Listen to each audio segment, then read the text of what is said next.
Moto are proud sponsors of Commentary Corner. Located at 5 Lisburn Road, Moira, the former Motor Shocks building, this is the place to go for something different. Only open 2 hours a week to the public, Wednesday 6 p.m. till 8 p.m. Everyone is very welcome to drop in and check out the weekly change in stock, ranging from mopeds to fireblades. Davey from Moto is looking for all types of motorbikes, vintage, classic, sports bikes, to damaged end-of-life bikes for dismantling. Also job lots of bike spares. Top cash prices paid, in particular looking for good, clean road bikes of any age. Moto is proud to support many racers on the roads and the short circuits.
Good morning, ladies and gentlemen, and welcome to the Burr Competitions Cookstown 100 Road Races. Action-packed program here for you today. We will go through it. A few changes have been made, so we'll go through it very shortly. So they're doing a few laps of the track, just to a few last-minute inspections, and hopefully we can get things underway. So the senior support machines will be out first. Again, as you can see, still damp conditions, still not ideal for, well, riders. It's all right for racing on today, but hopefully we'll get the sunshine breaking through later on, and we can get things motoring. So, as I say, the senior support A will be out first, if you just want to get yourselves ready. So just a few cars to get turned around and a few cars to be stopped. And as I say, there will be a few locals throughout the day looking in and out, so we'll have to accommodate the locals and the local businesses and whatnot, but hopefully we can get things through pretty quickly today and get some great racing. So again, they're just moving a wee bit of traffic, a few track inspections, and as I say, hopefully we can get things underway pretty soon. If you're out there spectating, welcome, and hopefully it stays dry. The sun's going to break out pretty soon, and I think we're getting the best of the weather today, so fingers crossed that it turns out that way. But yeah, please get yourself comfortable, and you can enjoy some racing today.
Okay, ladies and gentlemen, on the YouTube, thanks very much for tuning in.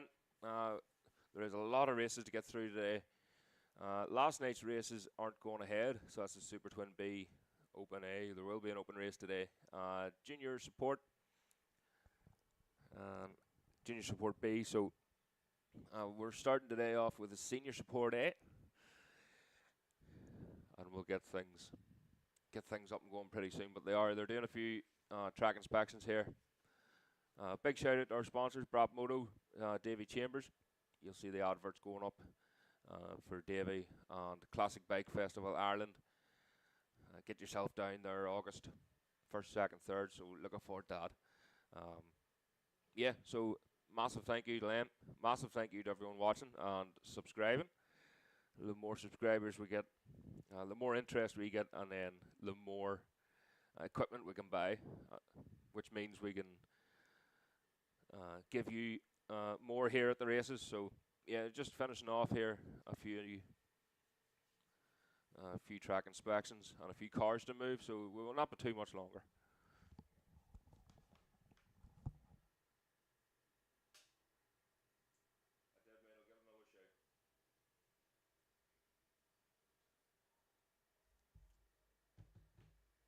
So again, everybody in and around the track. Just a vehicle to be moved. It's a black Audi A3 WF12ZNW. It's parked just close to the Oritor crossroads there, so that needs moved as soon as possible. We can't get things up and running until that vehicle is moved. WF12ZNW. That needs moved as soon as possible, please.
So again, folks, could the owner of that A3 please move it as soon as possible?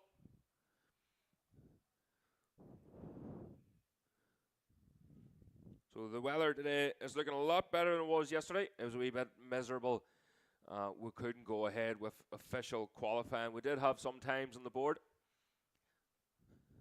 just to see what everyone was doing. So a lot of the riders, they were only able to do 5 laps on the one machine, and a lot of them just decided to do 5 laps. So as long as the rider did their 5 laps, that means they can qualify on the grid then. So the grids were decided last night, and we'll go through them as the day goes on, as they line up on the grid. So the senior support A will be out first.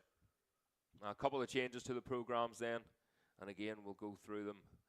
Your Super Twin A, then that's race 7, will be followed by the Super Twin B, and the same junior support, that's race 11 A, will be followed by the junior support B.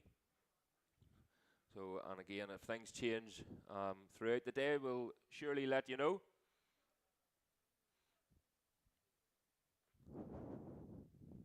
So if the driver of that A3 can please move it as soon as possible. We'll have a shout out here for Michelle and Neil Lennon. So Michelle and Neil Lennon in from the Armada Bar. Wishing everyone a safe day's racing. And a huge happy birthday then to Deacon Graham. 5-year-old tomorrow. And Karen Graham. Where does the time go? So the son, their Dean Graham will be out today racing. Newcomer here to Cookstown. And again, we'll go through the grid positions as the day goes on. So we're looking for some sunshine, some fast racing, some close racing, and it'll not be long until the machines are out on track. Few things to move about here around the track, but we'll get things up and running here very shortly.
Moto are proud sponsors of Commentary Corner.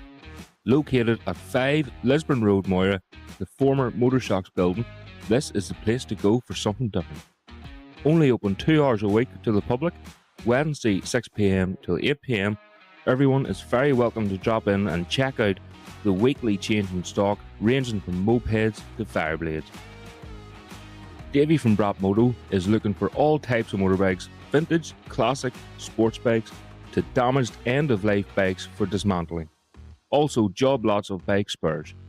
Top cash prices paid, in particular looking for good, clean road bikes of any age. Brap Moto is proud to support many racers on the roads and the short circuits.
So a big shout out then to Sean Wynn.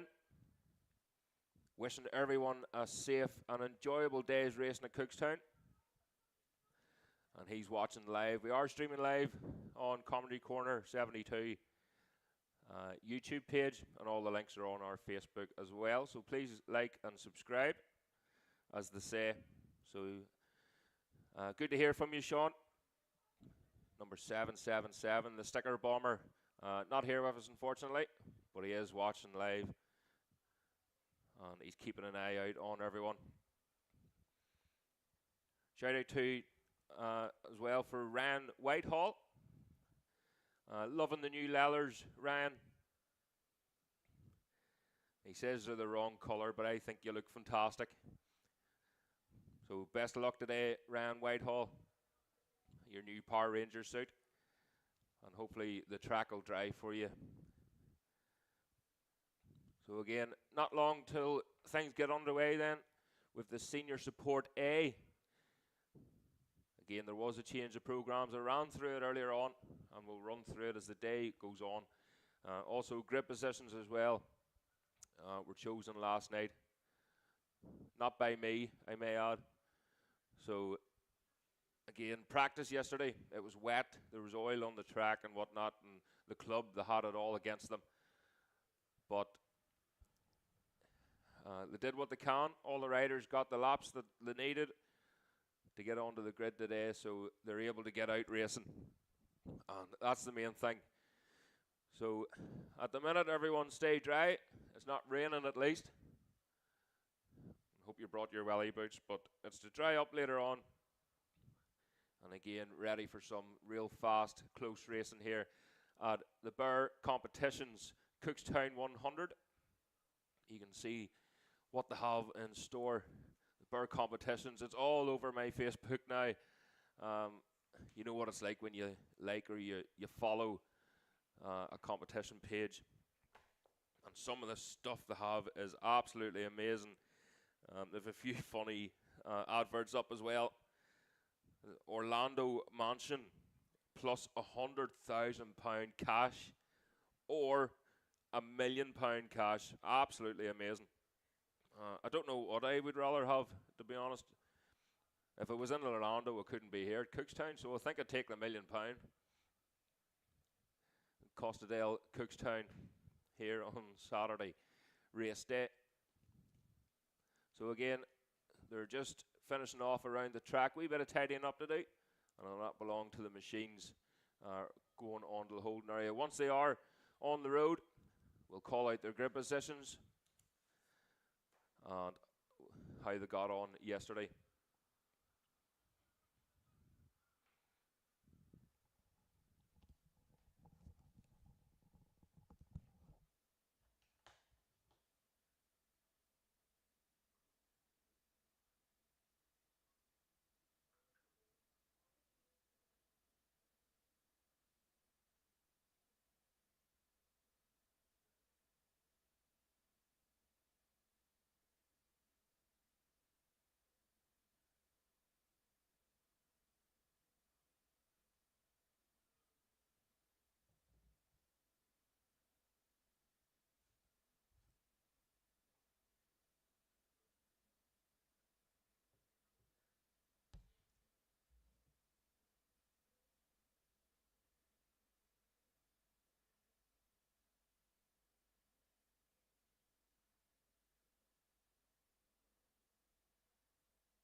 Okay, ladies and gentlemen, that's the course car doing the lap.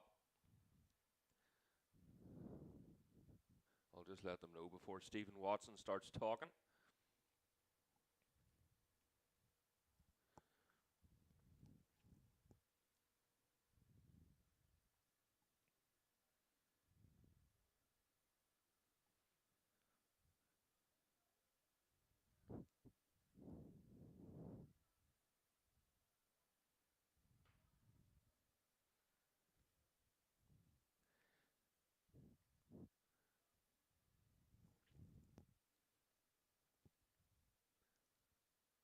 So every now and again we will have to keep it quiet around the tannoy just to allow Greenlight and BBC to do their thing. But no doubt I'll be getting shouted at now and again. Just to keep the noise down.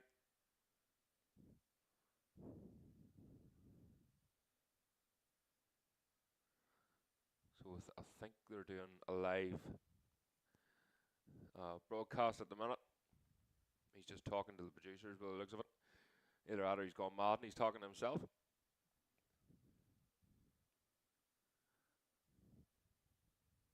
So again, lap along until the machine's right on track for the senior support. Massive amount of machines out here for the senior support machine or class. So looking forward to this race. The comedy box isn't really angled too well, so I have to run about and back and forward. I have to stand at the back door to look up towards Brayside, and then I have to hug the corner to look down to Gorton Corner. So running back and forward. Hopefully I don't knock anything over in the process, but if there is a camera too hits the deck, I'll try my best to scoop it up as quickly as possible. So again, there was some confusion yesterday just on the grid positions and stuff.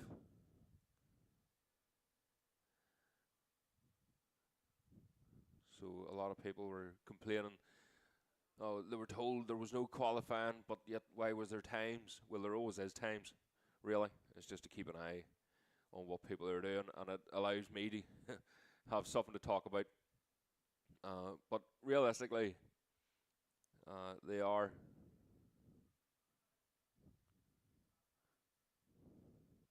Oh, who's waving over there?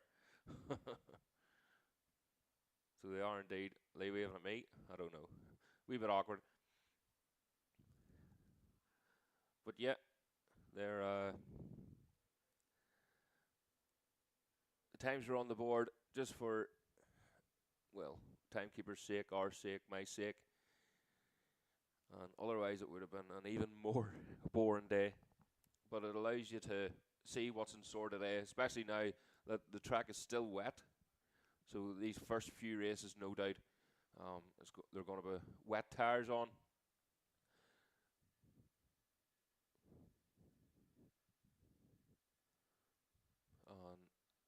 They're not going to be far away from the times that we were doing yesterday anyway, because I would say a few of them were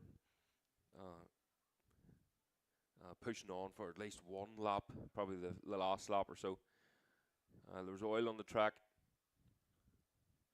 There was land water on the track at one stage, so the club had it against them yesterday.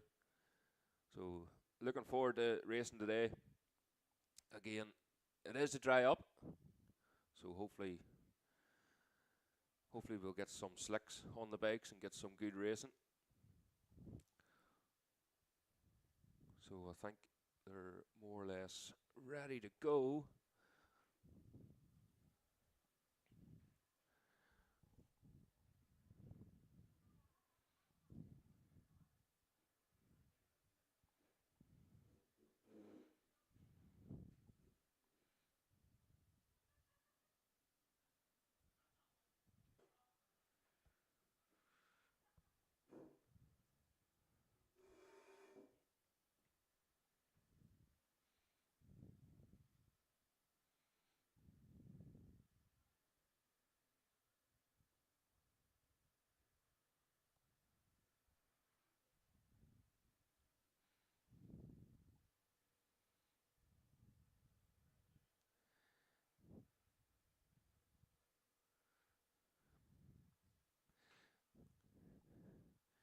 Again, they're just letting locals in and out. And Watsie's started talking again, so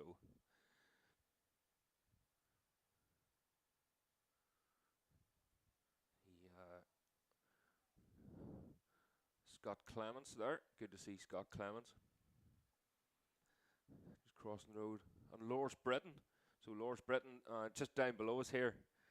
Great to see Loris up and walking about. Although with a wee bit of a limp.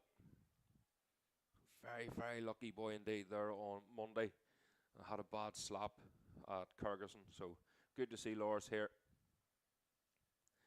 And we wish him all the best.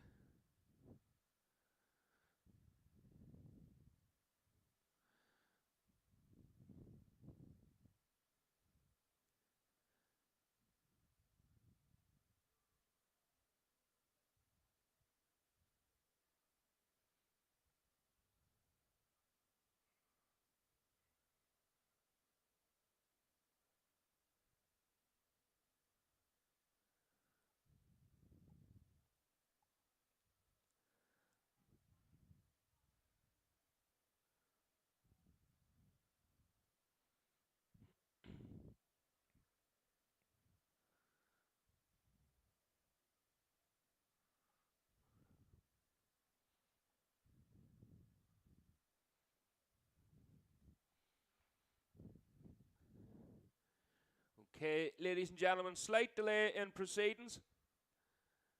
They're just finishing off a few track inspections here. A few cars to be moved. But we'll keep you up to date as much as we can.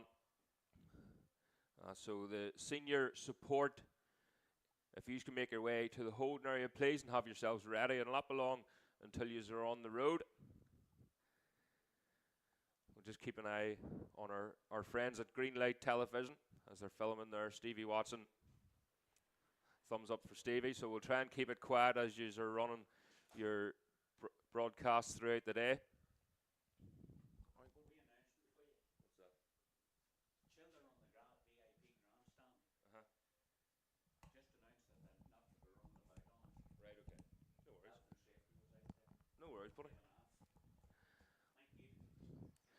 Just an announcement, please. The children on the VIP grandstand, if you can please stop running up and down, just health and safety and all that. So they were giving off stink. We don't want anyone hurt. And so they're doing a radio check around the circuit now. So it'll not be long until the machines are out on track. So if you can please get yourselves ready. And we'll get into the first road race of 2025 here at the Bear Competitions Cookstown 100.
Right, guys, nearly ready to go then.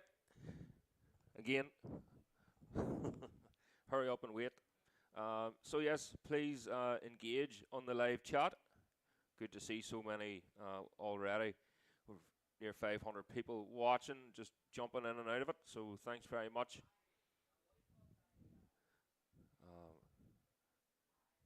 Mark Tweed, sing us a song, Gareth. No. We'll want more views, not less. Again, they're just doing radio checks around the circuit. You can see a couple of medical vans there still needing to go out. Terry at the jumps.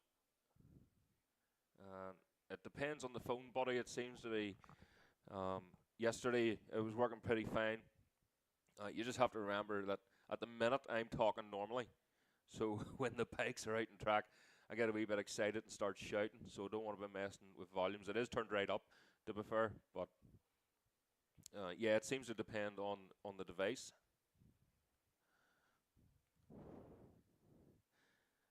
Yeah, we'll try and get through most of the chats. It's hard to do everything myself here, but we'll try our best. Yeah, Lance again, just it depends on the device, and then of course once the bikes are out on track, I'll start shouting a wee bit more. You'll be able to hear it a wee bit better.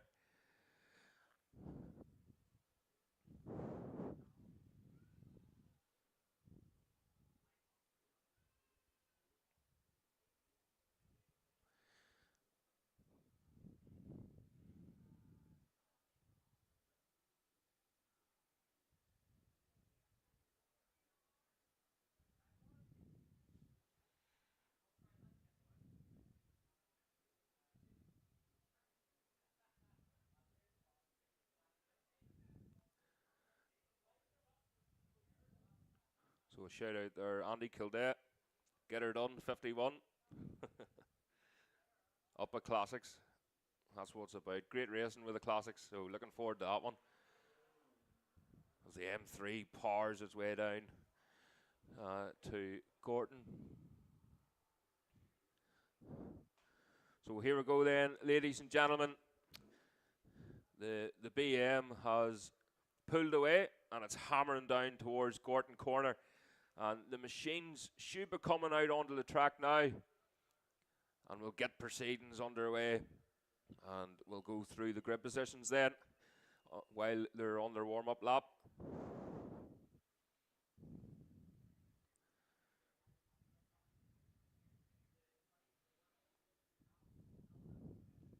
Again, just for all track personnel, if you could please have your radio handy.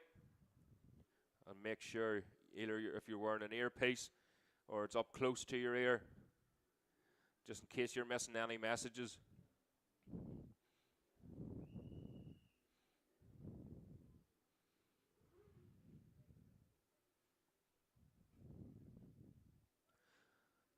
See Scott Clements there. He's made an appearance, not on a bike. And it's great to see Loris Britton here as well. He's down below us. So Loris, that's a lovely staker you have, buddy. Great to see you. And he had a huge crash at Kyrgyzstan on Easter Monday. And it put the frights up me, should I say. But great to see him out of hospital. And he's here with us at Cookstown 100. And hopefully he's being well looked after. Plenty of sandwiches in there, buddy. So the machines then out on the grid. See Sean Brawley, the number 99 machine, the Ducati, as he starts it up.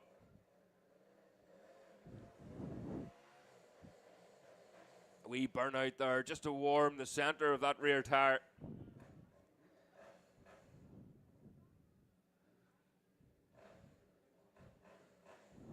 Lovely machine. James Doy then lines up in second place, followed by Kavian Canny, the number 32 machine.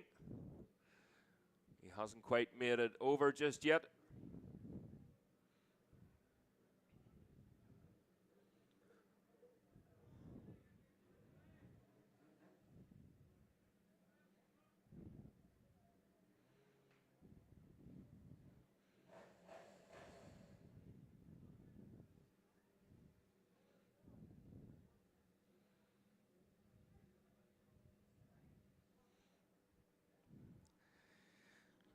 So all the machines looking, they've obviously got full wet tires on. It's a sticky compound, it's a soft tire, it moves about. Not much need for tire warmers, as they'll get their warm-up lap, and it doesn't take a lot for these tires to warm up.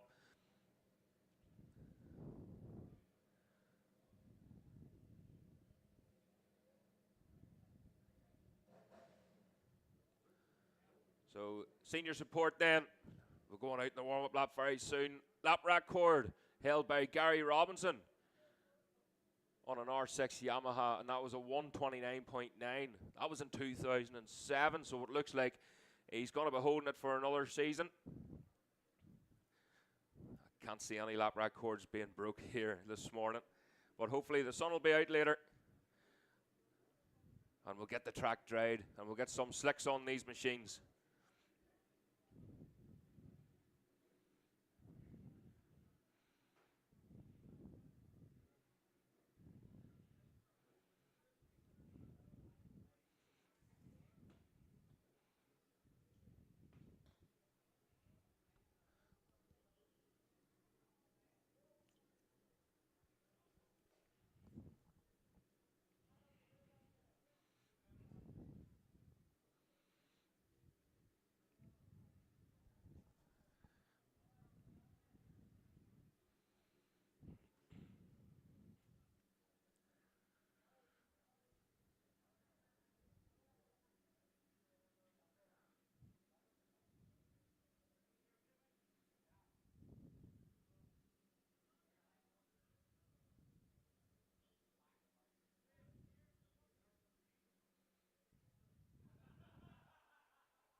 So there's the whistle then.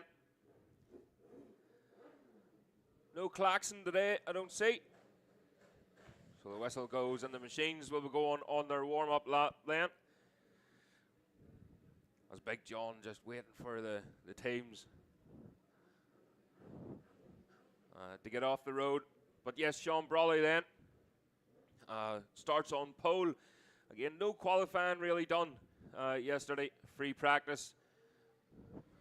So the grids were decided from previous years. So there's the machines away on the warm-up lap. Sean Brawley pole, James Doy in second, Kevin Canny third. Then we have Lee Hara in fourth. Lee Osprey lines up in fifth place. Mac Hogan in sixth. That's Stuart McCann away there. So Liam Traynor and then Gary Jordan.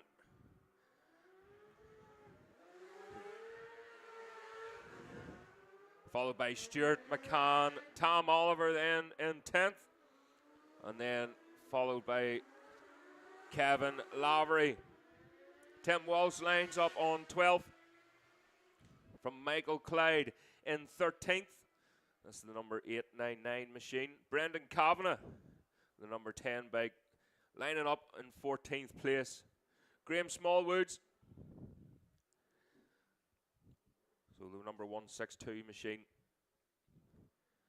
out this season, enjoying Cookstown, even though there are treacherous conditions yesterday, but looking better today. So Graham Smallwood's lines up in 15th.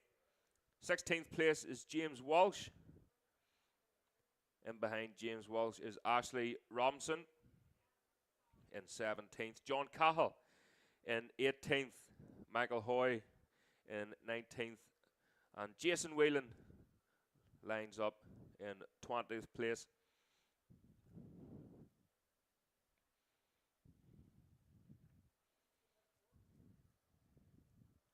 So a lot of newcomers, and there's the klaxon. The klaxon is working. So a lot of newcomers in this race. Again, they got loads of track time yesterday. Some of them out in multiple bikes. They only had to do 5 laps. But at the end of the day, being a newcomer, the more track time you get, no matter the conditions, the more you learn. So here they come down then to line up in the grid positions. It's the number 32 machine, Canny, Doy. So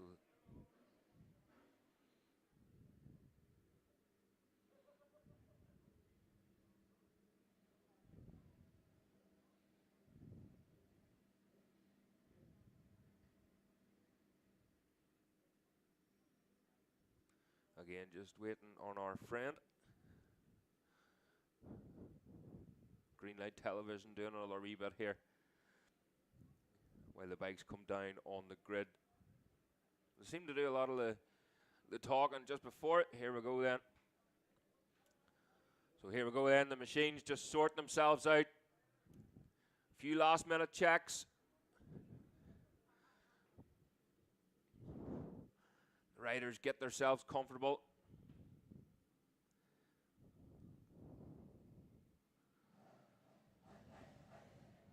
That big Ducati thunders into life then.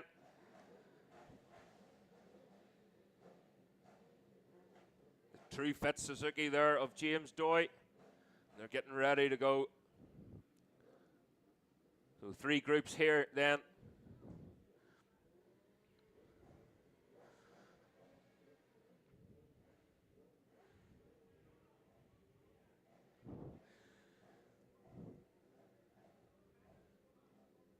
So here we go then. They're told to engage gear and watch the lights. And away they go. Oh, great start there. Sean Brawley gets that Ducati planted out onto the road. Second group then. Stuart McCann leads them. And he gets a cracker start there. Tom Oliver seemed to get a wee bit swamped off the line. So the third group then. Oh, the number 78 machine there. Robinson going backwards there. Didn't get the starts wanted. But down to Gorton Corner then the go. Again, a lot of newcomers in that class. And there's quite a bit of learning to do with this wee track. It's a very short track, 2.1 mile. But it's quite technical, especially up after Gordon.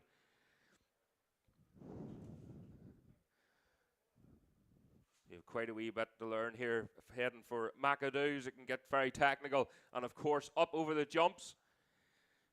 You want to stay to the left-hand side of the jumps because you have to line up Black Farm. And you have to make sure you're nice and straight going up over it. You'll see a load of photographs of the riders just touching the bank on the right-hand side.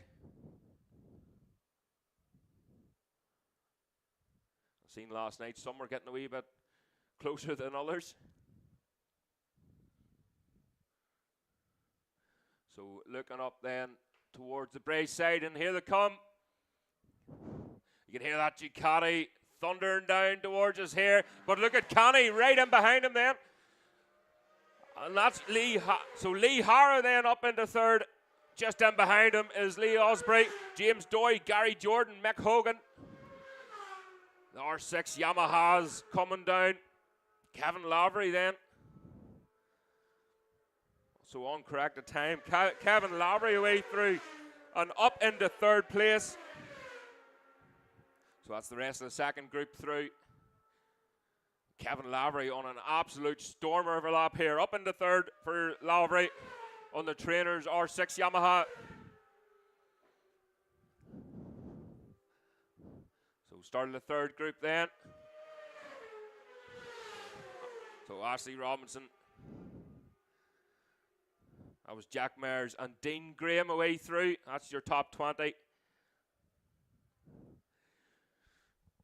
Again, Sean Brawley just pulling away that wee bit. The Suzuki of Canny trying to stay with it as best as he can. Again, great handling machine. And the Ducati, it can be a wee bit twitchy at times, but it's not too bad around short circuits like this.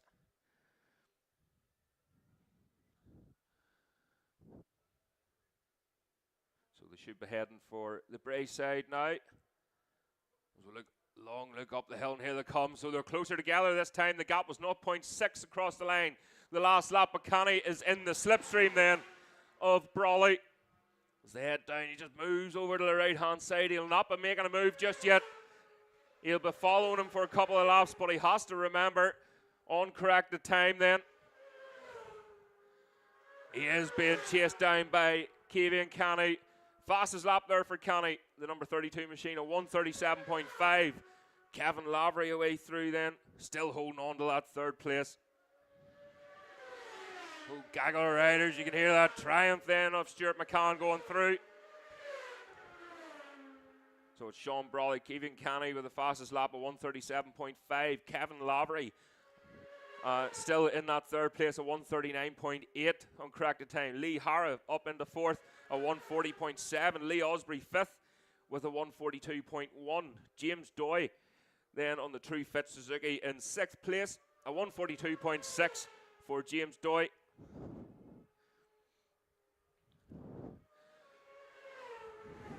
Jack Mears then leading on that group. I was at 1:57 there for Jack Mears in 20th place. Ashley Robinson up into 19th now, a 1:49.0. So the ZX10 feeling comfortable on that machine then. The ZX6 should have said. So who's it going to be then as they merge through Brayside? Will it still be the Ducati? It is indeed. Oh, it's a Suzuki then. It's the Suzuki of Canny, and he's starting to pull away now. That was a 1:36.5. Another fast lap there for the number 32 machine. As the rest of them come through then, still Lee Hara, Kevin Lavery then, just waiting on him coming across the line. Here he is. Where does he slot into? Still third place for Kevin Lavery. Gary Jordan away through then, up into seventh. Mick Hogan in eighth, a 1:44.8 for Hogan. We're waiting on the third group then. As they come down past us here is Tim Walsh, Michael Clyde, Brendan Kavanagh, Tom Oliver, the 333 machine. Tom doing a wee bit of complaining like everyone else about the weather. But you can see the track conditions are looking good now. And the machines, the lap times just keep coming down here at Cookstown. So the gap then back to Brawley was 0.9, nearly a second of a gap. Ashley Robinson away through, still holding on to that 19th place there. Personal best there from Ashley, a 1:44.7 on the ZX6. John Cahill, number 11, away through.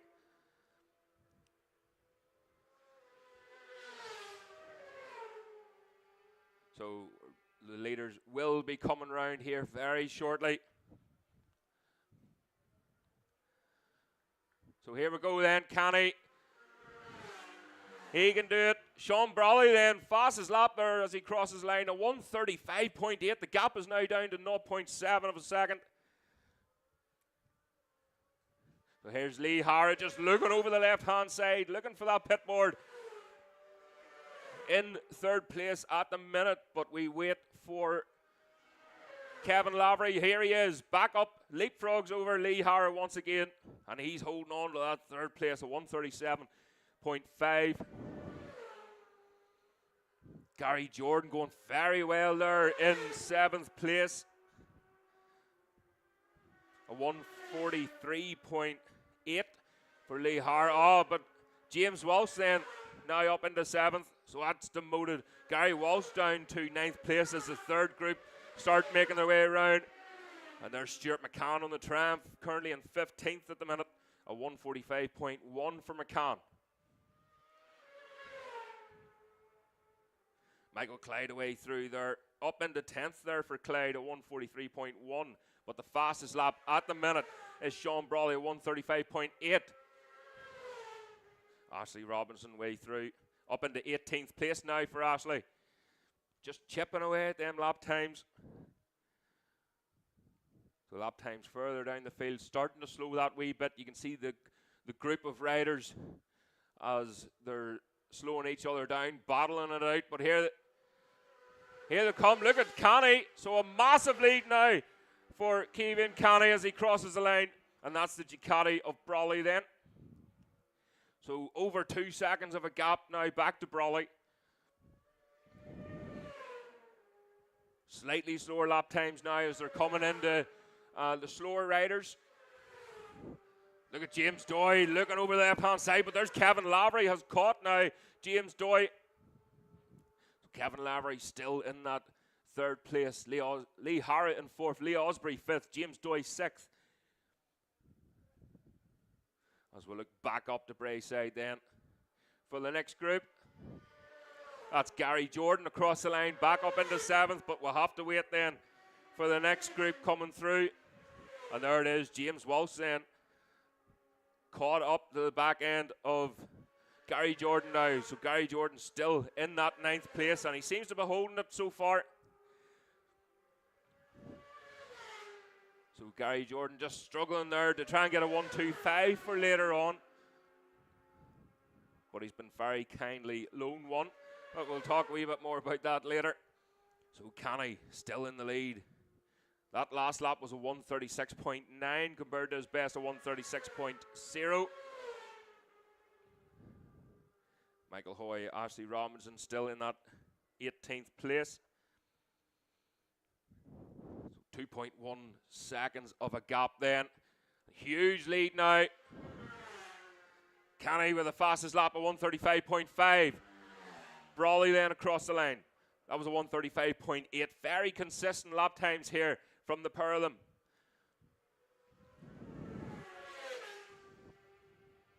Again, just slower riders coming through here as we wait. So there's Lee Hara. Lee Osprey, here's Kevin Lavery now. Trying to make a move on James Doy. He needs that clear road ahead of him. He doesn't want to slow down to their pace. He's on a roll now. So Kevin Lavery still in that 3rd. But he's 8 seconds off the pace then from Brawley. So it looks like Brawley is in a safe 2nd place. But there's no doubt in the leader here. The number 32 machine of Canny. Gary Jordan then across the line. As James Walsh then jumps up to 8th place. Gary Jordan still holding on to that 9th, but Tim Walsh then up into 7th. A 1:40.7 that time for Tim Walsh. Tom Oliver then across the line. As they head down towards Gorton Corner once more. Stuart McCann through, so 2.5 laps left of this race. We'll have the Moto 3 machines will be up next. Tom Oliver again up into 11th. He's just chipping away here at 1:42.5 for Tom Oliver. Ashley Robinson way through in the ZX6. Still just dicing out, but here's Canny across the line then. We'll wait for Brawley. Here he is. Looks like he's just settled for that 2nd place then, Sean Brawley. Again, Lee Hara, Lee Osprey, and Kevin Lavery should have got past James Doy there in that lap. He doesn't want anyone holding him back because he's on an absolute charge. And he caught Lee Osprey then. So Lee Osprey is just ahead of Kevin Lavery. Still holding on to that 3rd. 8.6 of a second now. He lost a wee bit of time on that last lap. So Tim Walsh. Then can he still hold on to that 7th place? Gary Jordan, he needs to be told. Hopefully he's got a pit board then. And he'll know, because it confuses riders. Is corrected time. There's Gary Jordan. He'll soon know anyway that he's just dropping off a pace a wee bit. So Tom Oliver just dropping back. That's Tom Oliver there. Up into 9th place then for Tom Oliver. That was a 141.1 again. Personal best there for Tom Oliver once again. Stuart McCann then across the line.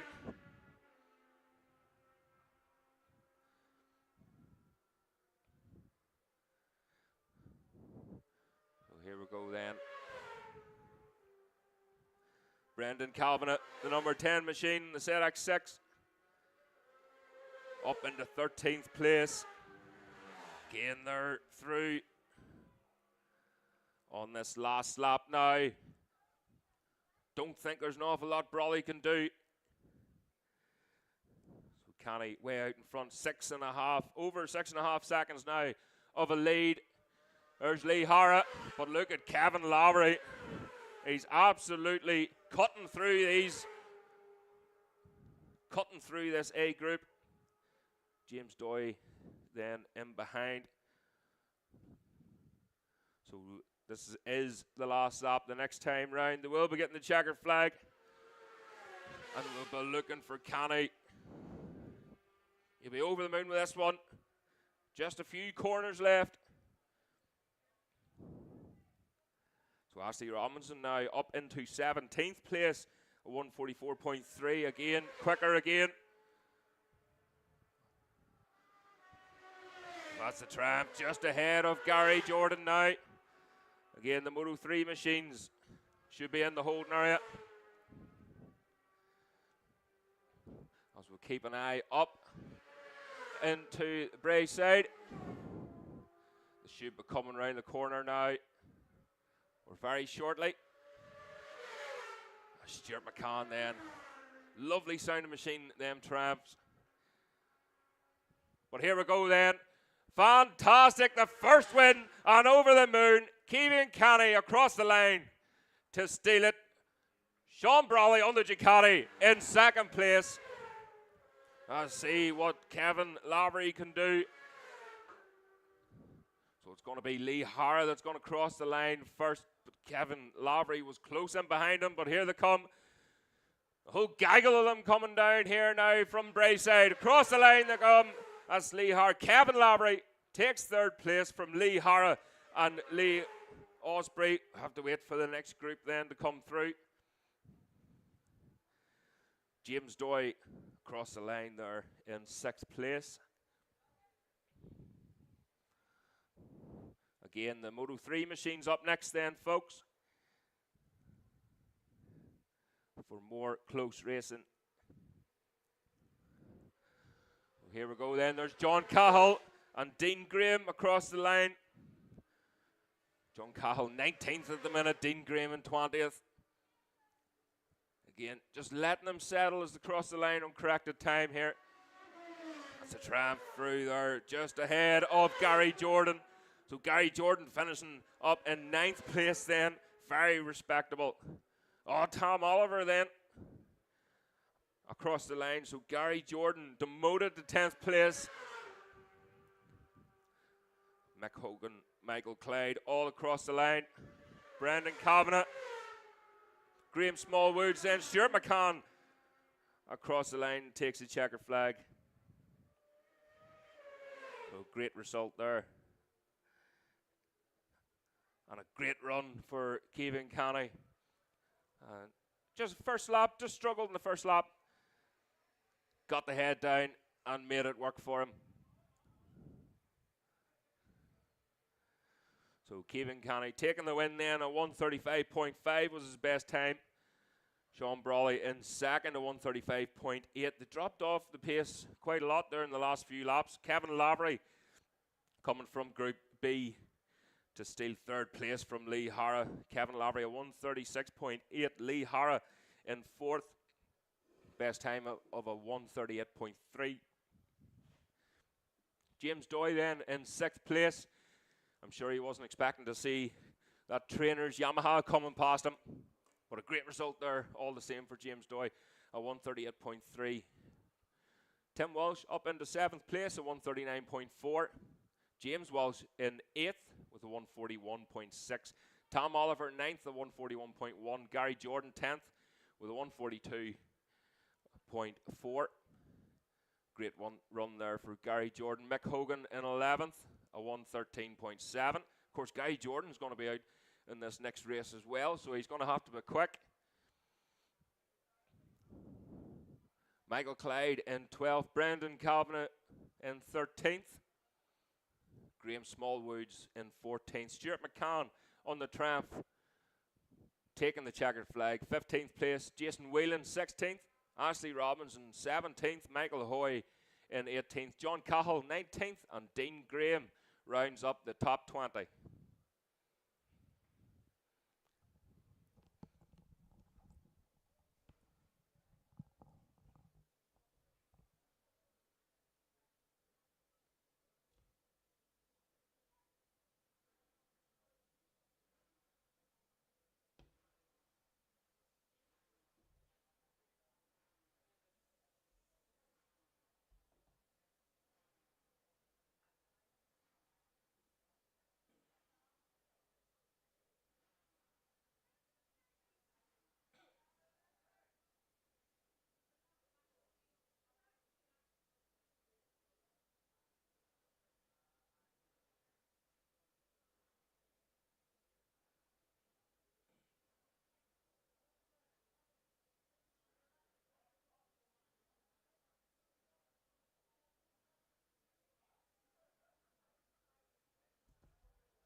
So there we go then. The Moto 3 machines now coming out onto the road.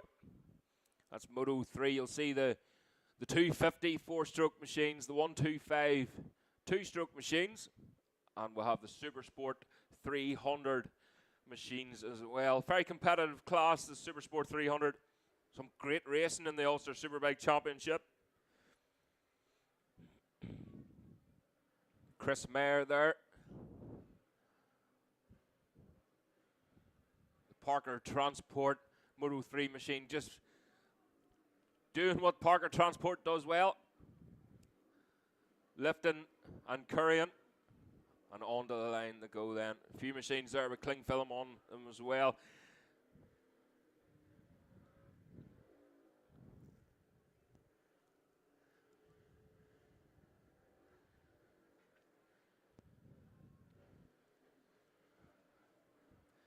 Mark Johnson there, the number 46 machine on his Supersport 300.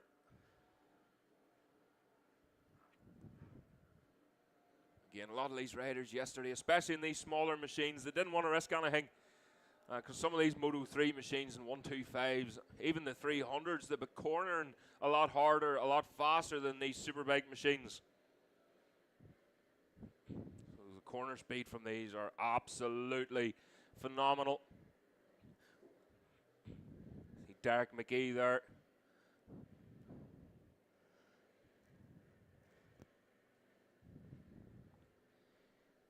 Riding the KTM Moto 3 machine.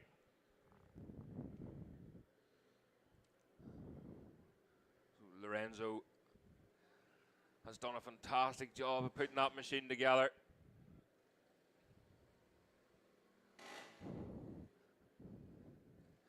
Just try and fire it up here. They need that roller to fire it up. It's like a wee generator engine with a go-kart tire or a go-kart wheel on the end of the crankshaft, but it doesn't look like it's firing up.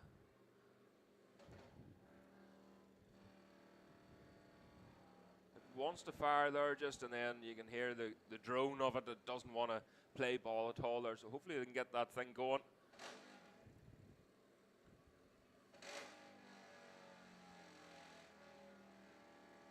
near sounds like a kill switch or something is just kicking in, or it wants to fire and then just cuts itself out. Oh. That's a lot better sounding now as that thing revs up. He just takes it out of gear then. Loads of compression in these Moto 3 machines. That's why you need that roller for the back wheel. Just put it into second or third gear and get it up to speed. Dump the clutch. And eventually they got it going then. That's the number 4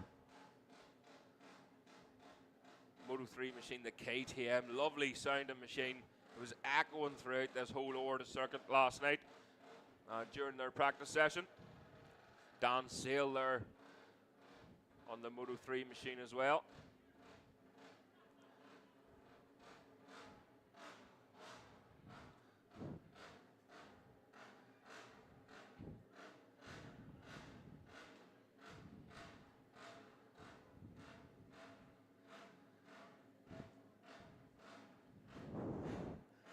Gary Jordan there on the McKay Engineering 125 Honda.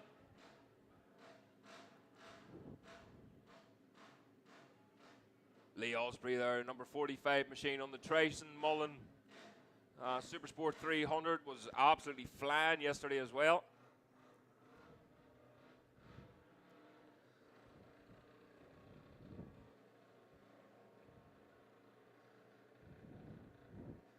Again, just trying to keep everything going here as quickly as we can. Here, there's a tractor just moving across the road then. We'll have to keep the locals happy as well here at Cookstown. Not only the locals that live around here, but the local businesses as well, because they put so much into this event as well. And of course, we can't do much racing without the sponsors. New title sponsor this year then, Burr Competitions. And there's a mansion in Orlando that you can win, plus £100,000 cash. Or you come to Cookstown and you take the million. To be fair, I think I'd rather be here with £1 million in my back pocket. But each to their own. Some of you might think I'm mad, but the klaxon has been sounded then. Gary Jordan just trying to get that McKay Engineering 125 Honda fired up. And you can see a wee puff of blue smoke there.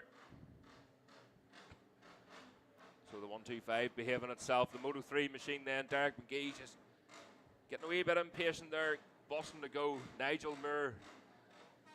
Great to see Nigel Moore still here racing. And Chris Mayer then on his 125 Honda. So he gets that fired up and away. They're off on their warm-up lap then. Derek McGee on pole. Matt Lorenzo, the KTM 350. That's Darren Duncan away through. So Supersport 300 machines primarily in that next group. Tom Oliver then on McLaughlin's wee 125. Andy Farrell away out for a rake around on his Super Twin. So Derek McGee then on pole from Nigel Moore and Chris Mayer, followed by Dan Sale. Dan Sale were having a few issues. I think it was his 250 he was having issues with yesterday.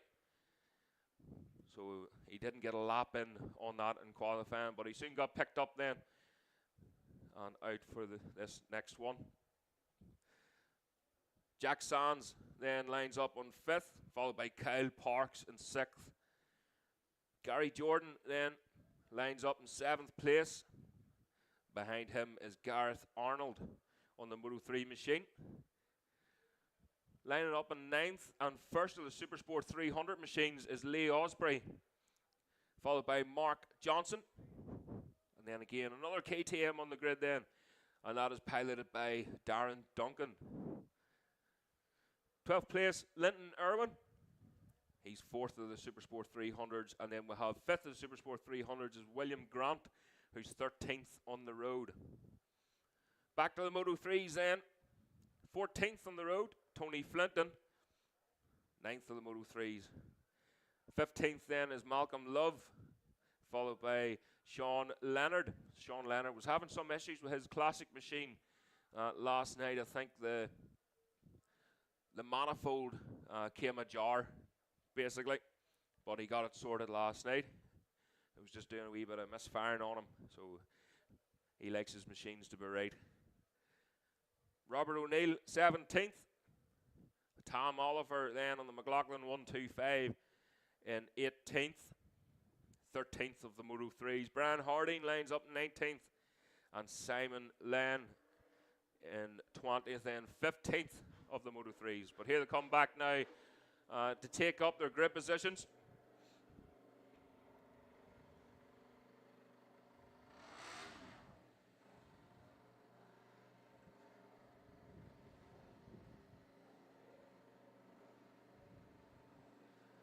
So seems to be running fine. The Fernando racing machine. Fantastic engineer. Puts together a fantastic machine, and it's proved here. So as long as he doesn't come into any issues on that bike, he's got a very good chance at this one. So a few last minute checks then just being called.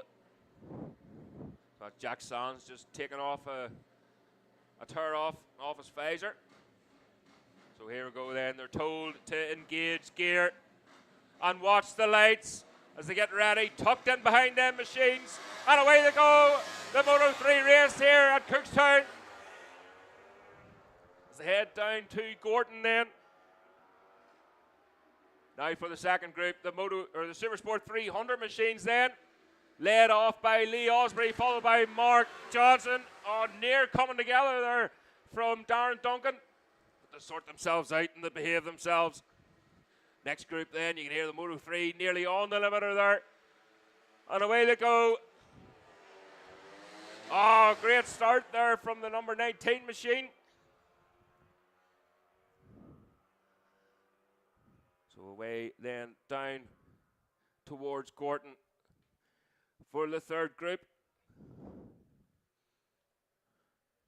Great start there from Derek McGee. He's not shy on these wee machines, and in actual fact, still lap record holder from 2018 on the 250 Honda Moto 3 machine. A 133.8 there for Derek McGee. And again, can't see that lap record going anywhere today. These Moto 3 machines, over the years, there've been a lot of experimenting. Twin injectors and whatnot. Honda did a lot of work in the past to try and get these things right. A few issues when they first came over here to Northern Ireland with detonation. And that's why they brought in the twin injectors then, just to try and stop that, to spread that atomized fuel a wee bit cleaner up over the piston. So here they come then, the leaders. And I thought it was, and there it is. Derek McGee then leading this Moto 3 race. Nigel Moore closely followed by Chris Mayer.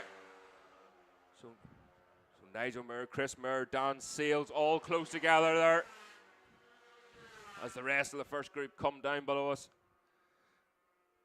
That's Chris Mayer, Dan Sales, Kyle Parks, Gareth Arnold, Lee Osprey across the line, the Supersport 300 machine up into 5th place at the minute. So next group then, coming across the line, and we'll start to see names bouncing up and down the timing screen here as these Supersport 300 machines come plowing past. Oh, unfortunately, we have a red flag here as the sun comes out here at Cookstown, but we'll have a red flag, unfortunately. And if we hear anything, guys, we'll be soon to let you know. No information just yet.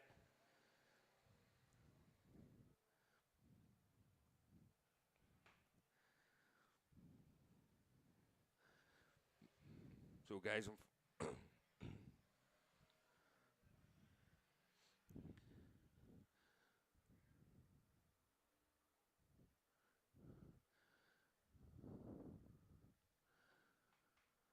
just a reminder, please, to all the spectators, please stay where you are. So there's medic vans and sweepers on the track. The travelling marshals are making their way around, so please stay where you are.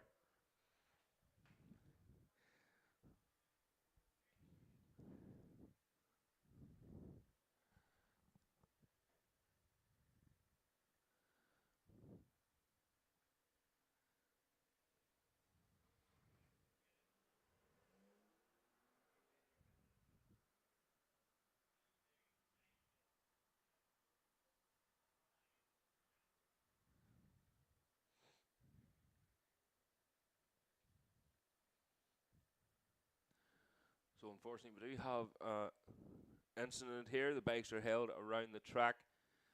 When we do hear something, we'll soon let you know.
Moto or Commentary Corner.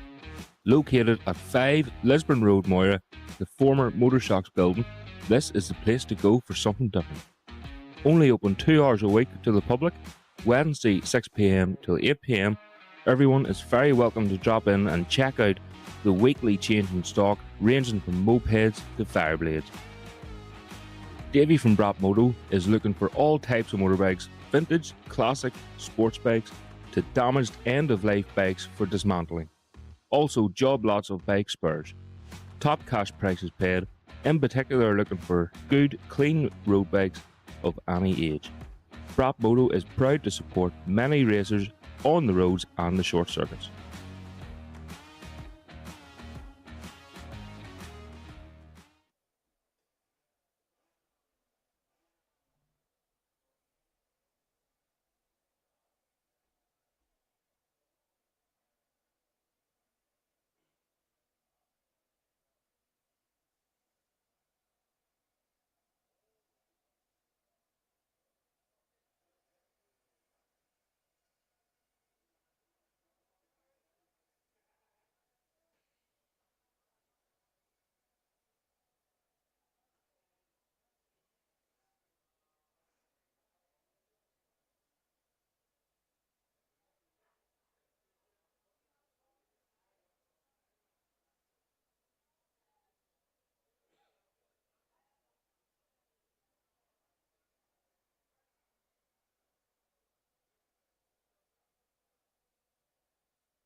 Okay, ladies and gentlemen, we need a vehicle moved as soon as possible. Registration number AJ68LEW.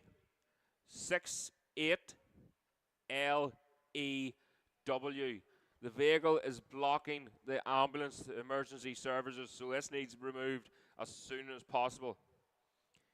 AJ68LEW.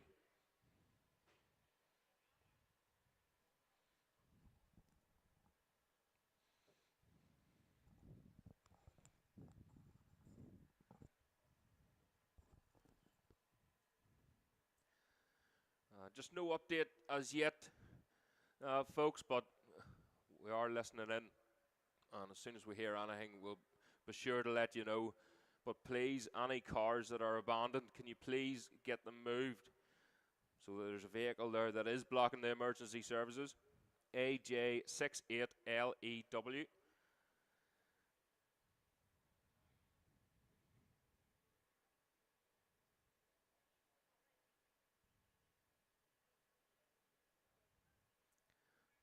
So again, any updates that we get through, we'll be soon to let you know. But they are working hard out there and to get the machines back out.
Okay, ladies and gentlemen, just another announcement there. So we have a white BMW 1. We have a white BMW 1 Series. You've left the lights on your vehicle. That's MW63ATX. MW63ATX. You've left your lights on in the vehicle. I think it's in the bike park.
Okay, ladies and gentlemen, they're still working hard there around the track. Just dealing with that incident there. So hopefully not for too much longer. So the Moto 1 machines, some of them still out on track. Again, if we hear any more, we'll be sure to let you know.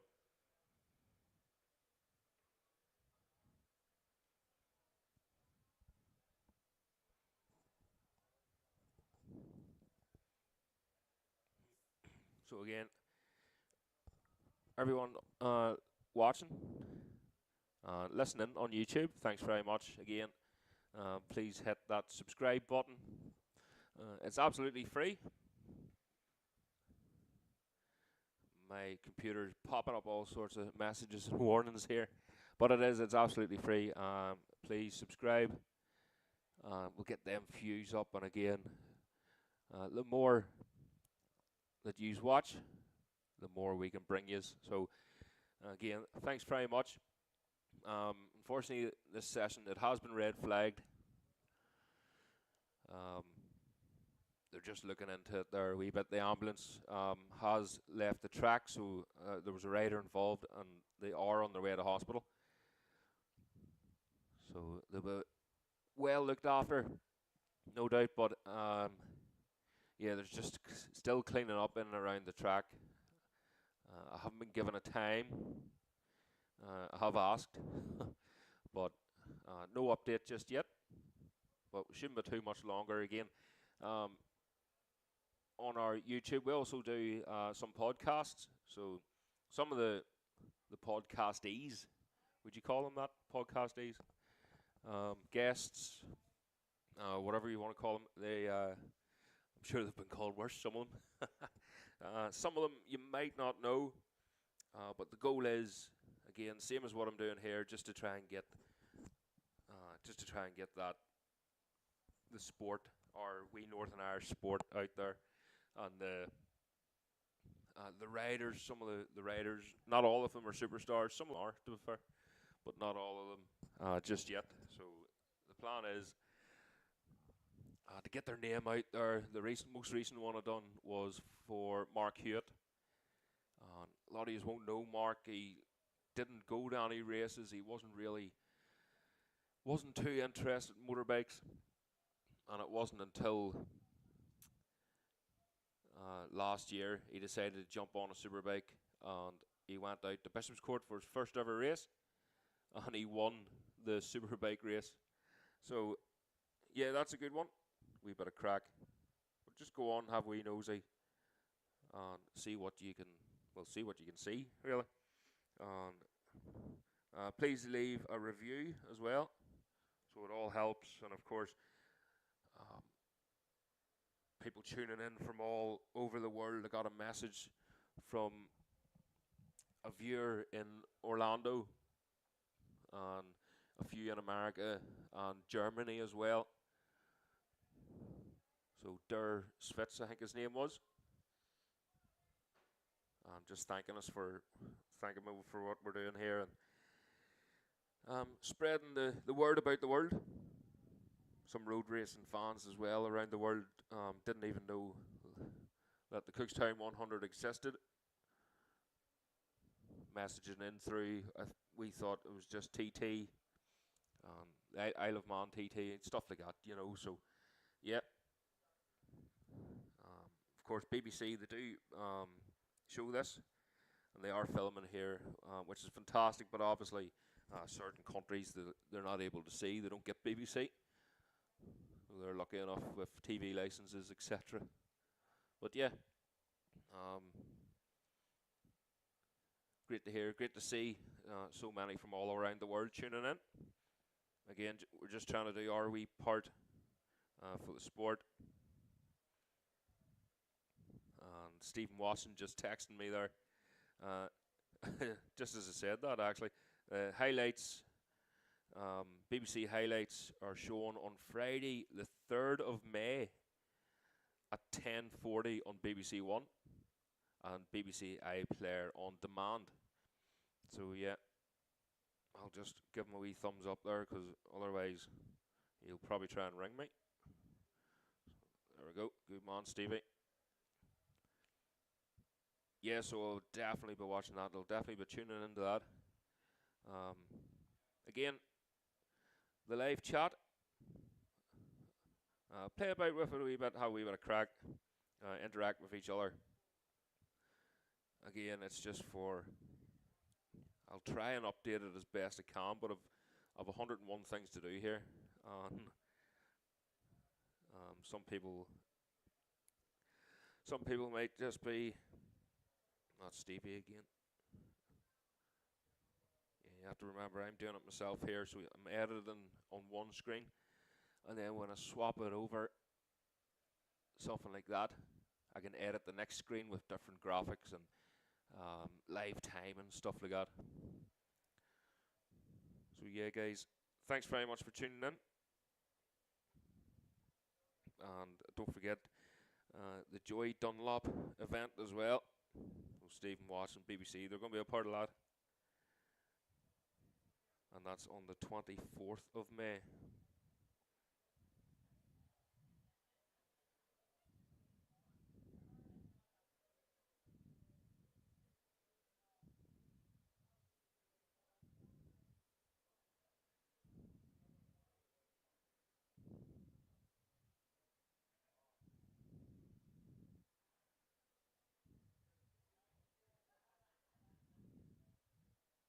Yeah, so they're doing a Joy Dunlop Memorial Day,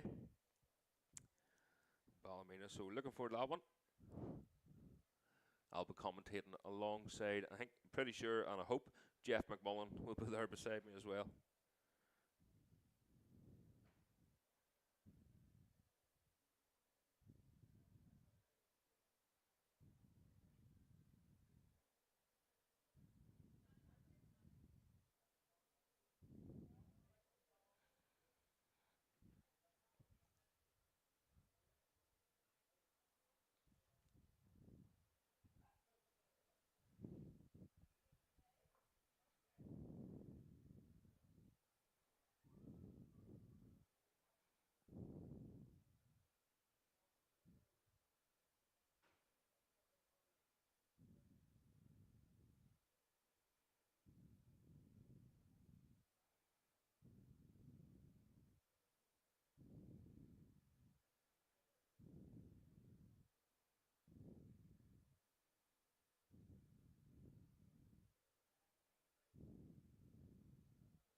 Moto are proud sponsors of Commentary Corner.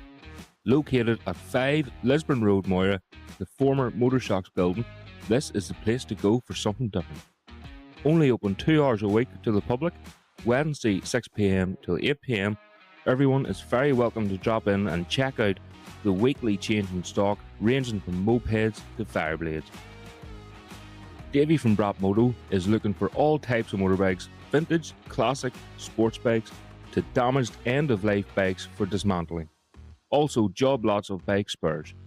Top cash prices paid, in particular looking for good, clean road bikes of any age. Moto is proud to support many racers on the roads and the short circuits.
Okay then, ladies and gentlemen, just hearing there that the lightweight machines just being called to the grid. So the Moto 3 machines will be coming back into the paddock.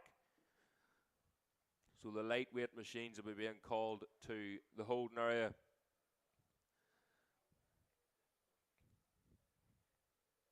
Just while it's quiet there,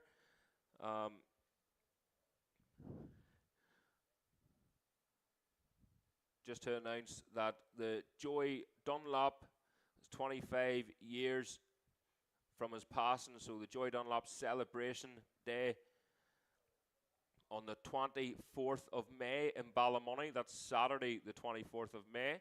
So there's a star-studded lineup. They're covering Joey's bikes, so big names involved in that, including Johnny Ray, Jeremy McWilliams, etc. Leon Haslam, and possibly or Adrian Coates as well. Trevor Steele, Con Law, Raymond McCulloch, Leslie McMaster, so loads and loads of names there. And a lot more to come. So that's Saturday, the 24th of May in Ballymoney. If you get yourself down there, put that one in the diary. And also the BBC, Greenlight and Stevie Watson doing a fantastic job here today. And this is going to be aired on Friday the 3rd of May at 10:40 on BBC One and BBC iPlayer on demand. So again, stick that one in the diary.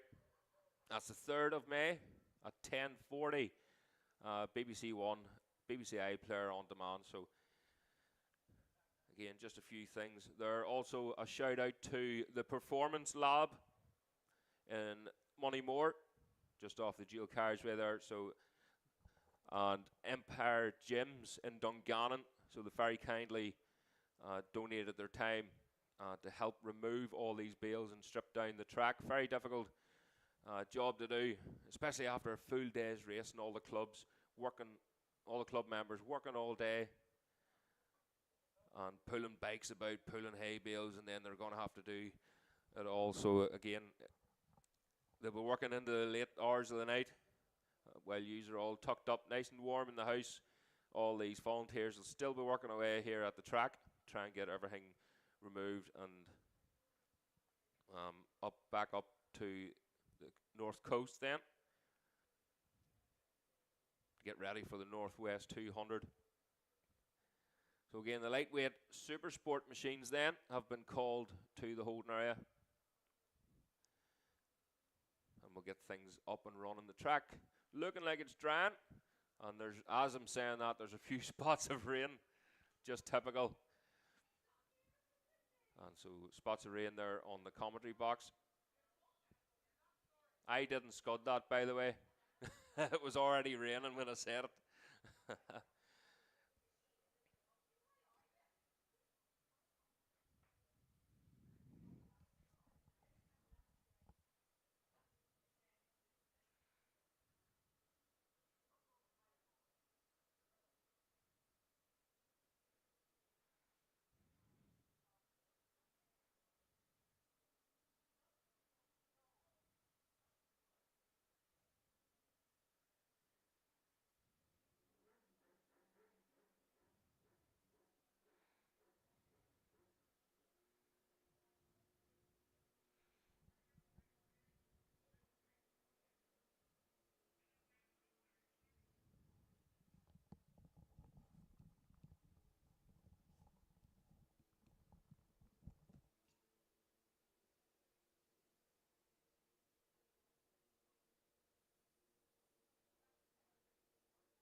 Okay, guys, so some of the Moto 3 machines just again making their way back round into the paddock.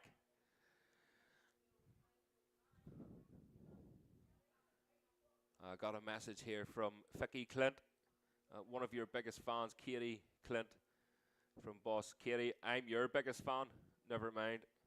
Katie racing in the IMC, the Irish Mini Bike Championship. She's very, very fast indeed. And definitely one to look out for. Not even just for the future, but now. So, Katie Clint, glad you're listening in. And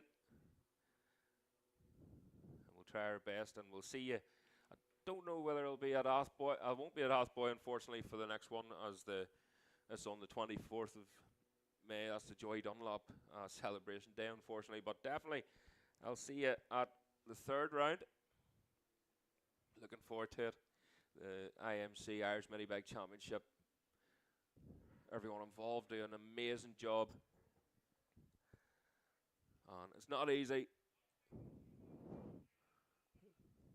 It's definitely not easy what they're doing, but it is. They do an amazing job for the Irish Mini Bike Championship.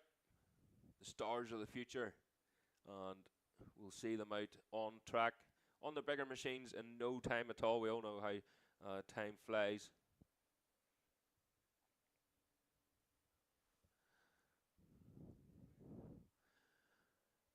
Okay, ladies and gentlemen, that's the Moto 3 machines now coming back into the paddock. And I think the plan is to get the Super Sport, in fact it is to get the Super Sport lightweight machines to the holding area. Again, just finishing off, checking a few things around the track. And we'll be up and running again very shortly.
So just calling the lightweight Supersport machines there once again. Again, folks, remember we are streaming live here on YouTube, Comedy Corner 72. And loads watching from all over the world. Shout out to the Robin's Nest watching from Alabama. So again, spreading the word here. And a lot of folk aren't sure or haven't even heard of the Cookstown 100. Well, they have now, and hopefully that'll attract some more spectators here next year. And we continue to grow this sport that only a couple of years ago was looking in the dumps.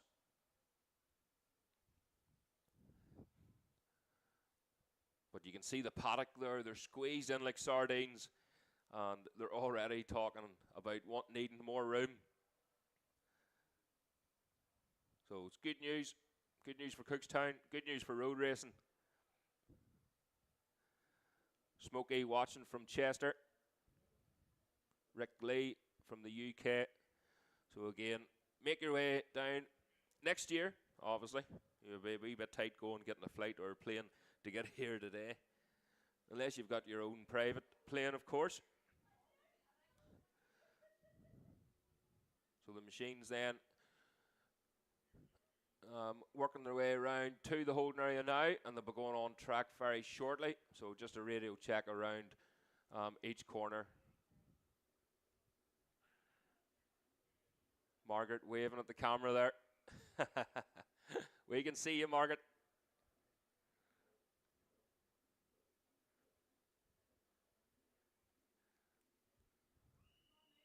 Just wondering if that's Simon. She's on the phone too. Simon Patterson living the high life, traveling around racetrack to racetrack, MotoGPs.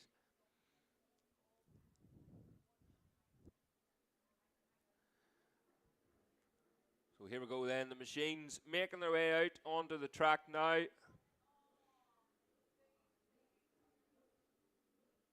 Again, they'll just sort themselves out on through the grid. Laird shingled in there, the wee 250 Yamaha. Loads of 250s out in this class.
All right, guys, around the circuit there, the sweeper is out on track.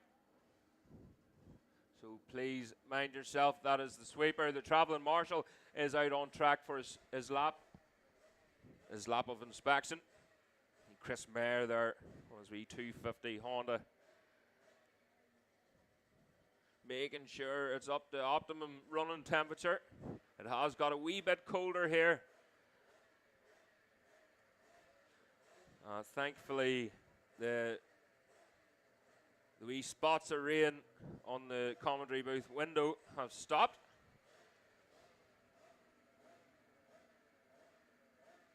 Hopefully that clears away pretty quickly and doesn't come down, I think. But great to see so many spectators here at Cookstown, lining the hill in front of us, staying dry.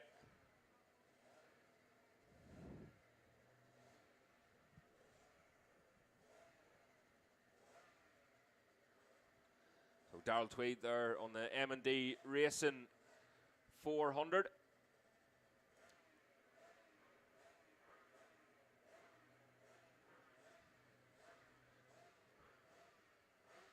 Dan Sales, the number 8 machine, has that 250 up and running. And it's sounding really sharp. TZ 250 Yamaha. Number 27 there of Tim Walsh on his 400 Honda. Just keep a wee eye out there too for number 58, Roy Wurst. So he's had a good run so far in the Ulster Superbike Championship.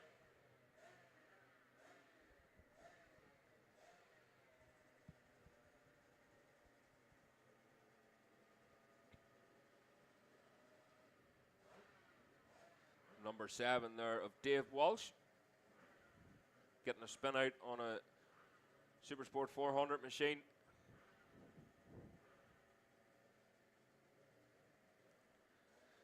Again, just looking at the tyre choice there as the klaxon goes. So Darrell Tweed still full wets on for most of these machines from what I can see. As the klaxon is sounded and they're getting ready to go then on their warm-up lap.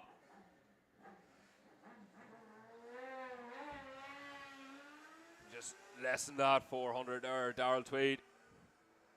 Dan Sales in the wee 250 TZ away.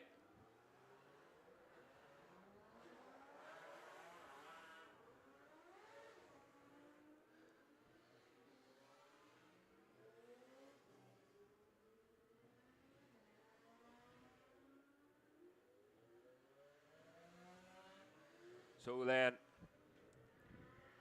the rest of the bikes just making their way around. Derek McGee just having a wee run on that KMR Kawasaki. So Darrell Tweed then lines up on pole alongside Gareth Arnold. Gareth on his 250. His WTZ 250 Yamaha. Chris Mayer then in third. Dan Sale in fourth. Richard Ford lines up in fifth. On his 400, his Supersport machine. Tim Walsh in sixth. Michael Hoy in seventh. Tony Flinton in eighth on his 250 machine. Roy Wurst ninth. Again, keep a wee eye on Roy during this race. Dan Hanby then in 10th. Dave Walsh in 11th. James Rothery then in 12th place. Mark Shields lining up in 13th. Liam Trainer in 14th. Ben Mullen in 15th. Ivan Bolt in 16th. And Laird Shingleton on his 250 in 17th place.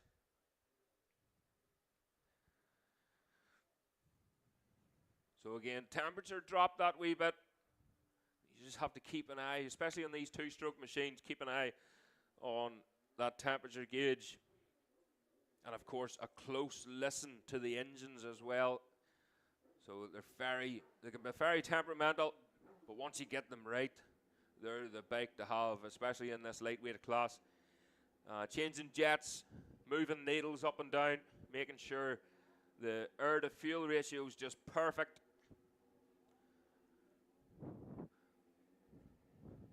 I'm just trying to listen there to see what Darrell Tweed was saying.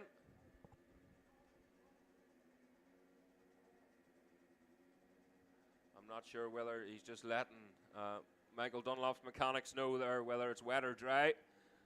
Didn't quite hear anything there. But there's nobody panicking, changing wheels.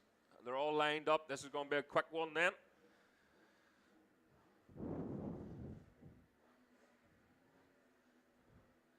They're just making their way. There's Laird Shingleton then. The last machine away off the grid.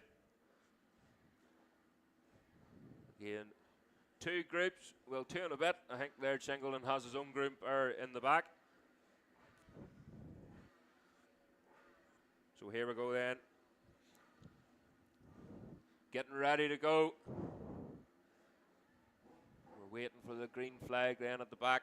Laird Shingleton then.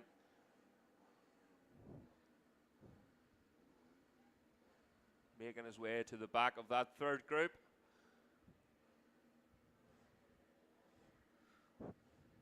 So here we go then.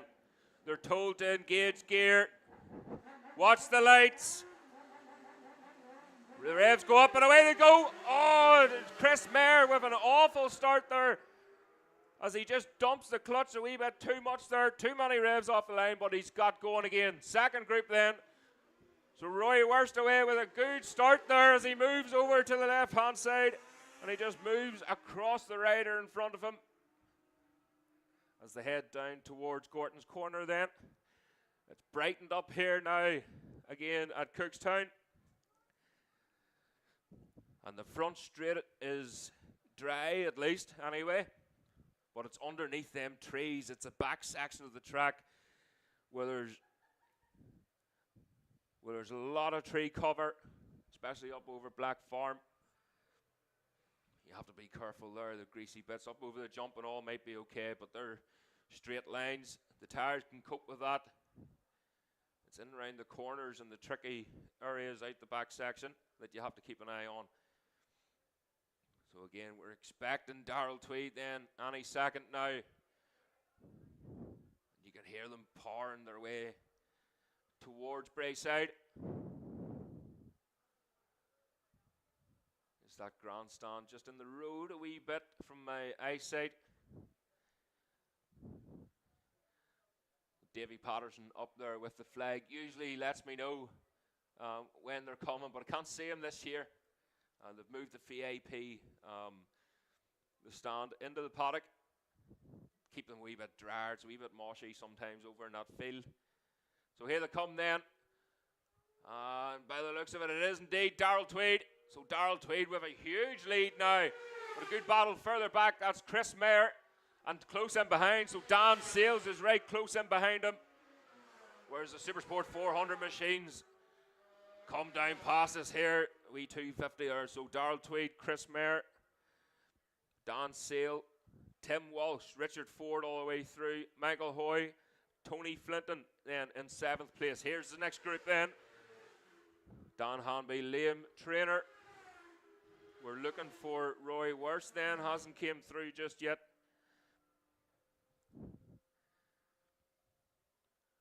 That was James Rothery and Mark Shields when was the last machine.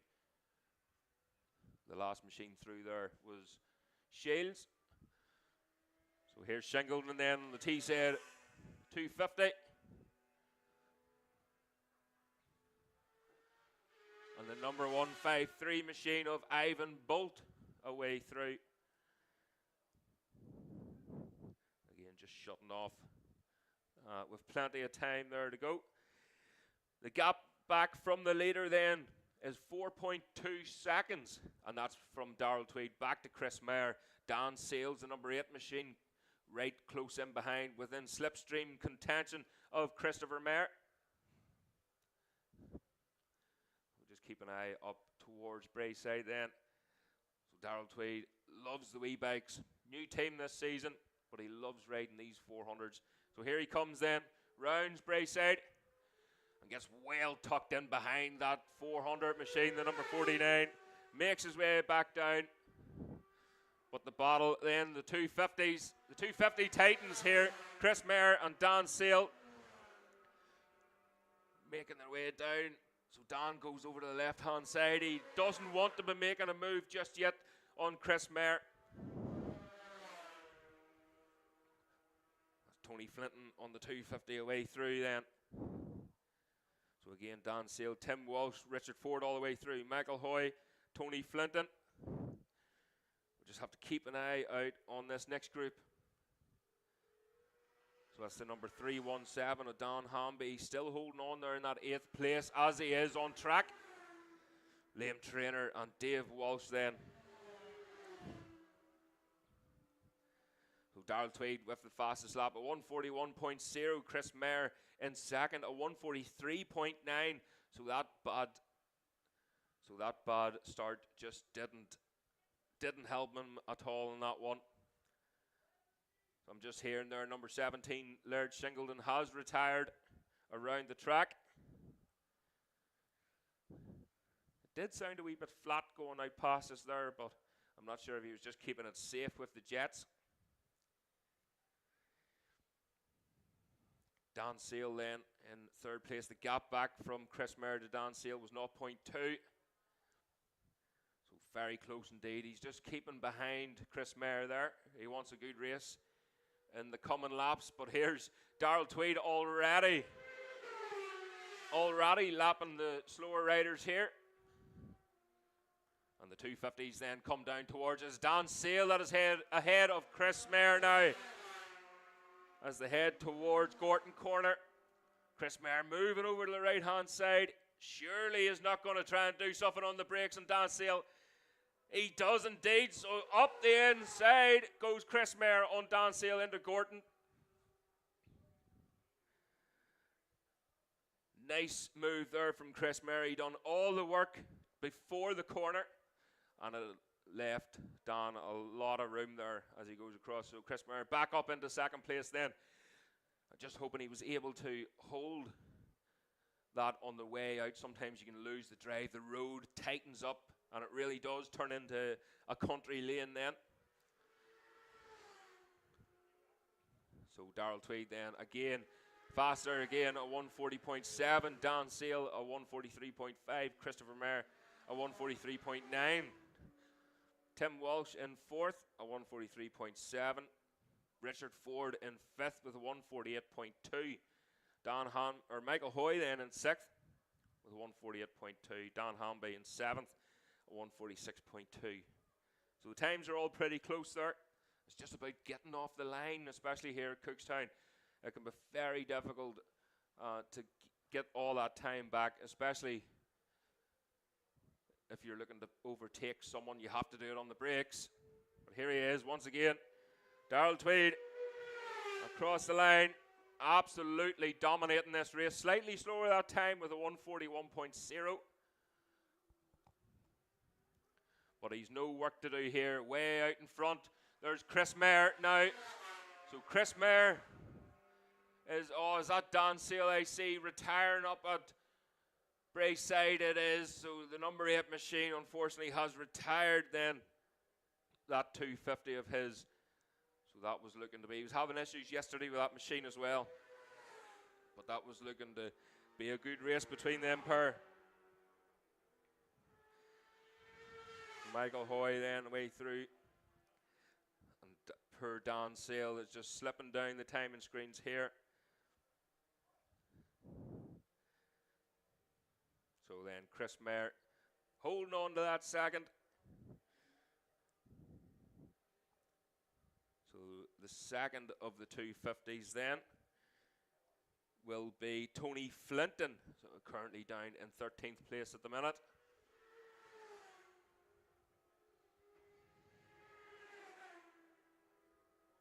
In fact, Tony may have retired as well.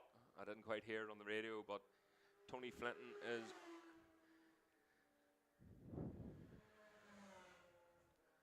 Mark Shields away through there on the 400.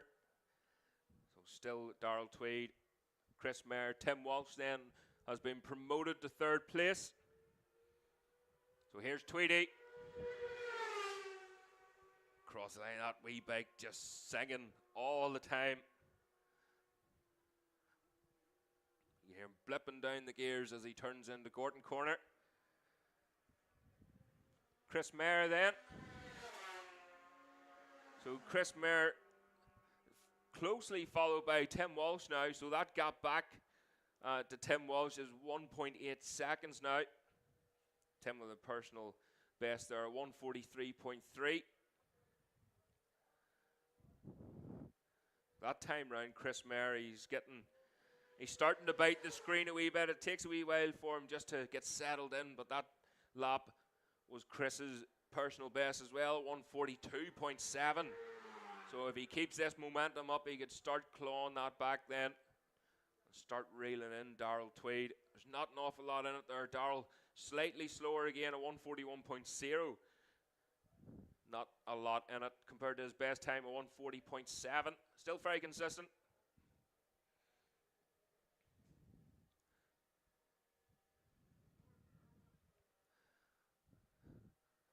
So Dan Hamby then on their way down.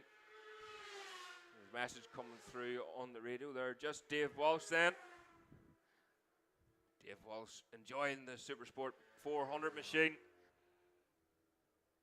That was a 1:53.4 for Dave Walsh. Dave previous, you might remember Dave from riding the Super Moto machine. He's away through again already. A 1:41.7. He's definitely pacing himself now. So he's a second slower than his best time. He doesn't have to do anything. He doesn't have to push too hard. He just has to finish this race then. Chris Mayer on the 250 away through. And he has pulled away again from Tim Walsh. So the gap then. Tim Walsh time there, 1:41.9.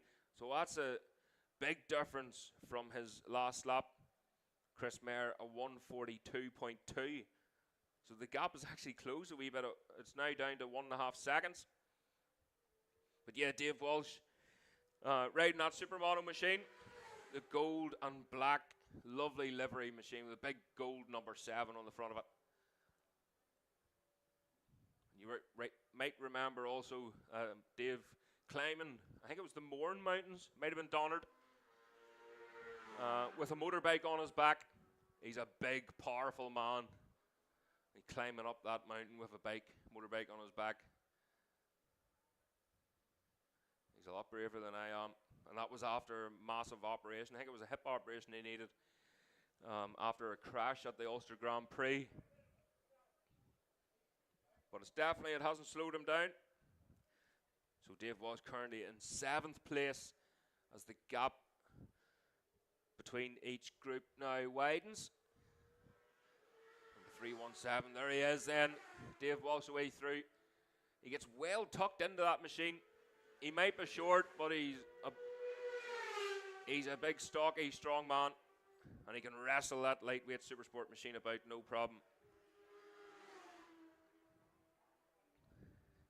James Rothery then, still in that 9th place. And here's the 250s away through. Oh, Chris Mayer. Tim Walsh, the number 27 machine on that 400. So just looking back down at the holding area there, the Moto 3 machines. You can see Derek McGee's machine just sitting there waiting, ready to go. Sometimes it can be like that. It's a hurry up and wait sort of scenarios. As long as you're there, we can get you on track and get things moving quickly. There's a lot to get on with today. So then the last lap flag will be getting ready now for Darrell Tweed. As we keep an eye up at Brayside then. That's the number 40 machine away through of Michael Hoy.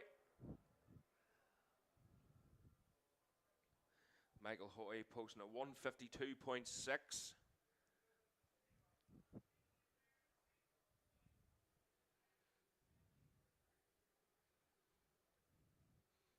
Yeah, so just to let Dan Sale's team know, he has pulled up there just at the Brayside car park. And hopefully he hasn't given up and just went to the pub. But here he comes then. Darrell Tweed. Last lap flag for Darrell. It's been a lonely race for him, but he'll be more than happy with that win. Just one more lap to go then. Yeah, 250 sounding sharp. What not sounding sharp is Tim Walsh's machine, so it was misfiring there as he crosses the line. So hopefully he can get another lap out of that bike and he can clinch that 3rd place, the last step of the podium for Tim Walsh. This is what we're saying earlier. You have to keep an ear out as well as an eye on the temperature gauge. You have to listen to the engine. You have to tame it. You hear a lot of the TT riders talking about that, especially when they're climbing the mountain and they get up towards the highest point of the Isle of Man course. You're just looking at the temperature gauges, listening to the engine. Tim Walsh, he'll just be praying that machine makes it round another lap. Only about half a mile to go, or about a mile to go then, Tim. He'll be up round over the jumps then. here's Michael Hoy. Michael Hoy, that's a good 5th place there so far for Hoy. 1:53.6, slightly slower that time. Richard Ford done a personal best there, 1:45.5. So the checkered flag then being readied. And here he comes then. Darrell Tweed across the line to take the win in the lightweight Supersport 400 class. He'll be well pleased with that. And Chris Mayer then. Oh, I thought that was Tim Walsh, but Chris Mayer across the line then. That was Don Hamby just ahead of him in 6th place. Tim Walsh made it then. His machine might have been just a wee glitch, but he was able to make it then. Last step of the podium for Tim Walsh. James Rothery across the line.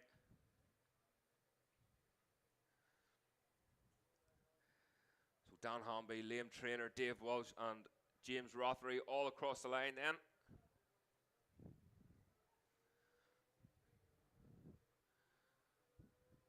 So next up then is the number 12 machine of Richard Ford. Another good lap. Richard Ford, very consistent lap times. So his best time was a 1:45.5. That was his slowest time, was a 1:45.9 on that last lap. So not a million miles away. So then the number 40 machine will be coming round. That might be Ivan Bolt. It is indeed the number 153 of Ivan Bolt.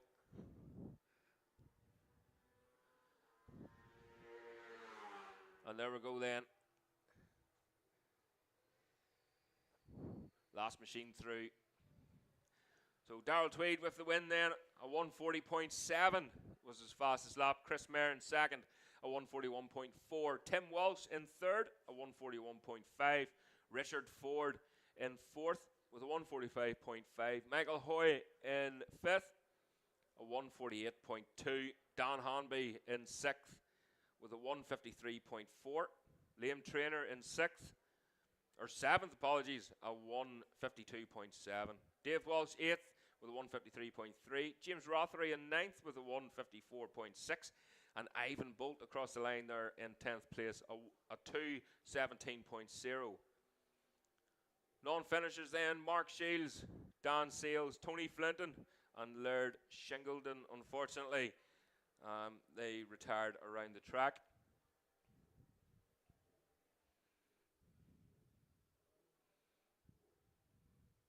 So the sun's back out here at Cookstown. Starting to warm up a wee bit. It'll dry that track a wee bit more.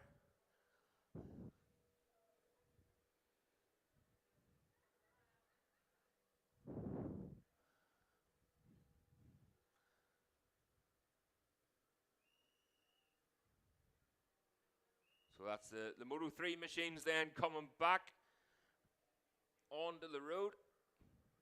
That machine of Derek McGee's getting pushed up. Steep enough that hill. I wouldn't want to be pushing probably the 650s. The Super Twins might be the worst to be pushing them up. Either that or the Superbikes. I wouldn't want to be doing it too often. Feel sorry for the riders that have to do it themselves or have multiple machines and pushing it up and down that hill. It's near as bad as the one at the Northwest 200.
So just an announcement there, guys, from our title sponsors, Burr Competitions.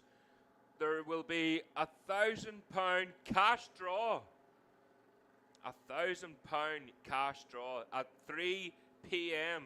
So get your wristband, scan the QR code, log in, and you're entered in for the £1,000 cash draw competition. You can also, the links also on their Facebook, social media pages. So scan your QR code, guys. It's free. So literally less than a minute of your time, you can scan that, and you could be walking away here £1,000 richer today.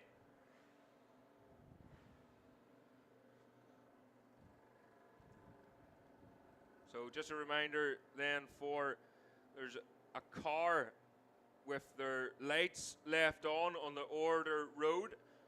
It's a Dublin Reg Toyota.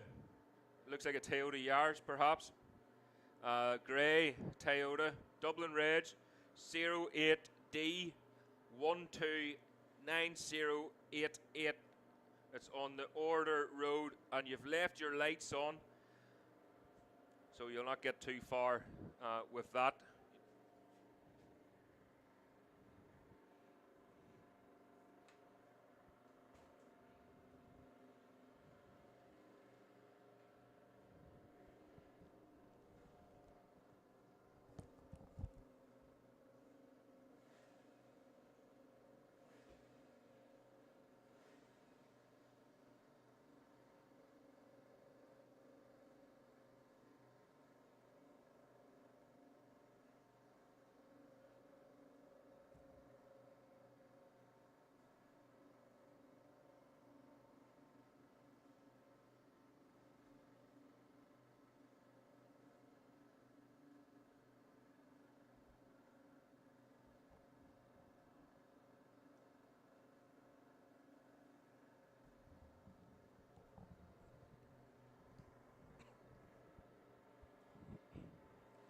So the Moto 3 machines then back out again, and we'll try this again then. They'll get their warm-up lap. Looks like they're all still in full wet tires. My dad messaged there, just a shout out. I need to give a shout out to my mother. She's only out of bed. Lazy. But again, don't turn it off, just keep tuning in. So McGee's machine just getting warmed up there. You can see the leaf blower down in the engine. As the engine's warming, the air, the water circulating then round the water pump, round the barrels, round the cylinder head. And they just have that leaf blower, so they don't have to keep turning it off, because they are a bugger to start. We've seen earlier they were struggling to start that machine, but they eventually got it going, and you don't want that again when you're waiting on the line. So they just keep the blower on the radiator and give it a wee blip now and again, just to make sure the plugs don't oil up. But there's the klaxon going then. And the machines will be going out on their warm-up lap very soon. There's a couple of spectators, a couple of mechanics making their way back in behind the fence with the Burr Competition logos there on it.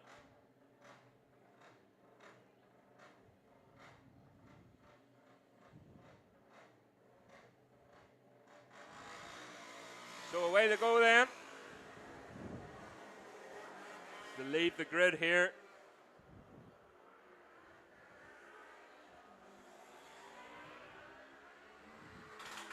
Oh, and the Super Sport machines there. I'm pretty sure that wasn't launch control going off. You know you've hit gold when you've got launch control on a Super Sport 300 machine. Just a wee bit of a misfire there, just clearing the lungs of that wee bike. So pole position then for Derek McGee, followed by Nigel Moore. Nigel Moore, he's been racing for hundreds of years now. He's an absolute legend. Great to see Nigel still out on track. Chris Mayer then lined up in third, followed by Dan Sales. So Dan back out in the 125. Hopefully he'll have better luck this time. Jack Sands in fifth, followed by Kyle Parks in sixth. Gary Jordan in seventh. Gareth Arnold in eighth. Lee Osprey, first of the Supersport 300 machines, in ninth place. Mark Johnson in 10th. Darren Duncan in 11th. Linton Irwin in 12th. And William Grant lost the Supersport 300s in 13th place. So the 5 300 machines out. Tony Flinton then 14th, followed by Malcolm Love. Sean Leonard 16th. Robert O'Neill in 17th. Tom Oliver 18th. Brian Harding in 19th. And Simon Leon in 20th.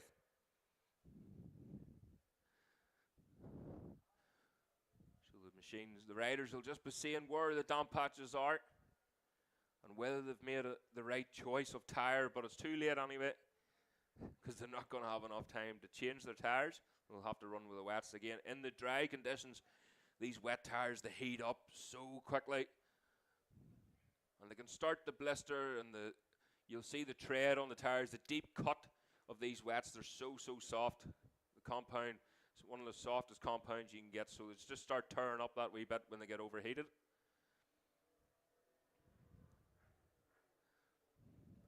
But Derek McGee just making sure his brakes at least are warm. Again, the racing pads in some of these machines, they're carbon racing pads, and they don't work if they're cold, or they don't work very well when they're cold. So you want to make sure they're nice and warm. Darren Duncan there, 109. Andrea, number 83 on the, is Gareth Arnold on the Parker transport machine.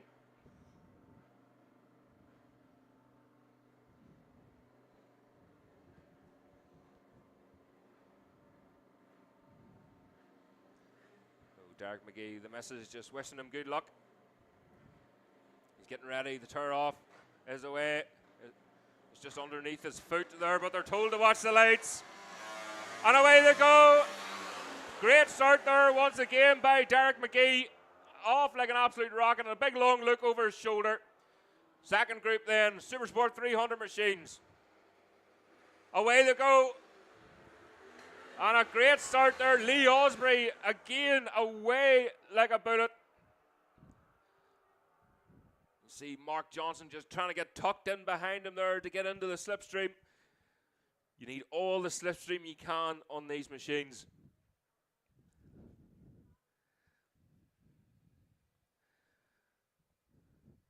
So you need to get tucked right in. The ferns on these Supersport 300 machines, they are a lot bigger than the Moto 3. They're easier to get tucked into. They're easier to ride. Of course, the Moto 3 is a Grand Prix machine. Gary Jordan out on the 125, but he's actually riding the McKay Engineering 125 this weekend. So they very kindly offered him a machine. He's not out on his own machine, so they very kindly offered him the ride. So the McKay Engineering 125 Honda. So we can hear them coming up round just that short burst to the Bray side then. You can hear them echoing between the trees.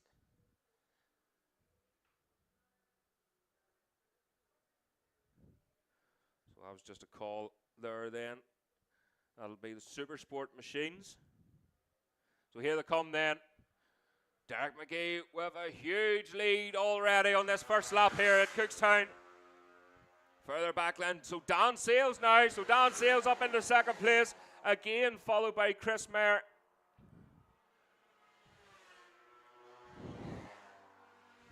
There is Gary Jordan. Jack Sands just in behind him now for the Supersport 300 machines. Is it going to be Lee Osprey? It is. Across the line then.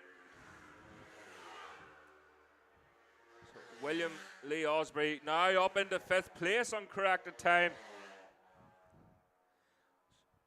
So Lee Osprey up into 5th. First of the Supersport 300. Second of the 300s is William Grant, followed by Darren Duncan. Mark Johnson has dropped down to 4th place in the Supersport 300s then. Linton Irwin is 5th of the 300s, but 15th on the road. One of the last machines through there. And Brian Harding in the Moto 3 machine just in behind in 16th.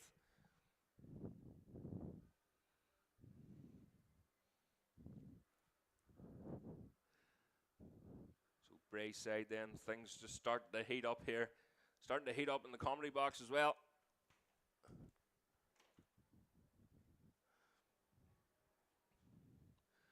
I'm making a mess of everything here.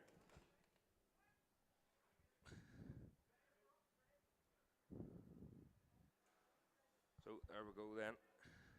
Just waiting for McGee. And the gap last time was 4.6 seconds. So we'll see what it is this time round. So as the rest of them go through. So Dan Sale then, it's now 7.2 seconds of a gap. The lead for Derek McGee. Chris Mayer still in behind there. On the brakes. Doesn't want to make any risky maneuvers this early on in the race. Of course, this is the second time we've tried this. So Nigel Moore, Kyle Park, Lee Osprey across the line again. And back up into that 5th place. First of the Supersport 300s, Mark Johnson. See Darren Duncan close in behind Mark Johnson, but he's dropped down on the table. So he's down into 12th place in the road. Mark Johnson's in 9th, although Darren Duncan is right in behind him on a slipstream.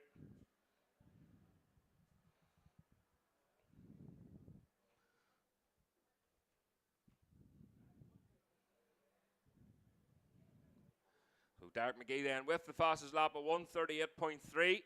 Dan Sale at 140.9. Chris Mayer at 142.6. So the gap back to Chris Mayer from Dan Sale now is 2.1 seconds.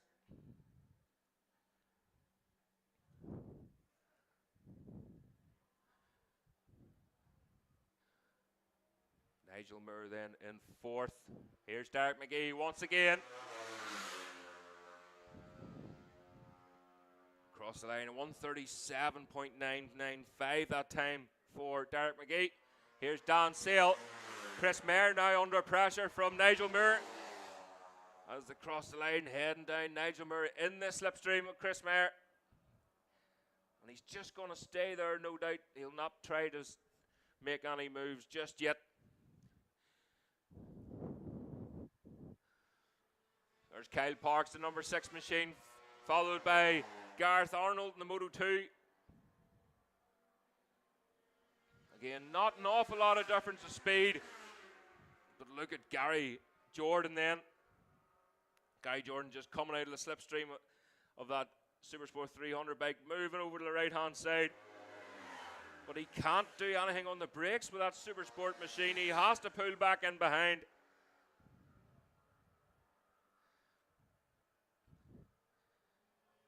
There's Malcolm Love, the number 49 machine. So Malcolm's currently 14th position, 10th of the Moto 3s. Darren Duncan's now up 11th. Personal best there, 150.0 for Darren Duncan. But there's no doubt in this man, Derek McGee, a 137.9.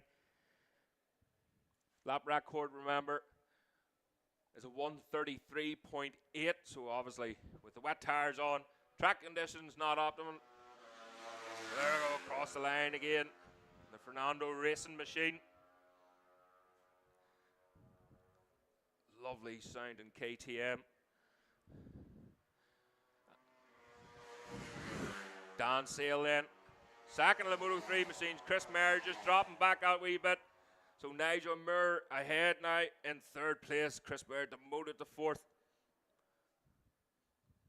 So Lee Osprey, we're waiting to see if Lee Osprey can maintain that gap.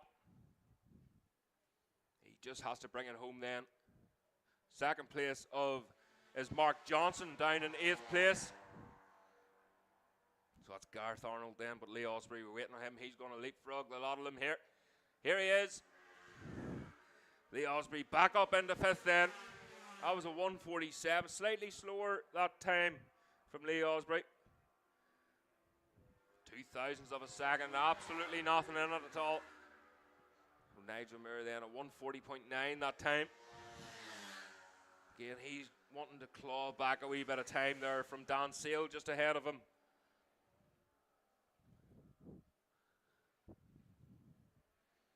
Good battle here with Malcolm Love heading the front. The Supersport 300 machine just in behind. See the speed difference there, Moto 3s, even with the 125s passing the Supersport 300 machines. They give themselves an awful lot of work to do then. There we go, 4 laps to go then of this race.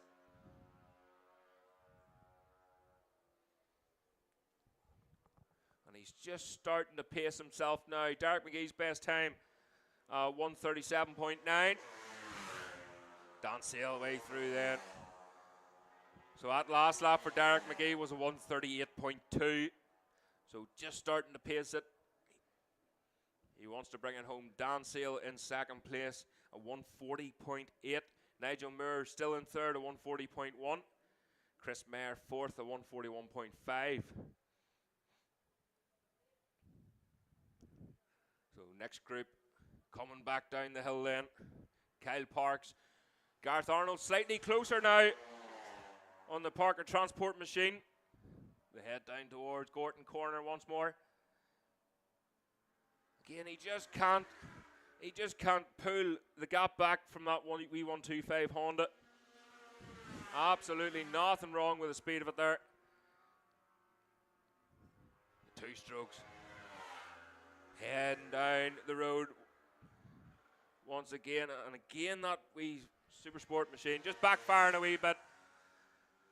Just causing some issues. Darren Duncan then dropped back down to 13th place there on the corrected time. 4th on the KTM.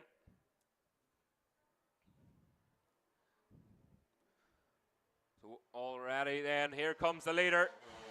And Malcolm Love and the number 17 machine there of Linton Irwin about to get lapped. So he's going to have to go up the inside then. Hopefully they'll move over for him.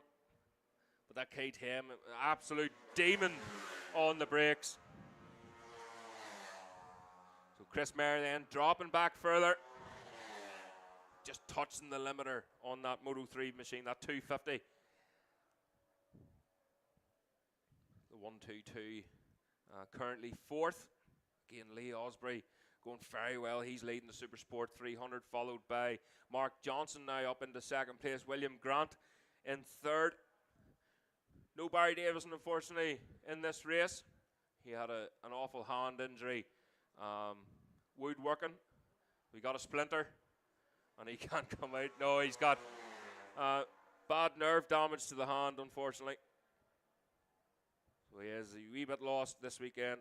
He wanting to get back out on the machine, but he's kept busy throughout the season.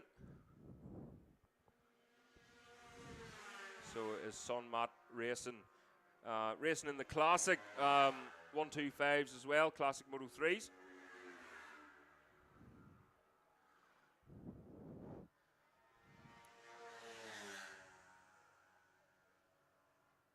So Robert O'Neill there just ahead of Darren Duncan on corrected time and on the road. That was a 1:48 that time for Darren Duncan, so he has upped his time again. Derek McGee through again for another lap, a 1:38.8 that time. So nearly a second slower than his fastest lap. Of course, he had a lot of traffic to contend with there as Nigel Muir goes through. Nigel Muir still holding on in that 3rd place there. Chris Mayer across the line, the German slots in 4th. Lee Osprey, the gap, corrected time. Just too far back there for Lee, but a very respectable 5th place on a Supersport 300 machine. against these Moto 3 Grand Prix machines.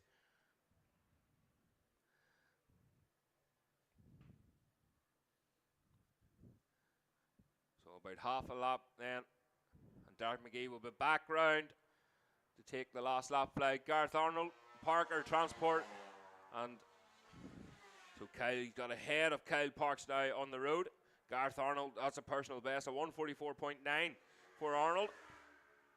But Lee Osprey then across the line and jumping back up to 5th place, a 145.4. So Lee Osprey getting quicker and quicker during this race, whereas the other ones, the leaders, are just slowing down, just pacing themselves. They want to finish. It's all points. It's all winning. That's exactly what Derek McGee wants.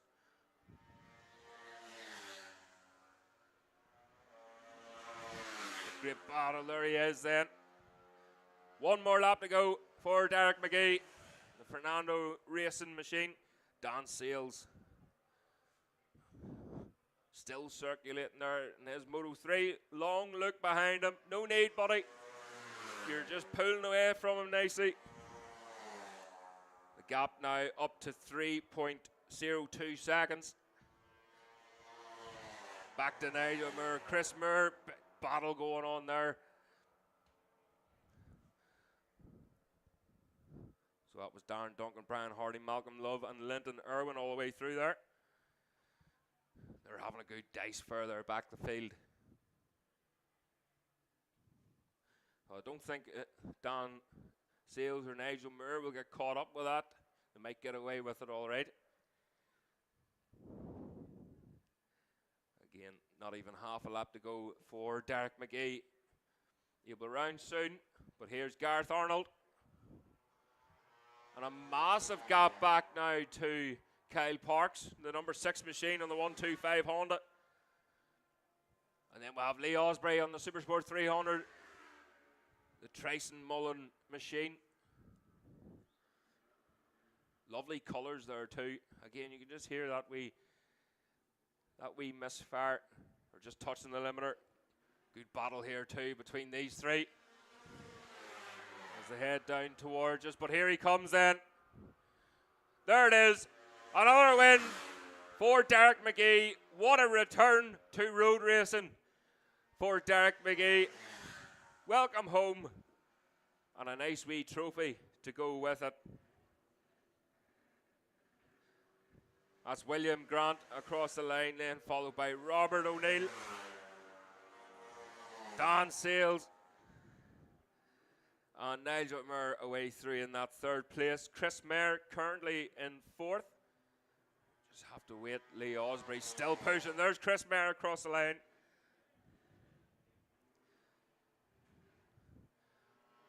The rest of the Moto 3 machines. Brian Harding, Malcolm Love. Brian just getting Malcolm, pipping him on the last lap there. Malcolm had to settle in behind him. So 14th, 15th then for Malcolm Love.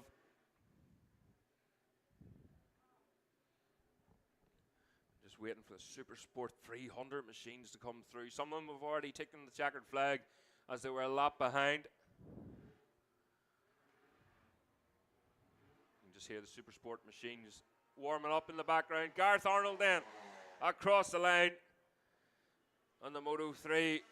Again, have to wait for, there he is, Lee Osprey, winner of the Supersport 300 class, across the line, the number 45, finishing 5th on the road, uncorrected time. Very, very impressive indeed. So Derek McGee then taking the win.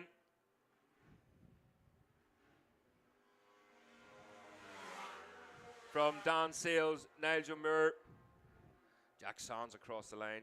Gary Jordan finishing up there in 9th place on the McKay Engineer machine. But Derek McGee winning a 137.9. Dan Sales a 139.7 in 2nd. So the sweeper is going out on track, and that's in the shape of Jack Agnew. So he's out on his Ducati Monster, supplied to him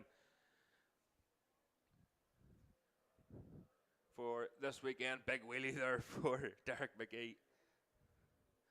Nigel Moore then 3rd of the Moto 3 machines. Chris Mayer 4th in the Moto 3, Fifth, Moto 3 was Gareth Arnold, followed by Kyle Parks in sixth. Seventh place, Gary Jordan. Very impressive run there for Gary on his first time on that machine. Eighth place was Jack Sands.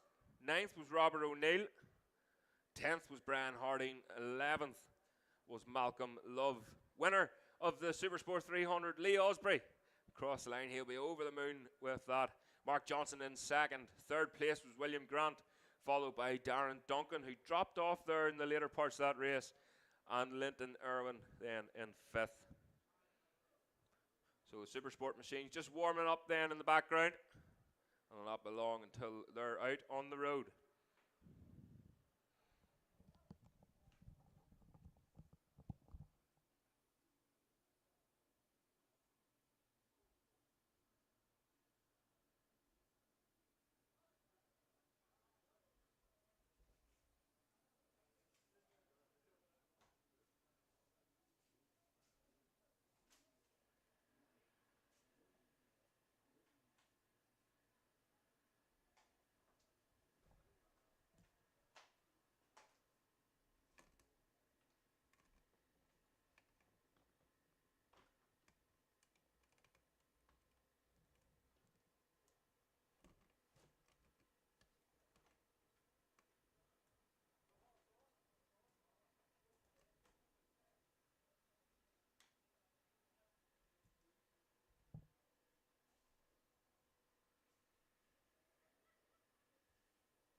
So the Supersport 600 machines lining up on the grid then.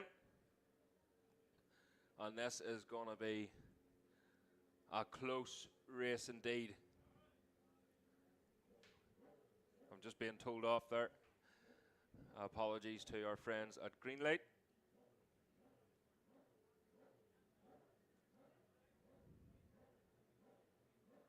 I did want to go down and interview some of the riders over the tannoy, but again, they're doing their bit too.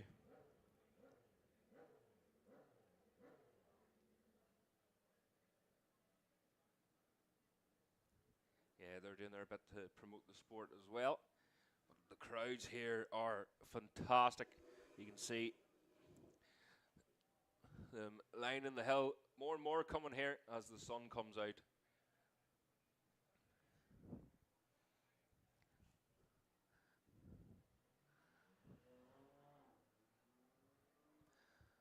Yeah, so the sun comes out then at Cookstown.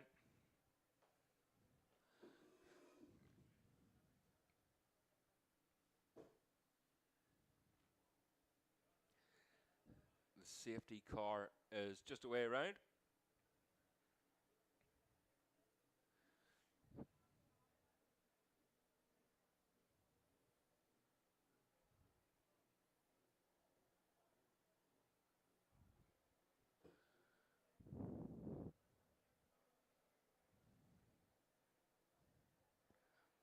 Derek McGee just getting suited and booted. It's great to see Derek back.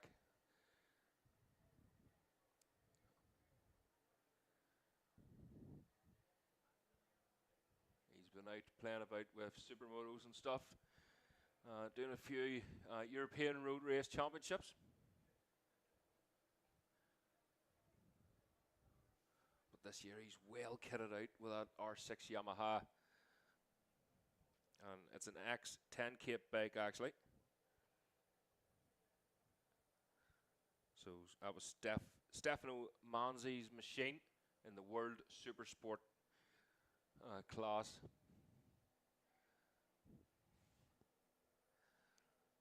So again, just doing a few interviews there.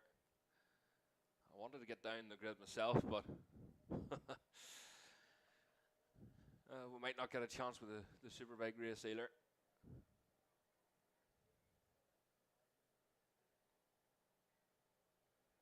It's getting warm in this comedy box now. As soon as the sun hits it, it seems to just turn into a greenhouse.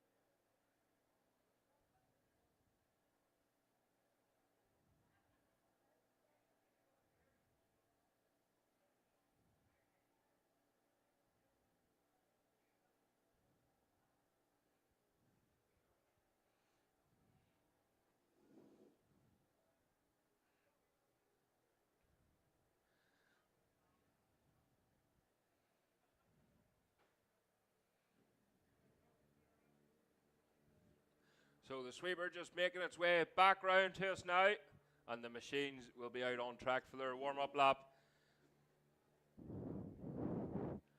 Super Sport lap record then, held by Adam McLean at a 124.4, and that was in 2021. I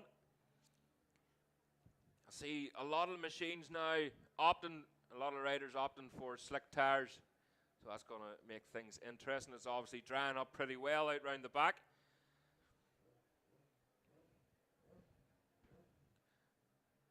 So there's no doubt there's a dry line there as the sun comes out here at Cookstown. Still a bit dull looking round the back there, just behind the hill.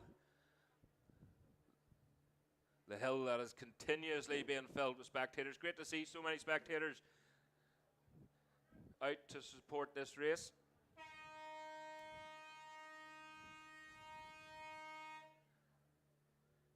So there's the Claxton.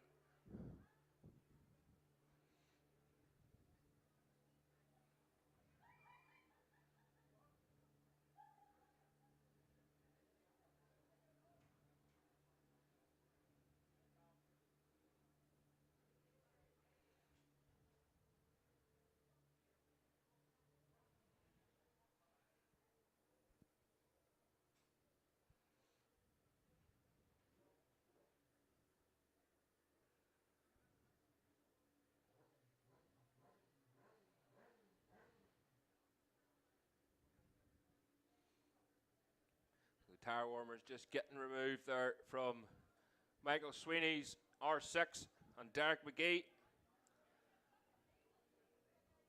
So slicks all round by the looks of it for these machines. Darrell Tweed as well on slicks.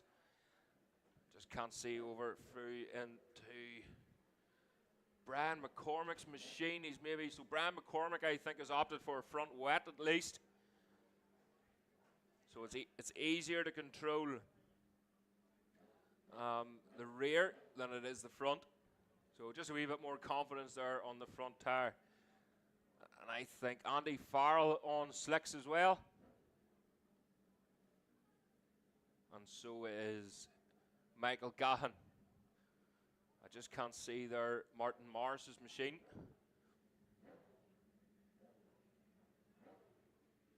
And there's Michael Dunlop, guys, pulled up on the grid, the number 6 machine. Just in time, as usual, for Michael as they leave the grid here and make their way down to Gorton's corner, heading for the sunlight.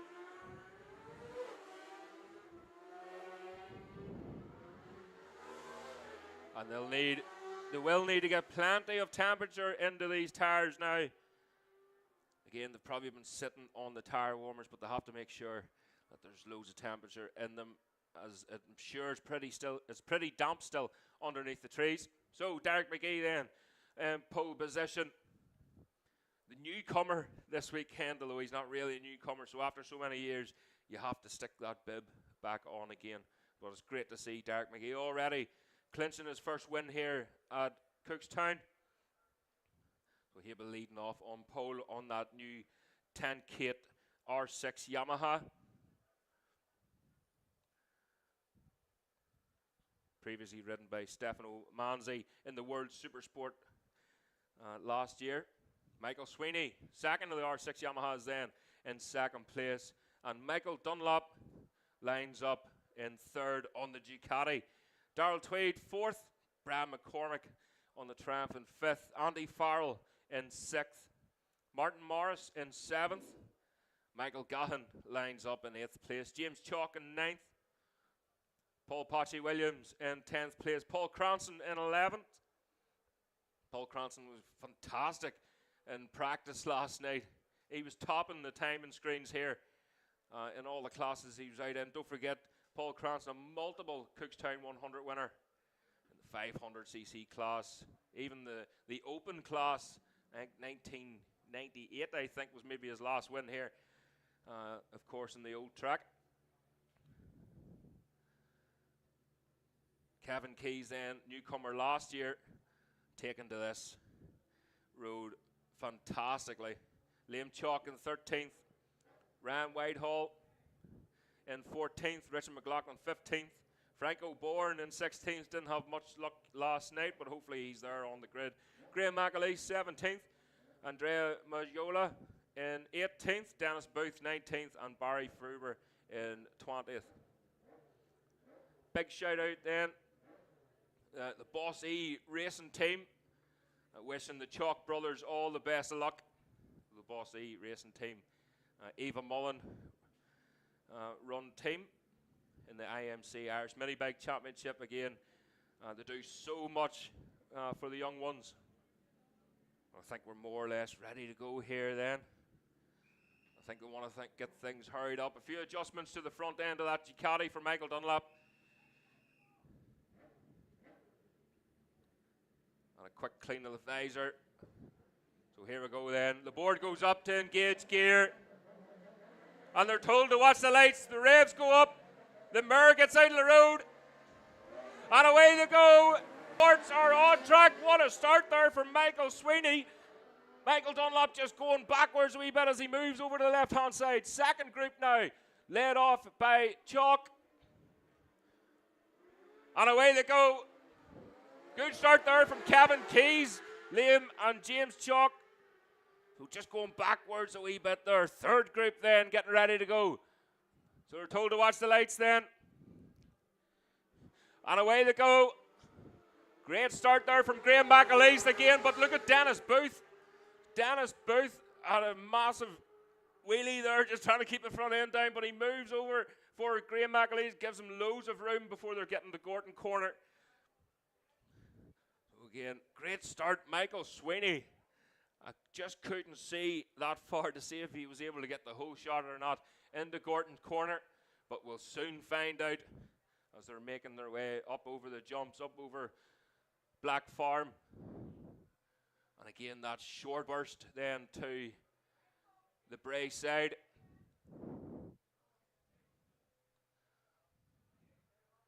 So again, please remember, guys, to give the teams plenty of room for their pit boards. Any spectators on that fence, can you please give them plenty of room to work? Because it doesn't take long for them to get round, and we can hear them, I can see them coming round the Bray side now. It's Michael Dunlop that's in the lead in this race, followed by Michael Sweeney. So Dunlop's leading from Sweeney, Derek McGee, Andy Farrell away through there. Fantastic start there for Andy Farrell. Michael Gahan, Bram McCormick, you can hear the golder of that Triumph machine away through.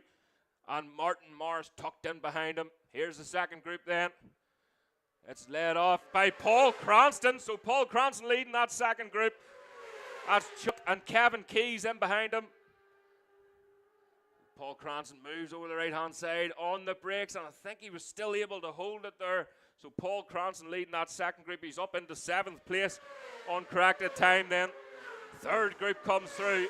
Oh, Dennis Booth with a huge moment there onto the start and finish line. So the gap back. Michael Sweeney was right in the slipstream there of Michael Dunlop. 0.1 of a second behind. Derek McGee further 0.8 seconds behind then, just dropping off a wee bit. Andy Farrell in 4th place. What a start there for Andy Farrell. Darrell Tweed just in behind. So next time round, we're going to get some times on the board, and that'll give us an indication of just how tricky the conditions are out round the back half of the track.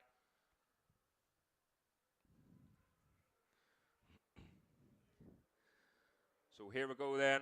Just hearing Franco Bourne has retired, but it's still Michael Dunlop in the lead. But Derek McGee has posted the fastest lap at 1:27.6 there, and he is on an absolute charger now in this race. Just hear that machine of Bram McCormick's going through. Michael Gahan now up into 5th place. Andy Farrell demoted to 6th. Bram McCormick in 7th. Martin Morris then. So the next group comes through. And it's all chopping and changing here. So James Chalk then. Kevin Keys up into 7th place just behind Andy Farrell. James Chalk in 8th. Paul Cranston in 9th. So there's Andrea way through. Up into 9th place for the Parker Transport machine. That was Graham McAleese, Anthony McColgan, Noel Carroll, Stephen Deegan, and Dennis Booth away through.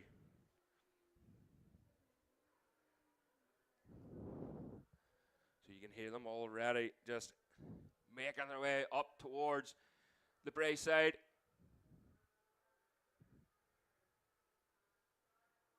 Just listen to that Ducati thundering through. We're waiting for the number 6 machine, but Derek McGee posting the fastest lap last time round.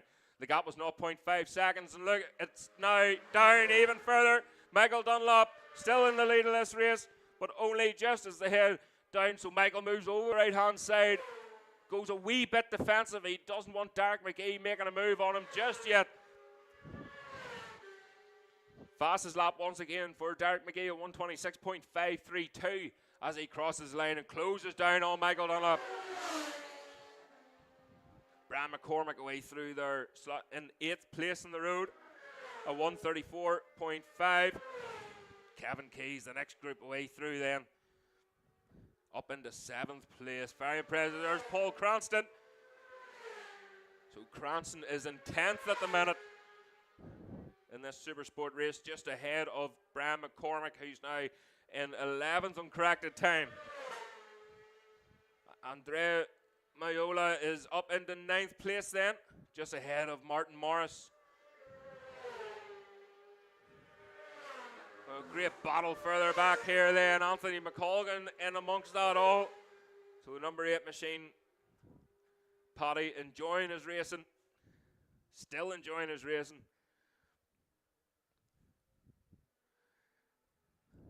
So we'll see what the gap is now. Derek McGee just fishing for a move here now. He's still in the slipstream of Michael Dunlop, who's still in the lead of this race as they head back down. Derek McGee moves over to the left-hand side. Michael Sweeney all alone there in third place now, but look at that Ducati on the brakes, and he pulls a couple of bike lengths on Derek McGee.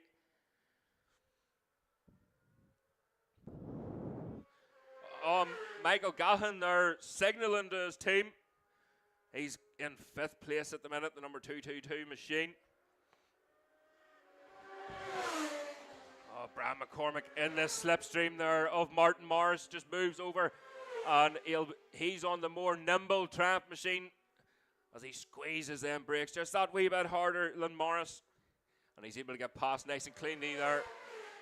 There's Brian McCormick, closely followed by Richard McLaughlin. New machinery this year for Richard McLaughlin. And Chalky across the line. Here comes Andrea. You can just hear the back end of that machine just dragging as they're breaking into Gordon.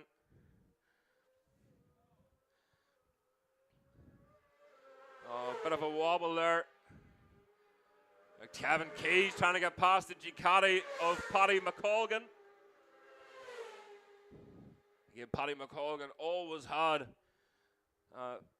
great machinery. Oh, look at this. Derek McGee still in the slipstream of Michael Dunlop. And again, he just moves over to the left-hand side. He has no intention of overtaking Michael Dunlop. I don't think he had a choice that time round. Michael Dunlop posting the fastest lap, a 1:26.249. Michael Sweeney still in that 3rd place, followed by Darrell Tweed in 4th. Kevin Keys then uncorrected time, currently in 5th place, just ahead of Michael Gahan in 6th. So Gahan then across the line. Again, we'll have to wait till it sorts itself out then and correct the time, but it looks like it's going to be Kevin Keys, James Chalkers, Brian McCormick, and Kevin Keys is caught right up behind him now.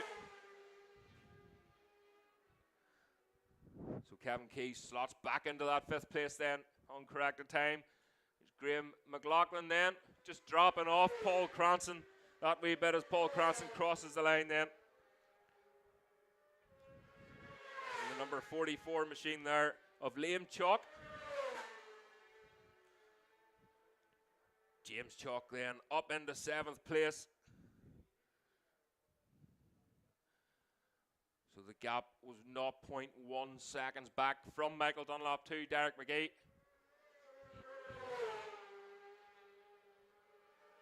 There's McLaughlin then has now got ahead of Paddy McColgan, but they're now coming into slower riders. It's still Michael Dunlop, but only just as they're heading down towards Gorton. They move over to the left, move over to the right. They don't know what direction to go to get past, but they need to get past fast before Gorton's corner, or they're going to get caught up badly up round that twisty section, heading for McAdoo's. Great result there too for Darrell Tweed then in 4th place. And Kevin Keys, once again, coming from a group further back, newcomer last season here at Cookstown. And he's loving this track. So here they are then, Brian McCormick and Kevin Keys as the pass is side by side. Kevin's on the right-hand side as we're looking down towards Gordon's, and he just makes short work of that Triumph on his R6 Yamaha. That's Andrea Maioli way through there. So Michael Gahan dropping down the timing screens here now. But just waiting for him coming through then. It's all going to sort itself out on corrected time. Michael Dunlop still in the lead of this race from Derek McGee. 2.5 laps to go. Michael Sweeney still 3rd. Darrell Tweed in 4th. So here we go then. So he's dropped off then. So the slower riders have really upset this race. And there they all go thundering past. So the gap now up to 2.2 seconds back to Derek McGee over Michael Dunlop then. So I think he just got caught up there at Gorton, and exactly what was said, heading for McAdoo's then. It's really difficult to pass up around that section of the track. If you're going to do anything, you try and do it all in a straight line. Make it easier for yourself. Kevin Keys then, the number 55 machine, away through. Bram McCormick dropping off massively here. There's Chalky, the number 10 machine, up into 6th place at the moment. Martin Morris away through, just in behind him there in 8th place. Great. That's Richard McLaughlin. That's a good run there for McLaughlin up into 8th then. Paul Cranston currently 10th, but I think he's going to drop then to about 12th. Here's Liam Chalk and Andrea Mayola. He's up into 7th place in the Parker Transport machine. Paul Cranston dropping to 11th. There's Michael Dunlop. So the last lap flag is out. Pulled another gap then on Derek McGee, up to 3 seconds now. Michael Dunlop with the fastest lap, a 1:25.0. Derek McGee, a 1:25.9 on that lap. Michael Sweeney away through. And that's Barry Fuber, Graham McAleese, Paddy McColgan, Stephen Deegan all the way through there. Noel Carroll, that's Dennis Booth on the ZX6 machine.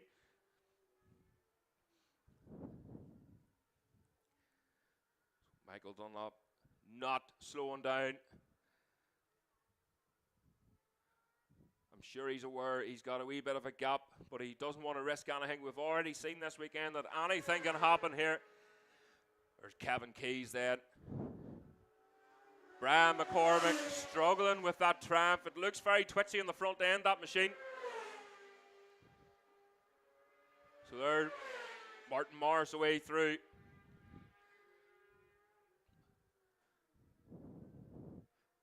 Richard McLaughlin then should jump up the screens here again, back up into 8th place.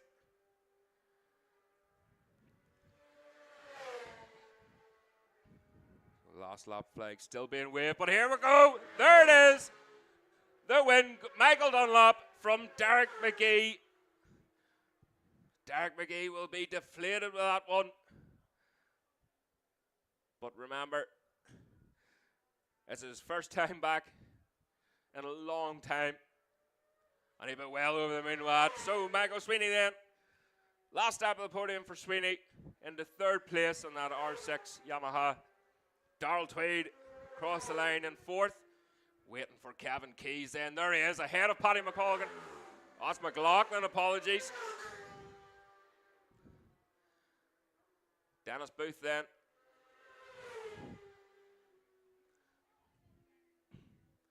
Again, so Kevin Keys and James Chalk then to come through. Here he is then. Fantastic result there for young Kevin Keys. There's Brian McCormick just looking over. So it's all about this next group then. Andrea Mayola, it looks like he's holding on to that 8th place, just dropping down a wee bit there to 9th. He made a mistake on that lap. That was a wee bit slower, nearly a second slower in that lap. Richard McLaughlin across the line finishes 8th place.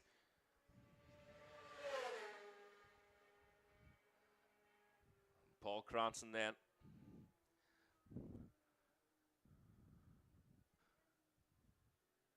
So the sweeper then out on track, guys.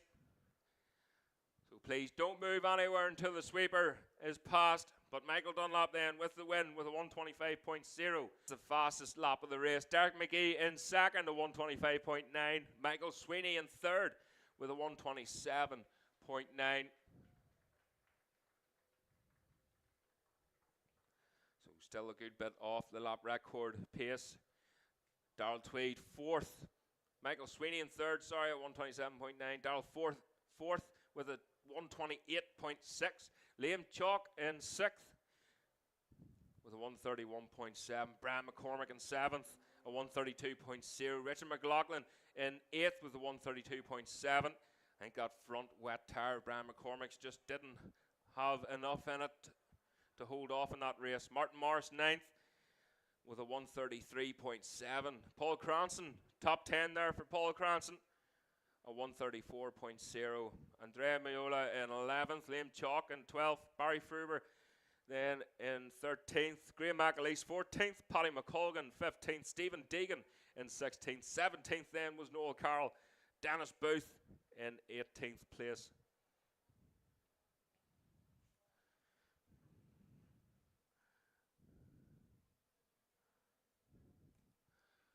So Open B machines then should be making their way out onto the road very soon. And we'll get racing once again here at the Burr competition, Cookstown 100.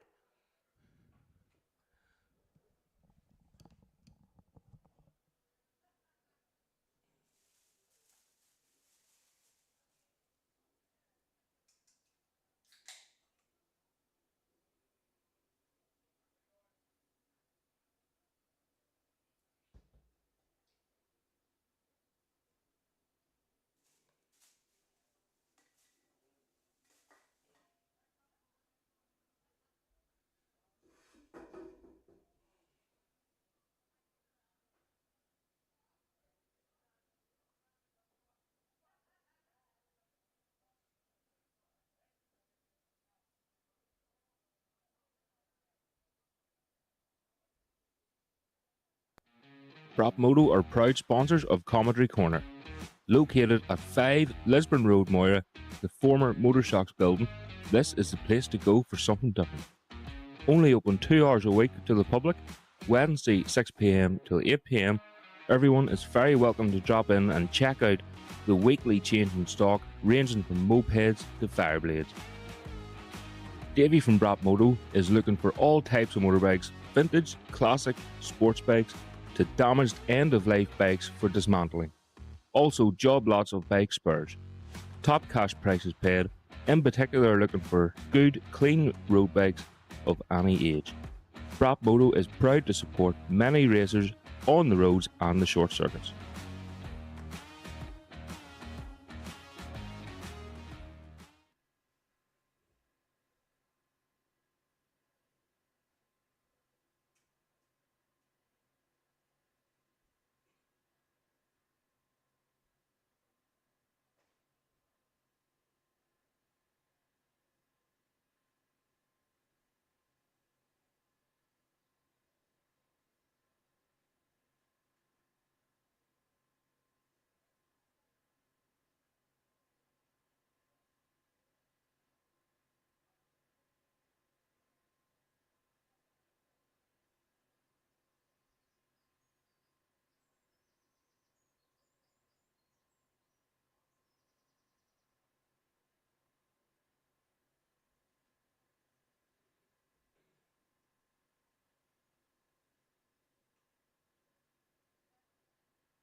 You got the coat and all off now, Richard?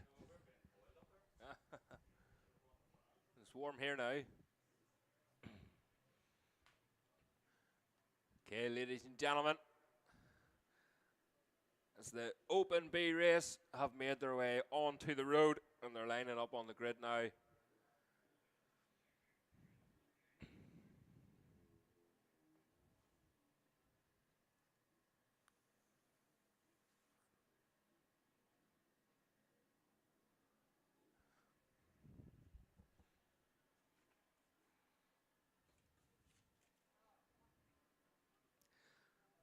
Again, the sun glistening down on top of us here.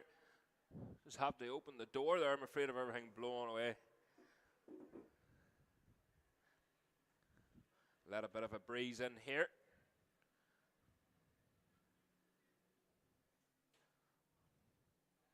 The trick is trying to keep it open.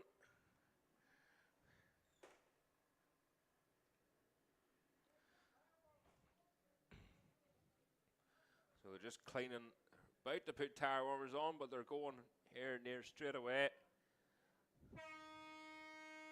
Richard McLaughlin then straight back out again.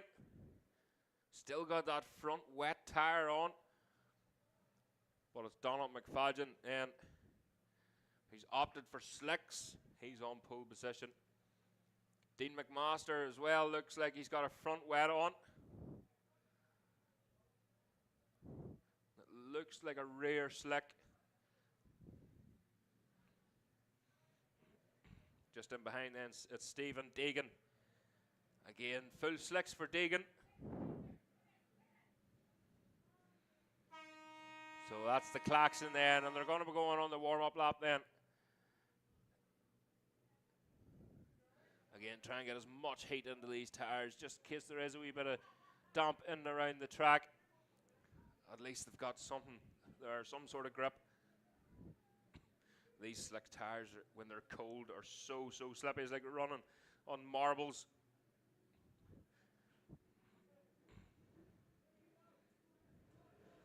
So there we go, on the warm-up lap then. The machine's heading out. And again, the first time today, some of these machines, some of these riders have been out on track.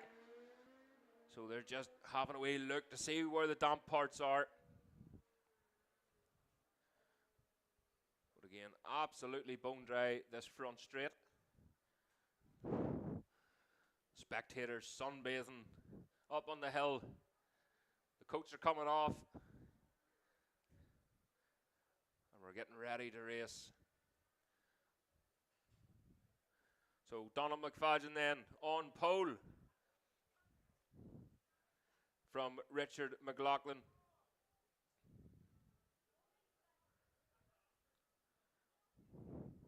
Third place then, Andrea Mayola with Dean McMaster in fourth.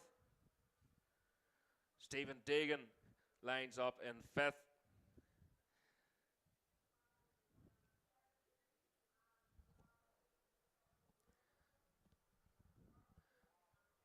Noel Carroll then in sixth. Andy McAllister lines up in seventh, but keeping a close eye on Andy Mack. Aaron Sadler eighth. Sean Buckle in ninth. Roddy Taylor 10th.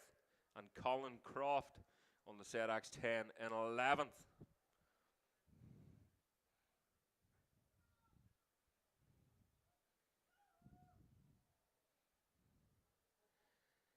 Talking to Roddy Taylor yesterday, he's got a busy year ahead of him.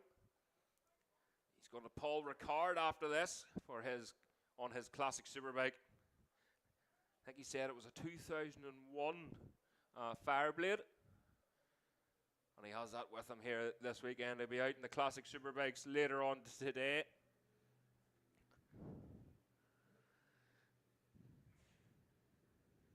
So after this then we will have the junior classic machines. That's the 250cc machines. A lot of 250 Suzukis lining up. So near ready to go then. Just a few things around the track to be cleared up. Paul Gartland here this weekend giving a hand out, and Jenny on the flags. Paul holding his flags really professionally there, his flags.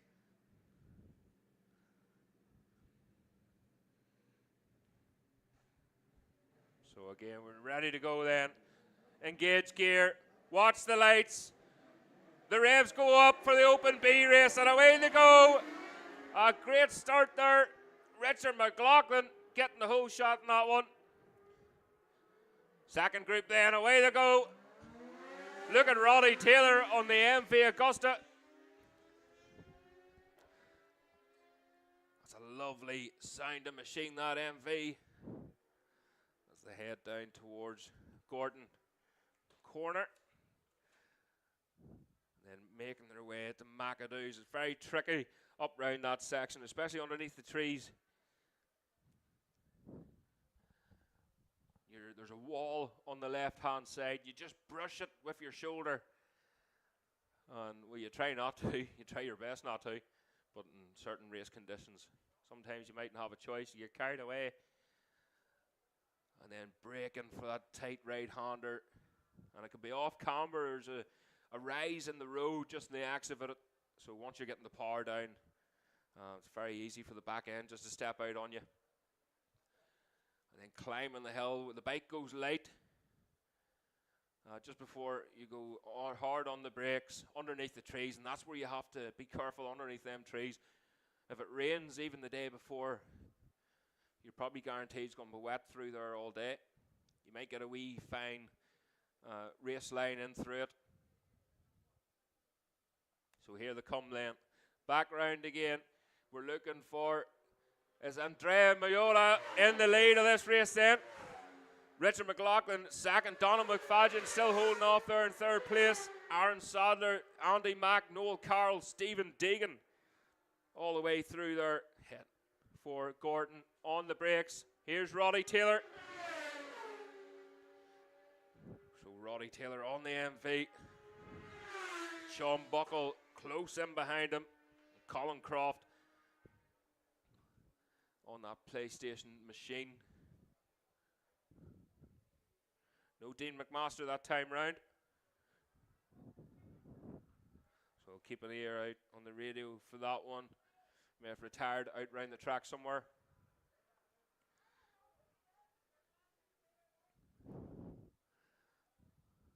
So Andrea, the Parker transport machine, in the lead of this race. Again, newcomer. It's only 2.1 miles around this track, but there's a good bit to learn. So the gap back from Andrea to Richard McLaughlin was 0.56 seconds. Richard pushing hard. New machinery there for McLaughlin this year as well.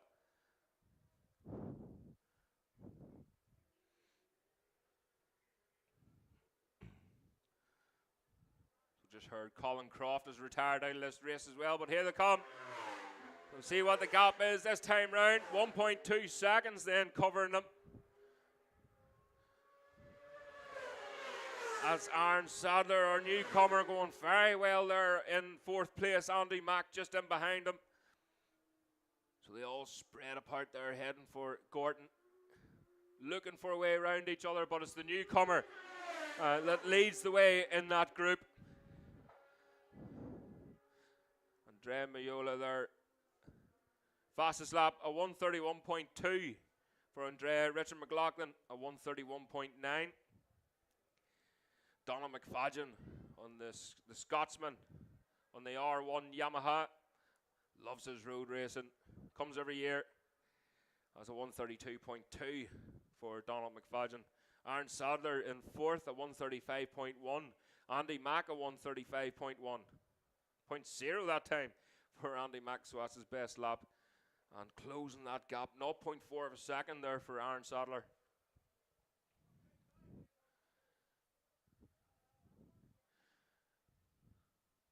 Oh, just hearing, guys, unfortunately we have a red flag.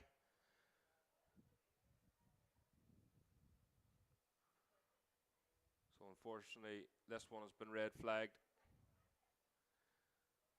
And if we hear anything, guys, we'll be sure to keep you updated. But there is a sweeper travelling. Marshall is out on track, so please stay where you are during all red flag situations.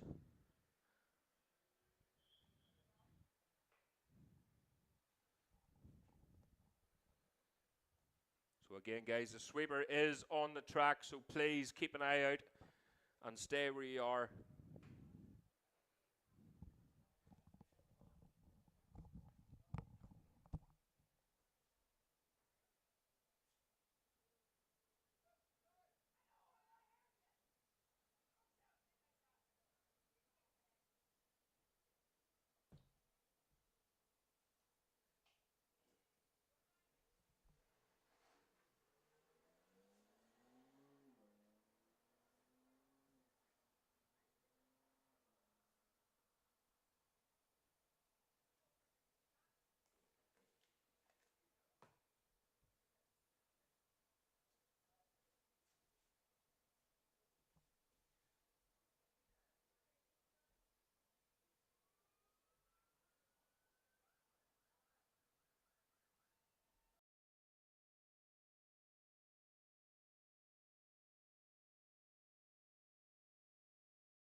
no update as yet, but we will, once we hear something, we'll let you know, get things up and running here. Please, just a reminder, that what we would call in racing terms the pit wall, so that wire fence there where the teams are hanging over with their pit boards and whatnot, please, no children in that area. It is quite dangerous. You have to have your wits about you. We've seen it here before in previous years where that fence has been hit by motorbikes, and they're coming down here at a good rate of knots, 140 mile an hour. That wire fence is not going to stop a motorbike going through it, so please, no children behind that fence. There's plenty of viewing area up on the hill, and before I started racing the Cookstown, before I started doing that, that's where I would always sit, and a fantastic view from Braeside right down to Gordon Corner. So please, no children in that area. Thank you. So again, once we get an update here, folks, we'll let you know.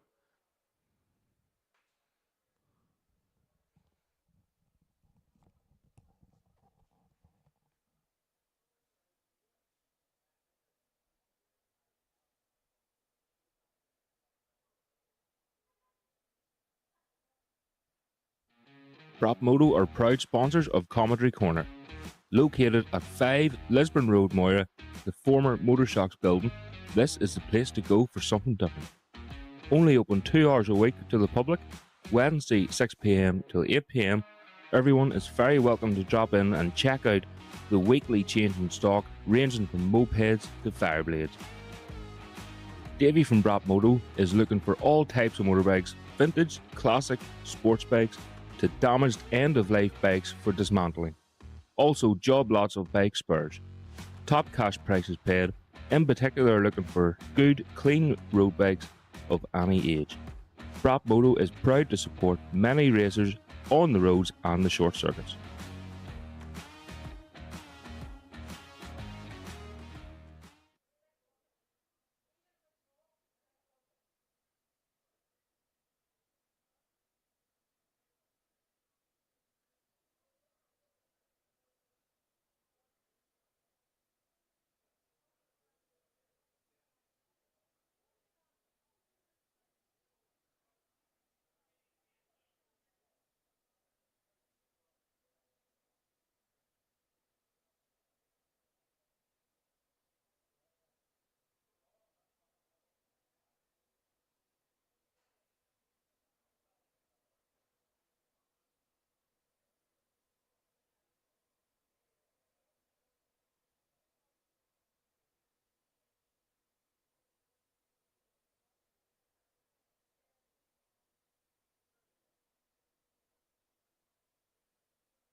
Okay, ladies and gentlemen, no update just yet.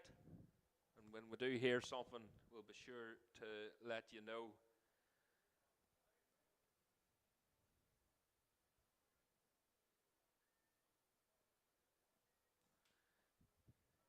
So being spoilt up here. Injured riders sending me pick a mix, some sweeties, a pen that I lost yesterday, and a bottle of water, so thank you so much. And Wendy Hull with a plate of sandwiches for me. So can never go wrong. So I hope everyone's keeping well. All the spectators enjoying the racing so far. Again, sometimes these things happen, and unfortunately, we've no update just yet. But when we do, we'll get back to you very soon.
Moto are proud sponsors of Commentary Corner. Located at 5 Lisburn Road, Moira, the former Motor Shocks building, this is the place to go for something different. Only open 2 hours a week to the public, Wednesday 6 p.m. till 8 p.m. Everyone is very welcome to drop in and check out the weekly change in stock ranging from mopeds to fireblades.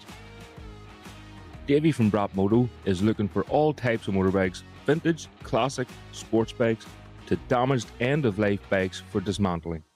Also job lots of bike spares. Top cash prices paid, in particular looking for good, clean road bikes of any age. Moto is proud to support many racers on the roads and the short circuits.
Ladies and gentlemen on watching on YouTube, as you can see, still a hold up here. Unfortunately, Cookstown. I think it was incident out the back half of the track.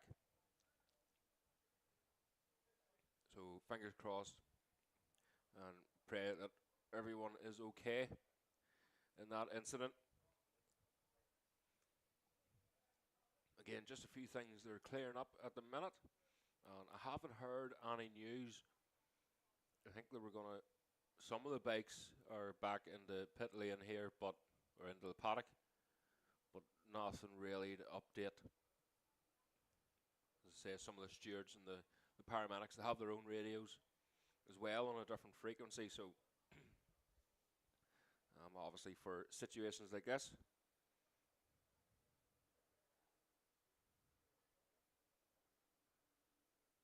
I'm sure we'll try and keep you updated as best we can, guys. And again, thanks for watching, and thanks for tuning in. Please subscribe, and we'll subscribe and share and go on to our social media, Facebook pages. And please like and share our posts.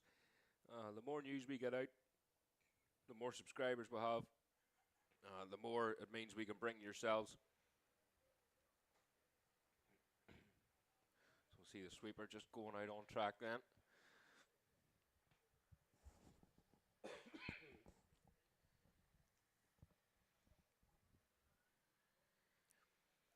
Okay, ladies and gentlemen, there is a sweeper on track.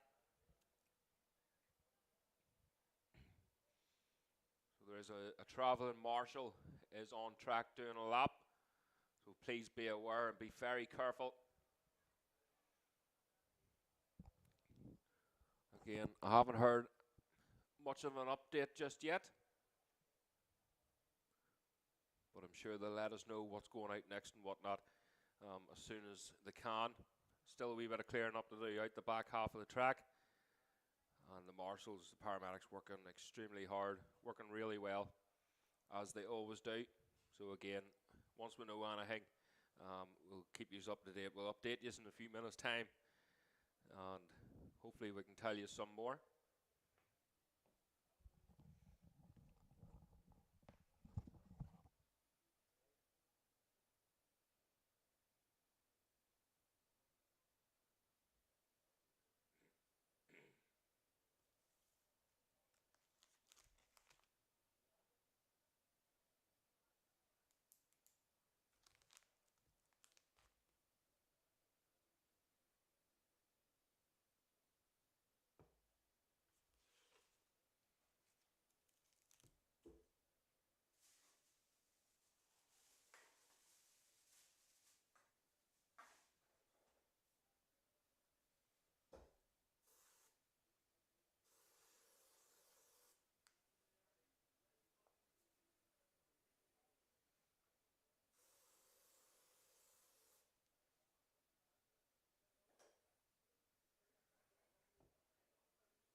ladies and gentlemen, I think we're going ahead with the next race then, and that's the Junior Classic Machines. That's race 6 in your programs, so the Junior Classic Machines will be making their way to the holding area right now, and they'll not be long until they're out on the road. So they're the 250 Classic Machines.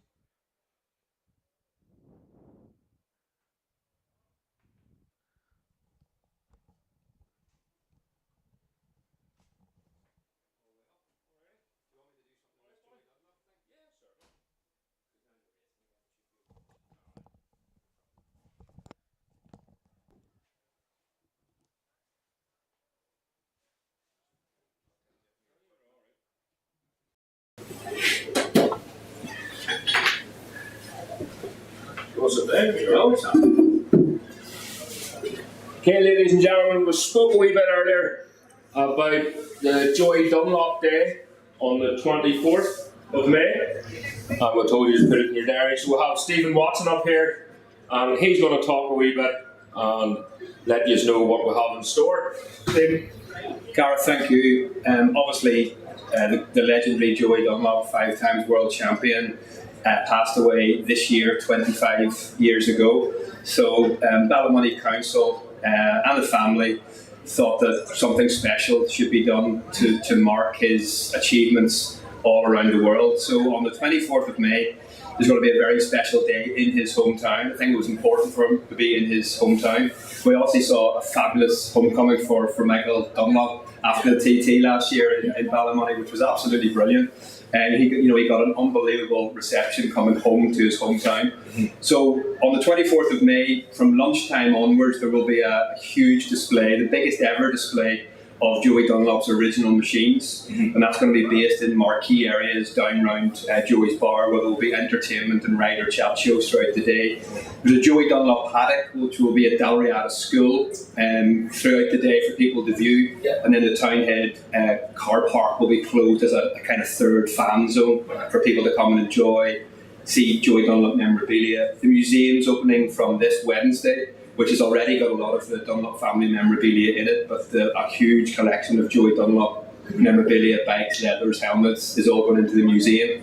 And then the showpiece, I suppose, starts at around 5:30 in Ballymoney when the roads close around the town, and 25 of Joey's original machines and many other bikes will be ridden by a host of famous riders. So far the likes of World Superbike champions Jonathan Ray, and Carl Fogarty will be there. British Superbike riders, Leon Haslam, Glenn Irwin, Northwest 200 record holder, Alistair Seeley, and a host of other riders. The list goes on and on and on. From the past, his teammate Alex George, there's Alan Irwin, Glenn Irwin, Michael Swan, Adrian Coates. That's just off the top of my head. And we're hoping, we've got some plans in place to try and bring some riders from the Isle of Man as well. Obviously the TT is about to start. We would like to try and bring some of the riders from the TT in as well to ride Joey's bikes. It's a huge logistical challenge, so I'm not sure if that's going to happen, but we're going to do our best to get them in on the day. Well, I'm sure it wouldn't be too bad getting riders who wanted to ride in there, they want to be there for the legend and the history that Joey Dunlop and even the Dunlop family have implanted into the road racing scene. But as you said, big names like Leon Haslam, and we've got Carl Fogarty, Johnny Ray all coming over, and it's a no-brainer to get up there, and it's a day out, and as you said, to commemorate such a legend, to do this for his family, it must mean an awful lot. Yeah, look, Joey Dunlop is one of Northern Ireland's greatest ever sporting ambassadors, and the Dunlop name is continued to be held in the highest regard with what Michael Dunlop is doing. Sometimes because these achievements happen on the Isle of Man, you think they're not big. These are absolutely huge, what Michael Dunlop is doing, and he is keeping the Dunlop name to the fore. It is such an important sporting name in the history of Northern Ireland sport, and for Michael to break Joey's record last year, it was just absolutely sensational. It's one of the greatest sporting achievements there's ever been in the history of this country. So the Dunlop family, the Dunlop name is very important, and I think everyone thought that 25 years, something special should be done, and that's why everyone who was asked has said yes, and they'll come, they'll ride his bikes, and we're expecting thousands and thousands of people. This is just 2 weeks after the Northwest 200. It is going to be an incredible day out. A family fun day out and a time to remember Joey Dunlop as well, with entertainment through right into the evening time as well. The riders will be doing chat shows, signing autographs, etc., etc. So it's not a race, it's a parade of champions, but it's probably a gathering of riders that you will never see the like of ever again. And it's definitely the biggest collection of Joey Dunlop's bikes and running machines that you will ever see in your lifetime. So it's really special. Brilliant, really is a celebration there. We are looking forward to that. That's the 24th of May. That's a Saturday, and please follow their Facebook page, Joey Dunlop Celebration Facebook page, and continue to update that with information for everyone leading up to the day. And you're commentating in case nobody's told you that. So I've just clenched myself another job. Thanks very much, Steve. Thank you. Good man. So you heard it there, folks. A great line up there for the Joey Dunlop Celebration on the 24th. of May. Looking forward to that. And again, another wee day out for myself as well. So bring the family along. And there's plenty to see. So the next machines then, just get themselves ready. Here, that's the 250s, the classic 250s, the junior machines. You can see the haze of blue smoke there in the background. So again, a wee bit more to do. The sweeper will have to go around, double check everything here, and we should get things up and running here very, very shortly.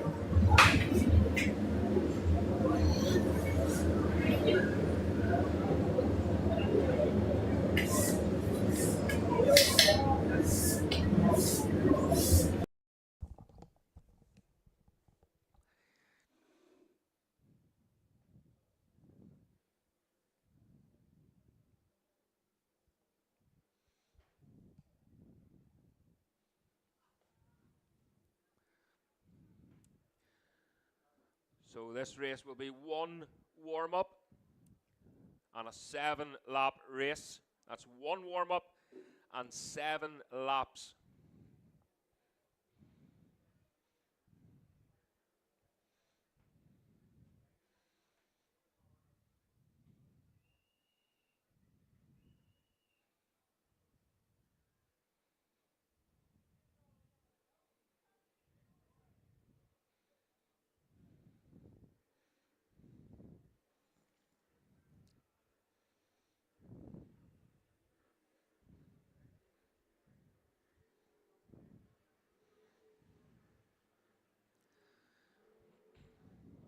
So just let everyone know around the circuit, that is the sweeper now out on track. So the travelling marshal making his way around now.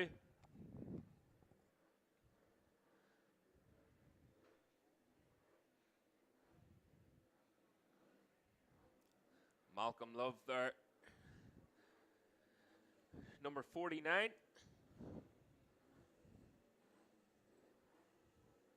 And Phil Shaw, the 250 Suzuki's lining up.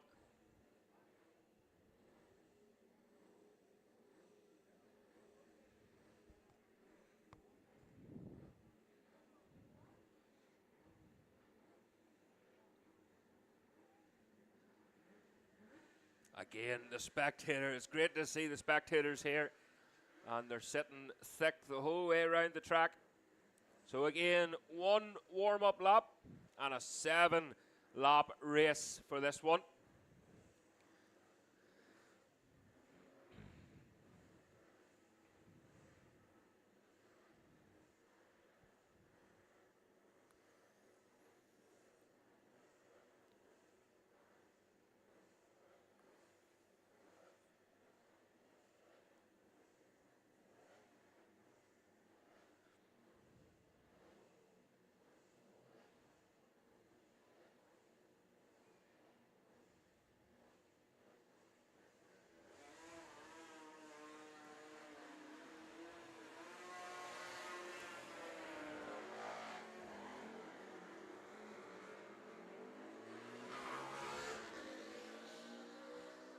there we go then. The machines are now out on their warm-up lap.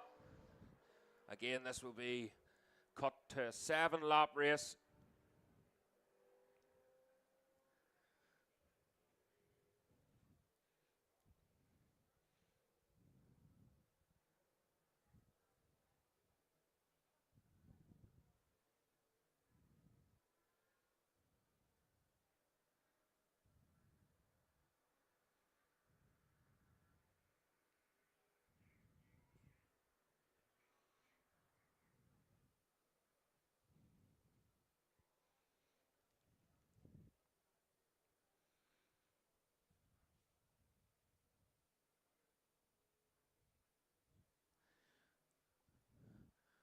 So folks, on the front row then, we have Brian Mateer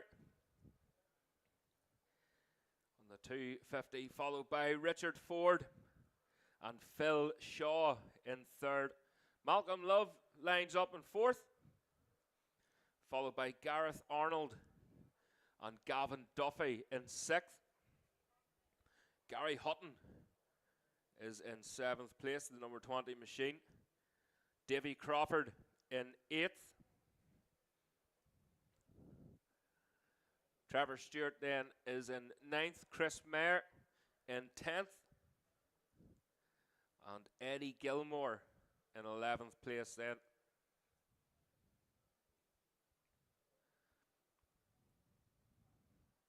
So again, yesterday during practice there was a few retirees, should we say, but hopefully they've got everything sorted. They've been working hard overnight, stuffed their dinners in them, and working late, getting some of the machines up and going again. Actually, 250, the two strokes, they're not too bad to work on. So a piston or a clutch you could have changed. You could have a clutch changed probably half an hour. And a piston maybe an hour or two to sort of piston out. Problem with four-stroke is 90% of the time you have to send the engine away to get fixed, and that's your weekend over.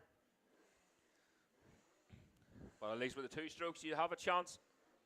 You can keep things running then. So here we go. There's Brian Mateer lining up the number 87 machine.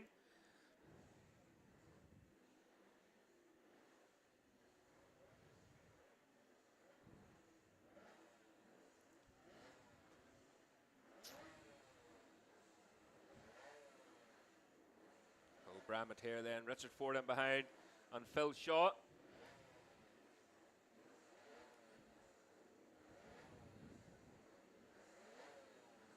Malcolm Love. Other problem there for the number 35 machine. Oh, Gavin Duffy has his hand up. So Gavin Duffy then retiring from this race already before it even begins. He's pushing the bike over to the side then. Such a shame there for Gavin Duffy. So here we go then. They're told to watch the lights.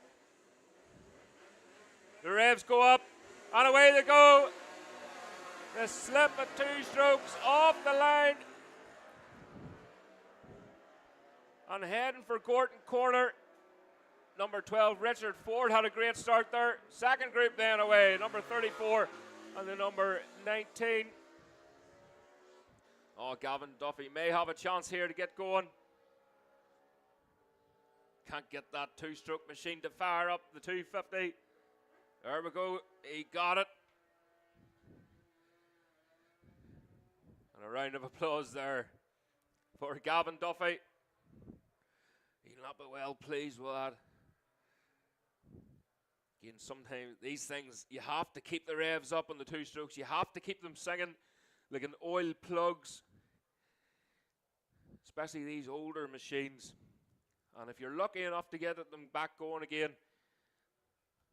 it'll probably take a lap and a half, 2 laps for the machine to clear itself again. So you really have to keep on it with them. Keep an eye on the temperatures all the time.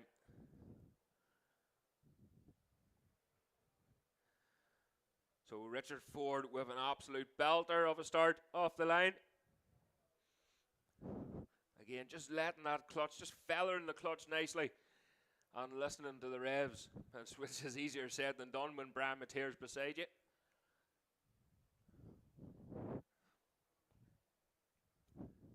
So these machines, no wet tires, no dry tires, just one compound, one tire for the whole season. So they run the same, whether it's wet, dry. We had snow last weekend too, so no matter what. So here we go then. It is Richard Ford that is in the lead from Brian Mateer. Malcolm Love, Phil Shaw chasing down Malcolm Love there as they head towards the first corner then. The wee 250 Suzuki then. Gareth Arnold away through.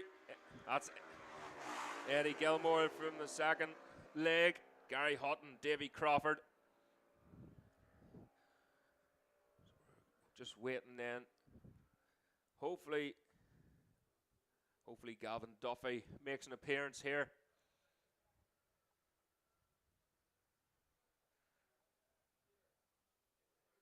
So I think Gavin's just rounding the...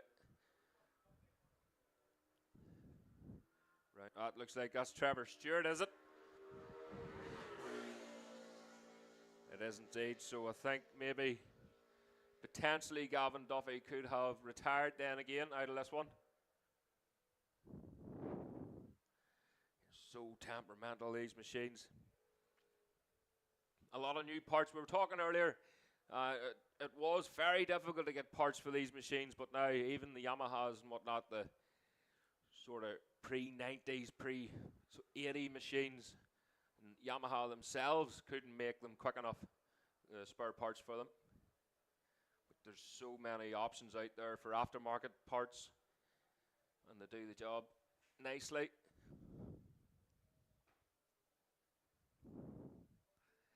So again, just waiting on Richard Ford. The gap back to Brian Mateer then was 0.6 seconds. So here they come then, heading for the line. It's still Ford. That gap looks like it's dropped a wee bit there.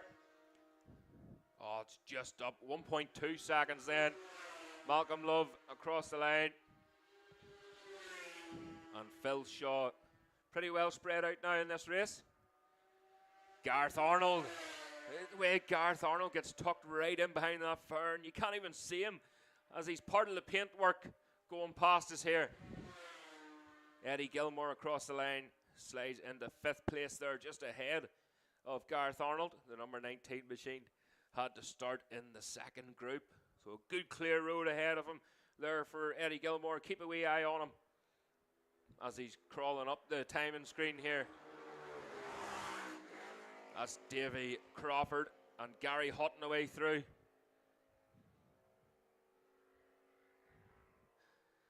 The next machine through should be Trevor Stewart then.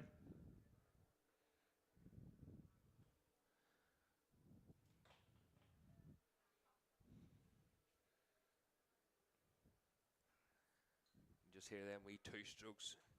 Slipping the clutch out of the road ends.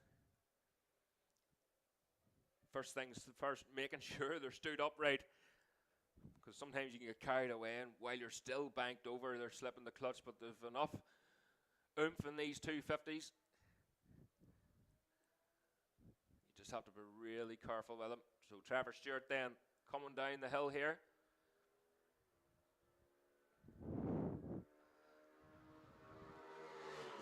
And it won't be long now until the leaders are making an appearance, and here they are, and it looks pretty close here at the front. So look at Brian Mateer, he's closed right up now to Richard Ford. He's in slipstream contention now as they head down towards Gordon. Mateer just staying tucked right in behind Richard Ford. Malcolm Love away through there, Phil Shaw and Gareth Arnold then. That bike of Malcolm Love's just a wee misfire out of it there as he passes. Hopefully there's nothing too serious with that machine. And there's the number 19 of Eddie Gilmore Oh, he's down into 6th place, so Arnold has upped his game that time. That was a personal best lap there for Gareth Arnold, a 1:55.6. Eddie Gilmore slightly slower. That was a 1:59.2 compared to his best lap of 1:58.7. But Arnold a few seconds quicker now as Gilmore starts to drop back off the pace.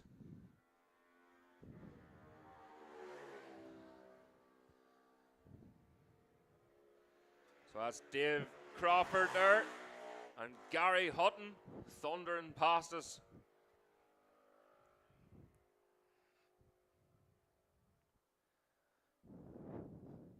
So a lot of 250 Suzukis in this class. Richard Ford, he has to be under pressure now from Brian Mateer.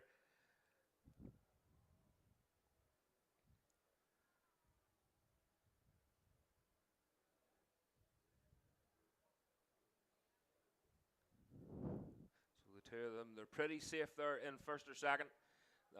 As further 10 seconds back, then off Brian Mateer is Malcolm Love. But look at Brian Mateer.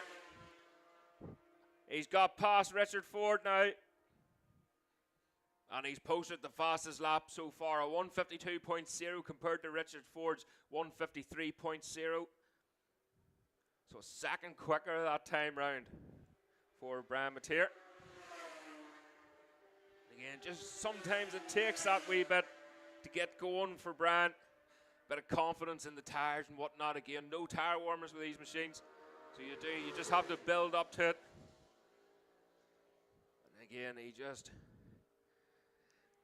a wee bit too much of the clutch off the line, and he's made himself work for it. But it's working so far, so he'll just be concentrating on finishing this race now and keeping Richard Ford behind him. So the gap 0.4 of a second. Malcolm Love a further 18 seconds back then on Richard Ford. So he's pretty safe there in that second place. Malcolm Love third, a 1:55.9. Phil Shaw in fourth, the 1:58.5. Gareth Arnold in fifth, a 1:55.6. Eddie Gilmore, a 1:58.7 that time.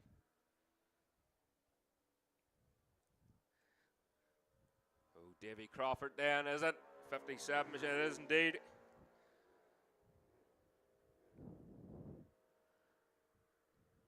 Further back again will be Gary Hutton, the number 20 machine, across the line. Again, just resting his chin on the tank there. So here they come, the leaders coming on to start and finish then. It's Gary, Richard Ford in the slipstream of Brian Mateer now. Is he going to try and make a maneuver into the first corner here? He moves over to the right-hand side, on the brakes then into Gordon. Can he make it stick? He's up the inside of Brian Mateer and back into the lead. So Richard Ford back into the lead of this race. Has he made it stick, but has he lost all the drive heading up the hill then?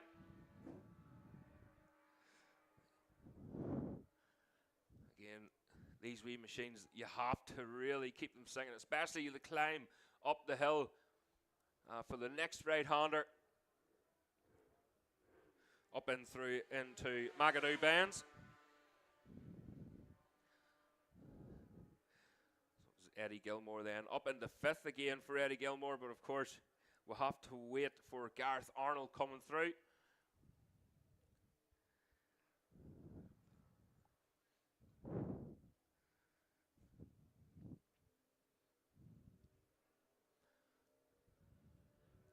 Or he maybe should have already came through. There's Trevor Stewart.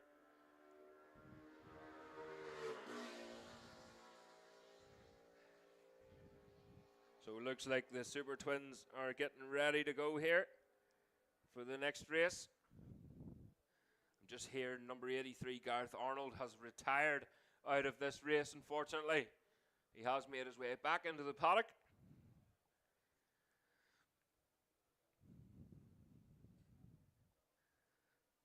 Davy Crawford and Gary Hutton then we're expecting. but we're not getting, because here's Brian Mateer again. That's the last lap flag. Brian Mateer has made his way back past Richard Ford.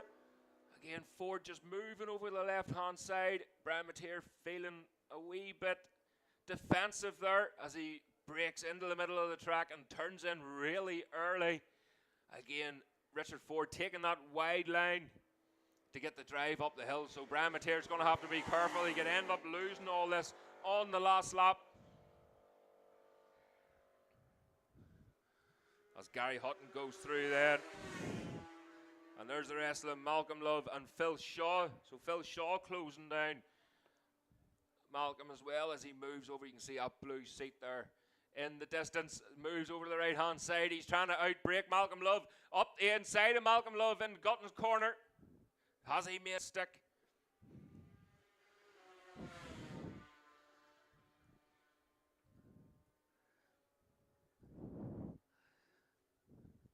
Eddie Gilmore then promoted to 5th place. Poor Gareth Arnold. He's had an up and down weekend.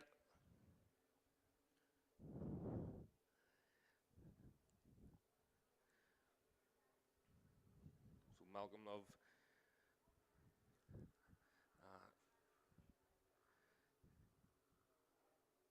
still pushing on there. That was a 1:58.9 that time. Richard Ford in second, a 1:52.8 that time round. They're all slightly slower.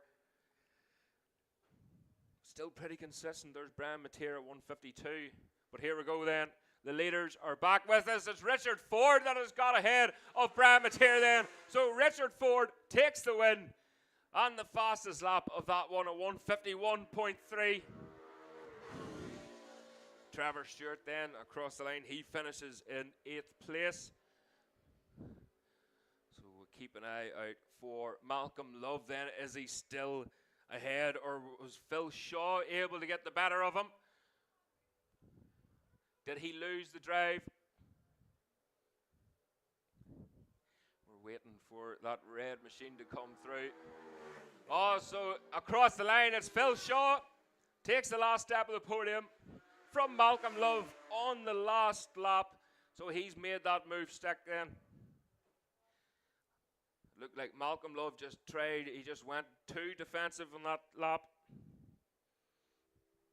And he gave himself far too much work to do. Malcolm Love on that last lap was a 1:59.6. So he has made a mistake somewhere. Although he was going defensive into Gorton corner. So he could have continued that throughout.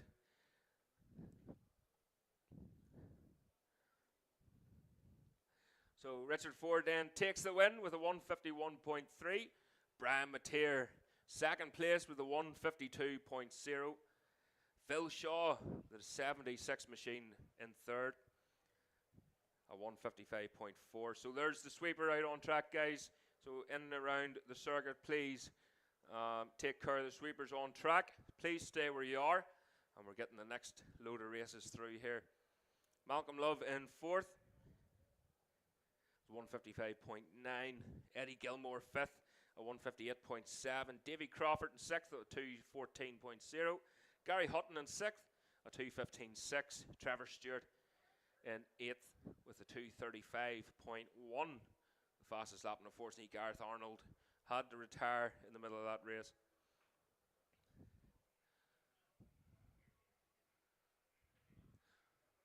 So next up then, Super Twins. So this is the Super Twin A going out next. That's race 7 in your programs.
So there's the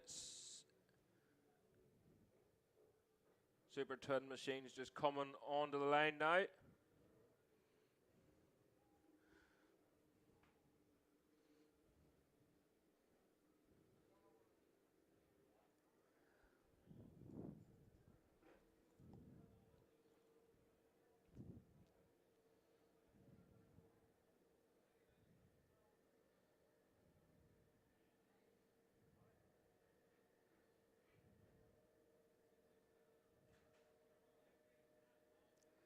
So what's he just doing his wee bit there again? Thanks very much. Yeah. Richard just pointing out there that the 250 Classic is the best race of the day so far. He's not wrong. That was a good battle with Richard Ford. And Brian Mateer. Michael Sweeney just lining up there.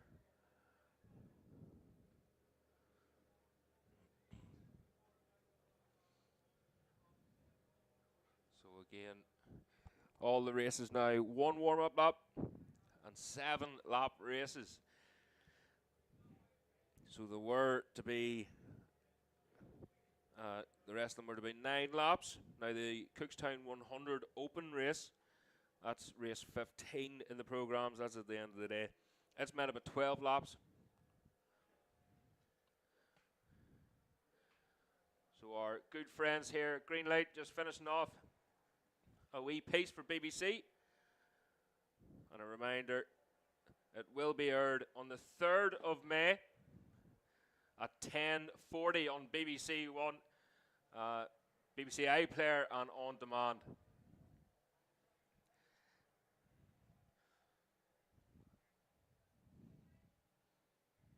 So 650 machines again.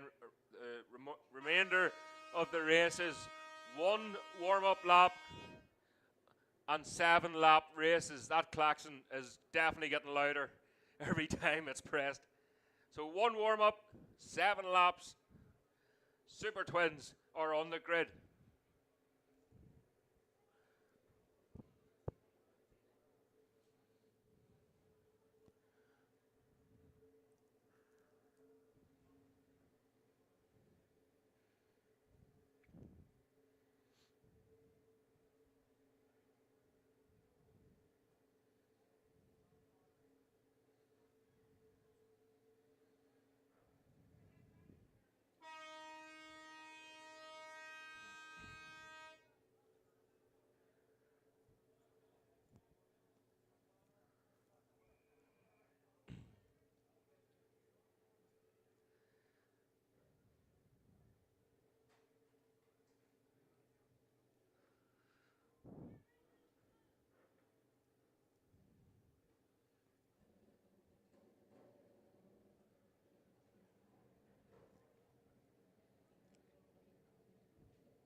So there we go then.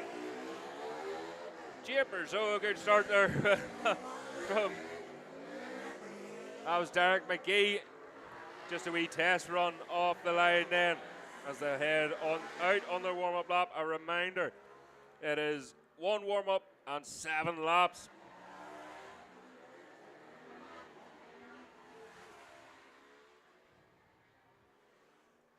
So then, now that it's quieting down a wee bit here, Michael Sweeney then takes pole. And a rider there with issues, the machine just cutting out there as he's making his way to the first corner. So Michael Sweeney on pole then from Darrell Tweed in second on the Aprilia. Derek McGee in third. Paul Williams in fourth. Martin Morris in fifth.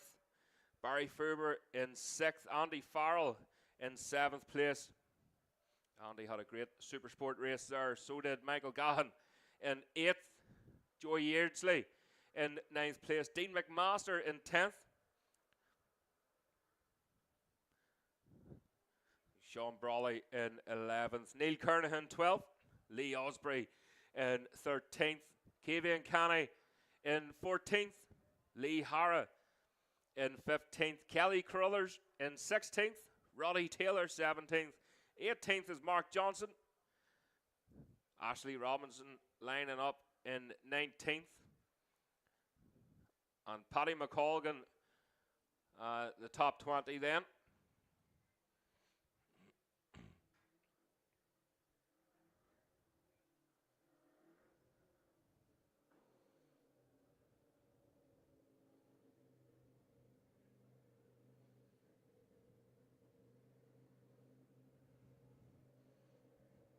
There's the number 38 machine there. Potchy lining up.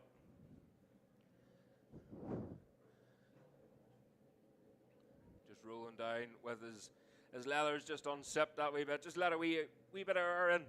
And they've sipped back up then on the line.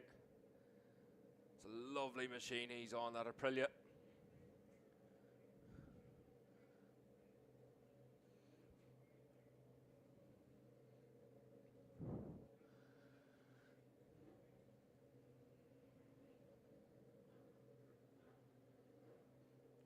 The machine that was just retiring got going again.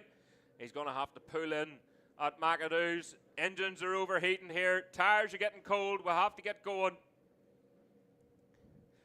We're just making sure this machine, by the time this first group and second group go, I'm sure that bike will be back round or pulled in somewhere else. So these machines have to get going here. Riders are getting impatient.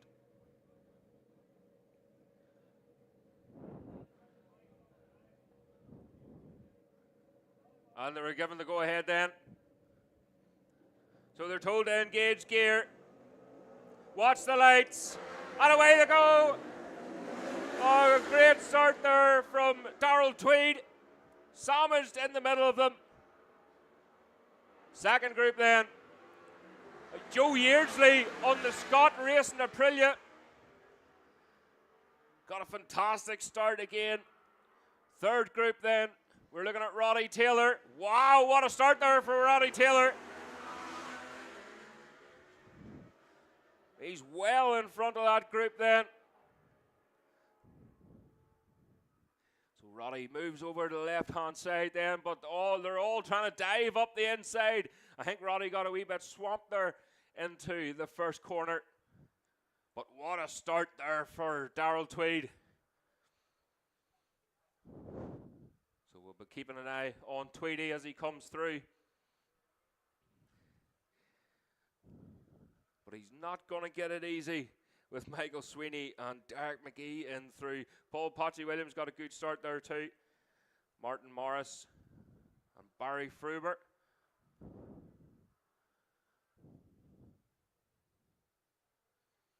You can hear them just shutting off the throttle. Again, these 650 machines, they do get hot very quick. They're just boiling over. Oh, that was a major problem, but here we go through the Bray side now. Here they come. It's Derek McGee is in the lead from Michael Sweeney, and Darrell Tweed then in third place. Great run there for Michael Gahan. Michael Gahan currently in sixth place. Paul Potchy-Williams 7th. Martin Morris in 8th. Here's the next group then coming past. Neil Kernahan, Paul Williams, Kelly Carruthers, Lee Osprey, as they sort themselves out on corrected time here. And there's Frank O'Bourne then, riding the Cowton racing machine. So all busy here, but it's Derek McGee who is in the lead from Michael Sweeney. Derek McGee, Michael Sweeney, Darrell Tweed, then Joe Yeardsley in 4th. Andy Farrell up into 5th then. Sean Brawley 6th, Barry Fruber in 7th, Dean McMaster in 8th, Neil Kernahan 9th, Michael Gahan rounds up the top 10. We have Paul Williams, Martin Morris, Frank O'Bourne, Kelly Crullers, Lee Osprey, Roddy Taylor, Paddy McColgan, James Walsh, Ashley Robinson, and Mark Johnson in 20th. So here they come again. And look how close Michael Sweeney is now to Derek McGee as they're coming through. They're leaving Darrell Tweed behind now. So Darrell Tweed, he has to watch himself, uncorrected time. We need to wait for Joe Yeardsley coming through. As the rest of them pile through here. Frank O'Bourne. There you go, Neil Kernahan then at the minute up into 6th place. Andy Farrell 7th, Barry Fruber 8th, Michael Gahan. There's Lee Osprey. Where does he slot into? 14th there at the minute for Lee Osprey.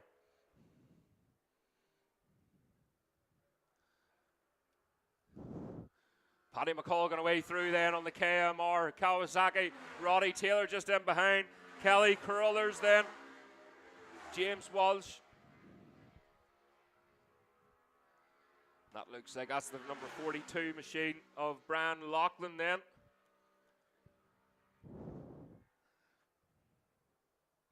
So Michael Sweeney then, fastest lap there for Sweeney in 2nd place at 129.0.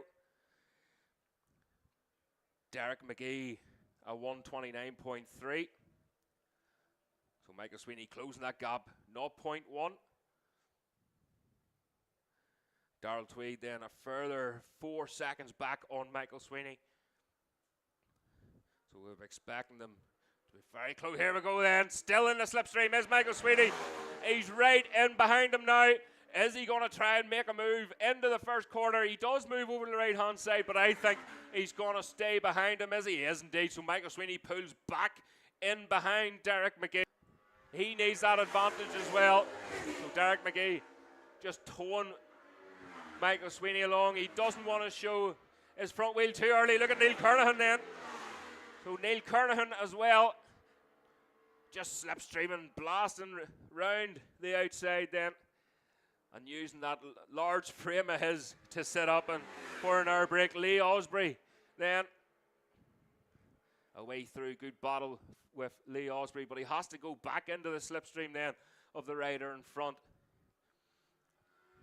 So Paddy, the number 8 machine, a wee bit lonely there, but Roddy Taylor chasing him down as he rips off, tear off there. Kelly Crullers just in behind. A fantastic run there for Crullers. So again, there's Brian Loughlin then with the way through. I'm pretty sure that's Joe's old bike he's riding there.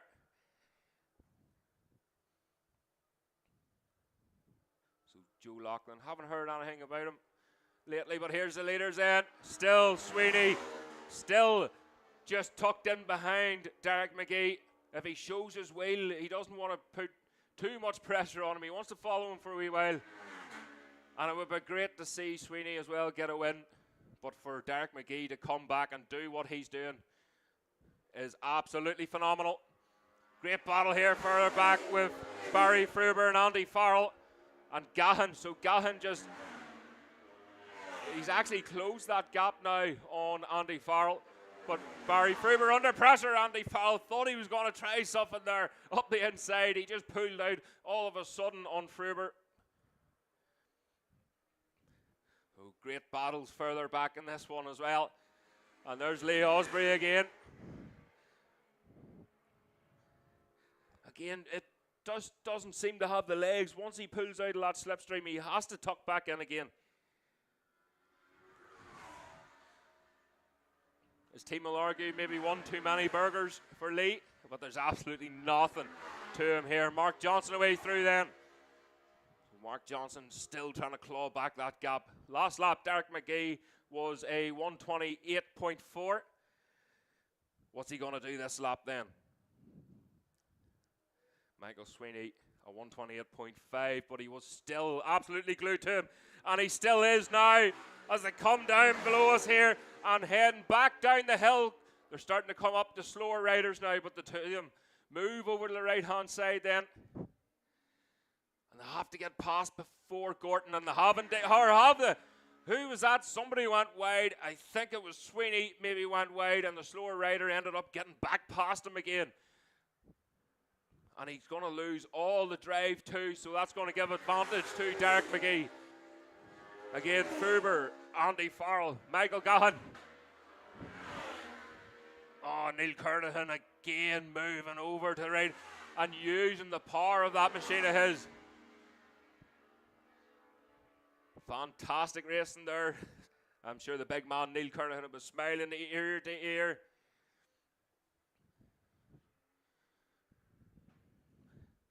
So that time round for Derek McGee then, a 128.4. Michael Sweeney, a 128.5. Darrell Tweed, a 131.1. Joe Yeardsley in fourth with a 133.0. Neil Kernahan fifth, a 132.1. There's Roddy Taylor now. Kelly Crullers right on the back end of Taylor. He's really under pressure now as they head down to Gordon. Should be getting the leaders here very shortly now. The last lap flags out. Sweeney is right back on with Derek McGee again. So Sweeney has to think about doing stuff in this lap. He can't be holding back as he moves over. Derek McGee takes it a defensive line into Gordon. But again, will he lose the drive? A big wide line there for Michael Sweeney. So Sweeney's looking to drive up the hill and try to get past. A good passing point there, just with the wall on the left-hand side as the gate opens. You can ride round the outside. Easier said than done. Andy Farrell away through there, just sitting up as he crosses the line. But again, only half a lap to go for the leaders then. Dean McMaster, great run there for Dean McMaster. Sean Brawley there in 10th place. Martin Morris and Paul Patchy Williams then should be coming through past us soon. Currently in 11th place. 12th place, apologies. Just have to wait to see on corrected time where he slots into. Oh, that's Lee Osprey there, away through. With Kelly Crullers. So the leaders that weren't far behind Mark Johnson as Paddy McColgan passes us here. So we'll look back, and there he is. It's Derek McGee who takes the checkered flag and the win in this Super Twin race from Michael Sweeney. Fantastic race there with Sweeney and McGee. Unfortunately, just coming up the slower riders might have upset Sweeney that wee bit. And he had no option but be polite. But Sweeney had to settle for second place in the end. Darrell Tweed across the line then for third. And what a result on that new machine. So further back then, it's Fruber, Andy Farrell, nearly side by side in the slipstream. Across the line, Joe Yeardsley then takes fourth place.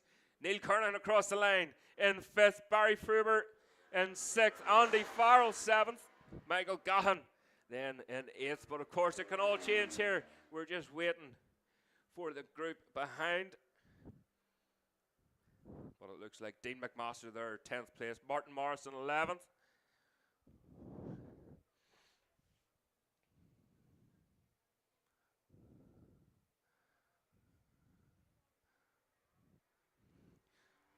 So there's Lee Osprey then. So Lee Osprey more or less out in his own there. Paddy McColgan, number 8 on the KMR Kawasaki. Across the line, Kelly Crullers getting the better of Roddy Taylor then. Roddy Taylor just dropping back a wee bit. And then Mark Johnson across the line. A fantastic Super Twin race there.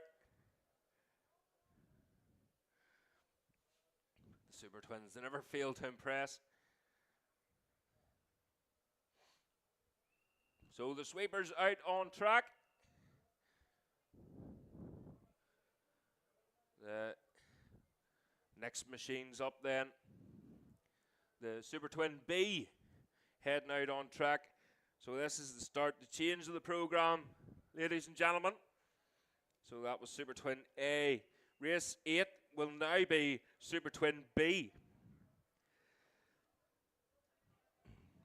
So Super Twin B now heading up to the grid, and they're going to make their way. They're going to line up there as the course car goes out for their track inspection.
So there we go then, the Super Twin B race now out on track.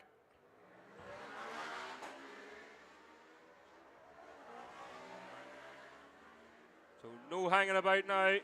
These races have to get run.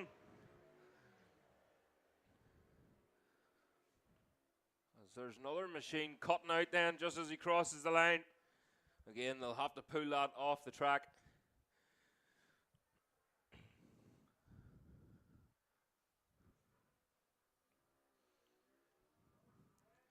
So pole position there as that machine gets going again. So I don't think he's going to get going in this race, unfortunately. But Brian Loughlin then.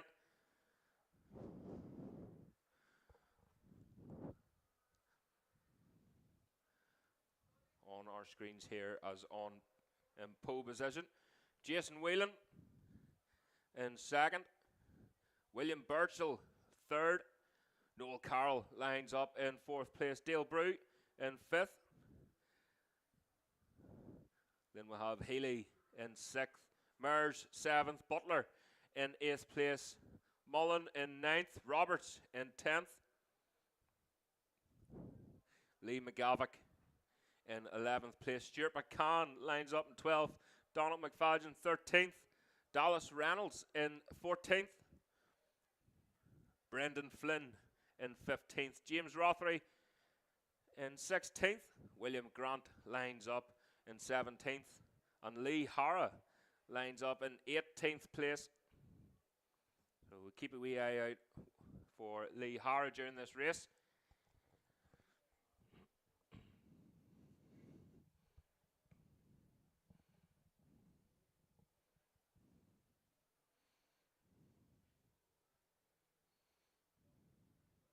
Again, the bike's just swaying back and forth just to get as much heat into them tires as they can.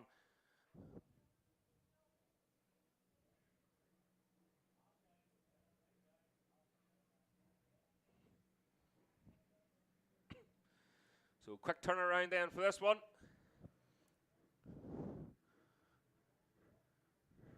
So the bikes quickly just making their way to their grid positions. Ben Mullen there, but here they go. They're told to engage gear. And watch the lights. And away they go. Oh, great start there for second place, man. Burchell away with that one too. Second group then. Oh, number 15 machine. What a start there. As they head down towards Gorton.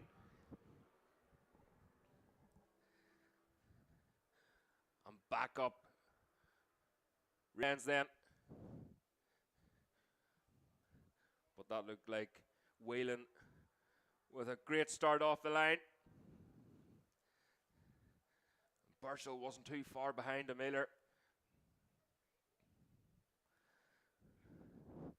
As the marshals make their way back down below us here. And not long before the machines make their way around. So Lachlan, Whelan with a cracker start there. Burchell in behind Noel Carroll, Dale Brew.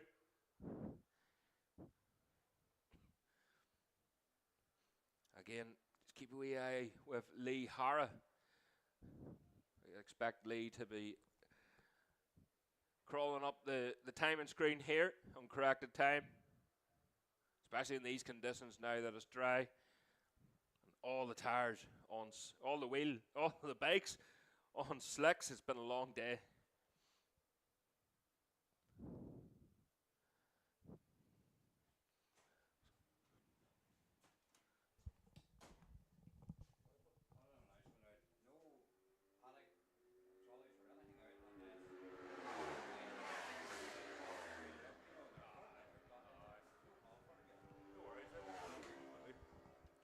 So Jason Whelan, William Burchell all the way through there. It was Jason off the line like an absolute rocket.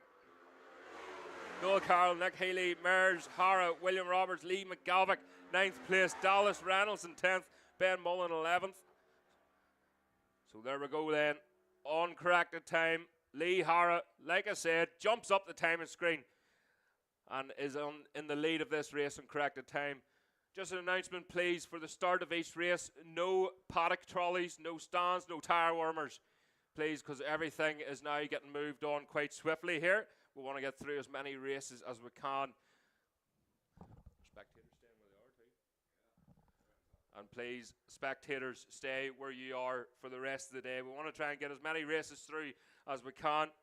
And of course, we're aiming for the Cookstown 100, the big one at the end of the day. So we're all looking forward to that. But a phenomenal start there for Lee Hara. From 18th to now leading the race. Jason Whelan there in second place. Burchell, they'll not be expecting that. They'll be having their own race unless they've got a pit board. But we've seen it all in the past. Where riders crossing the line thinking they've won, but by the time Group B or C come through, they've lost out just across the line. So this should be 280. It is William Burchell then. Fastest lap there so far, a 139.4. Jason Whelan then a 142.0. Noel Carroll. But look at Lee Hara. Absolutely unstoppable in this one. That was a 139.6. Now he's still, it's only a 0.2 of a gap, so he's still under pressure here from William Burchell. He's not got that much of a lead on corrected time.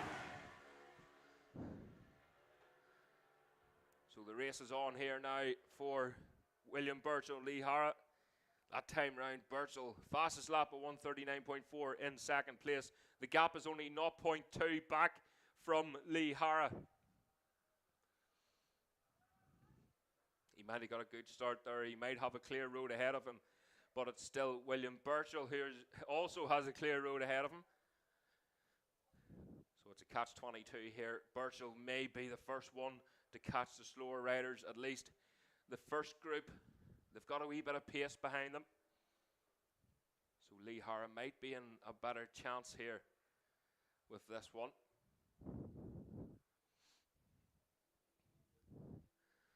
So looking back up the Bray side then.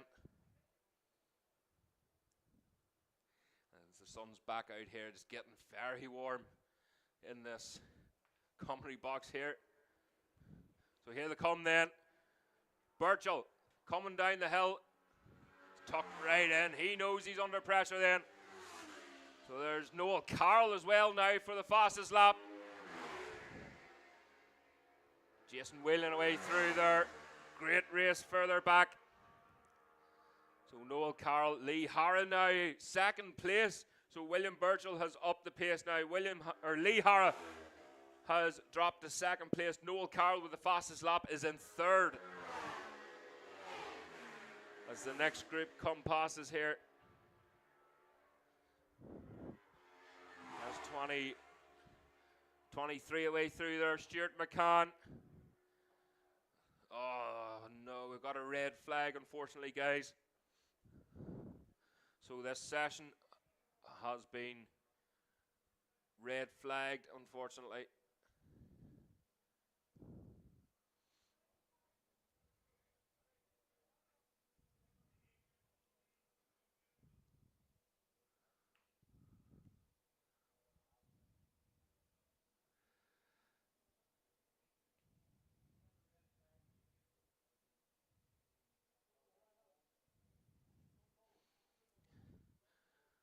So folks, unfortunately a red flag here, and again if we hear anything, if we have any updates, we'll be the first to let you know.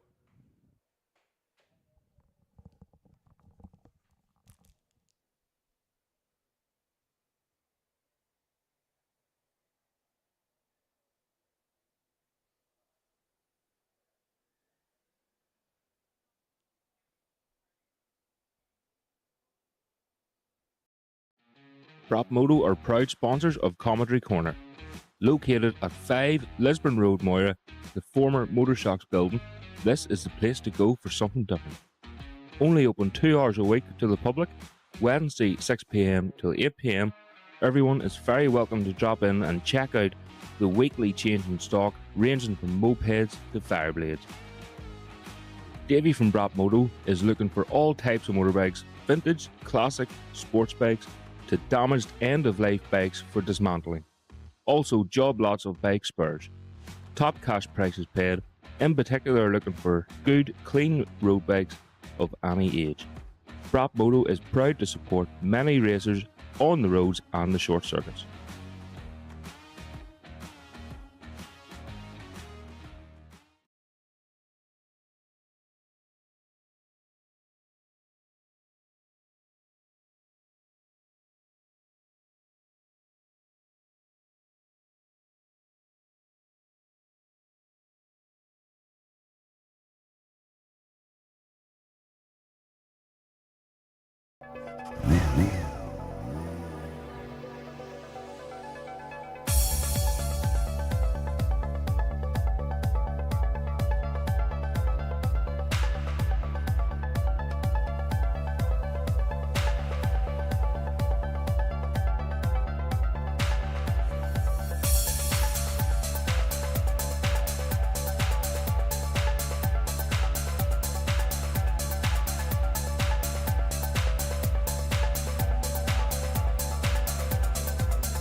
Okay, ladies and gentlemen, just hearing there that they are calling that a result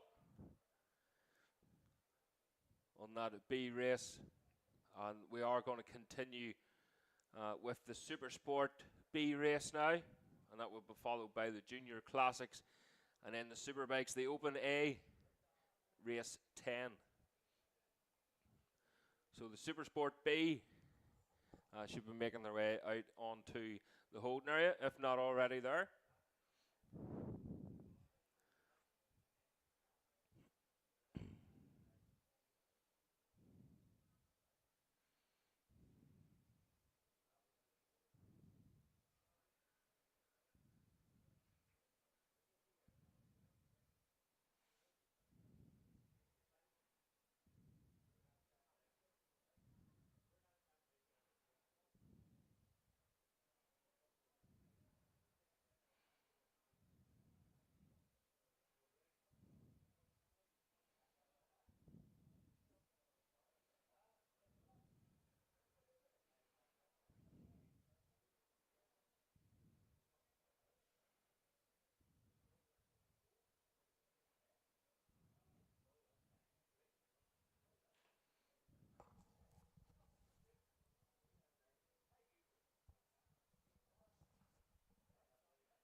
So just here now, the machine's going out onto the grid. And this is the Super Sport B race now. So they've been making their way out onto the grid.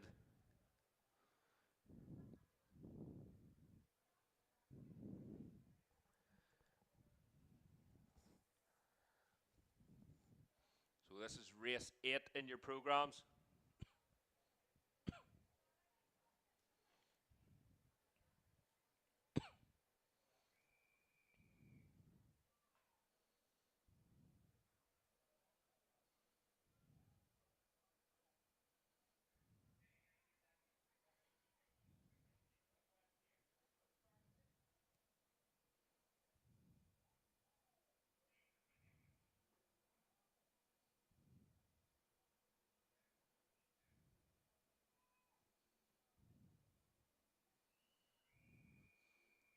So again, quick turnaround then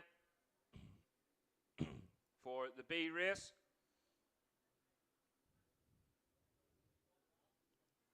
Not an awful lot of machines out in this one, unfortunately.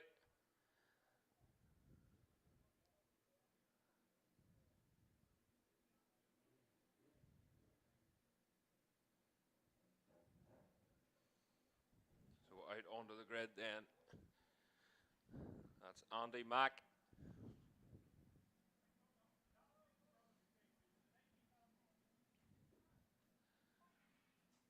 And just looking, a few more machines just coming up to do a couple of laps, perhaps. That's a few Superbike machines.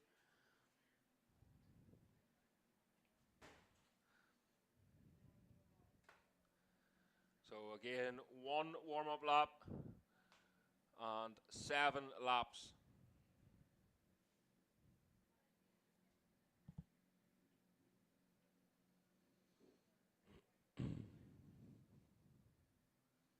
So again, this is the Super Sport B race.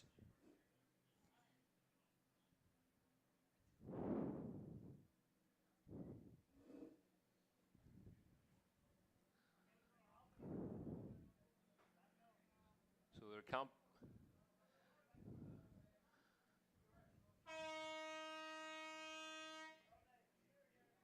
So there's the klaxon.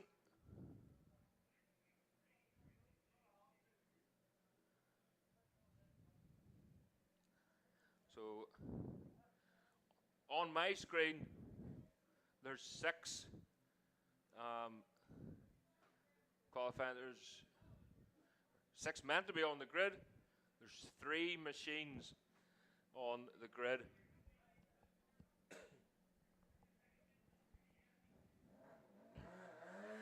So away they go then on their warm-up lap. And then we'll have a few machines just doing a lap. Brian McCormick being one of them. Oh, here the launch control of that thing and the back tire squelching itself into the ground. You could actually see the rubber starting to twist as the back end of that machine squeals for grip. That was Brian McCormick on the Roadhouse Mackay BMW.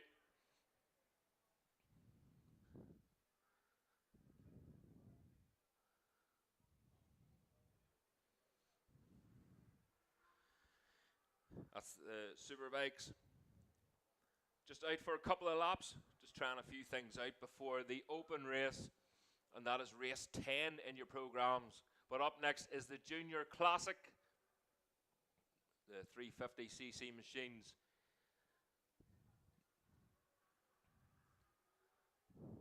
So the 350 machines, if you can make your way to the holding area, please,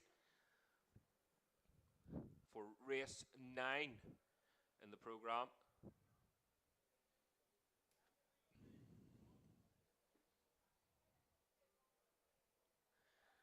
So again, 3 machines starting this race.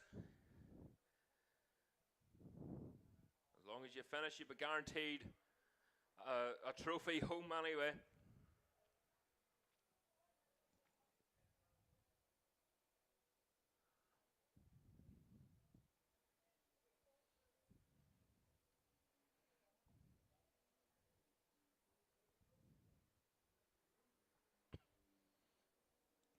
come back round again, warming the brakes up, warming the tyres up.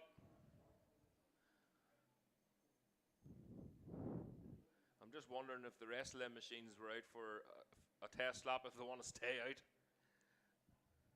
I'm sure they wouldn't begrudge them. But here we go then, ready to go for this B race. Watch the lights, and away they go. Oh, a big spin up there for Andy Mack. Andy Mack to the back end of that Suzuki, just spitting rubber.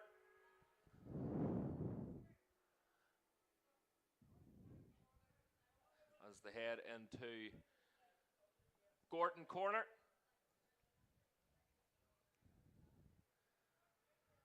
So again, 7-lap race then. So don't forget, folks, we're streaming live here on Commentary Corner 72 YouTube, and the link is on our Facebook page, Commentary Corner, on our Facebook page and socials. Instagram. Don't use Instagram an awful lot. I maybe should, but I think I've enough to do there at the minute. So classic machines up next then. That's the 350 classic machines will be coming out next. If you can make your way to the holding area, please.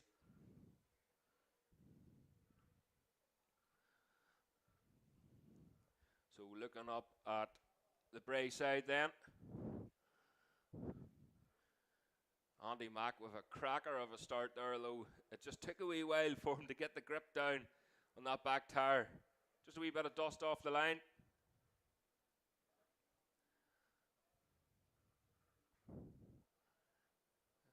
Andy Mack has a wee bit of unlucky the last couple of years. Oh, here we go then. So there's Aaron Sadler,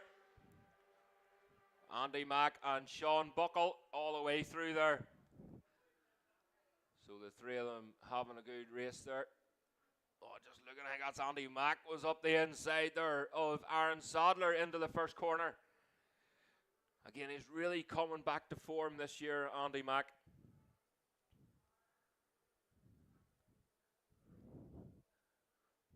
So just hearing an announcement there for the 350 machines to make their way to the holding area. Damien Horn there. Great to see Damien out. Damien racing the Superbike, the classic Superbikes.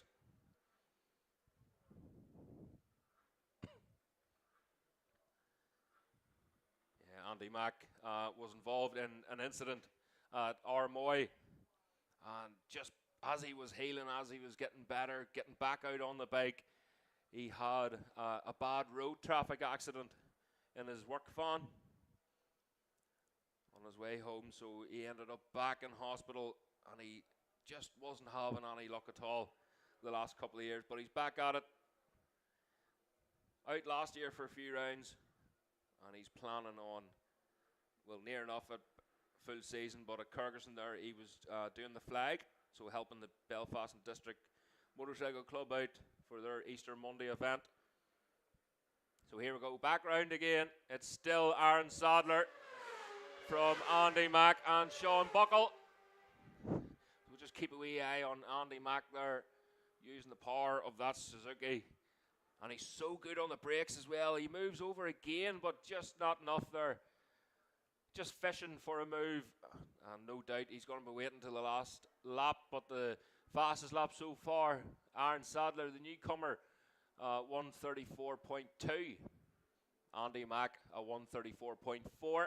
And Sean Buckle just dropping off that wee bit. That gap's opened up, 135.2 with a gap of 1.4 back on Andy McAllister. So again,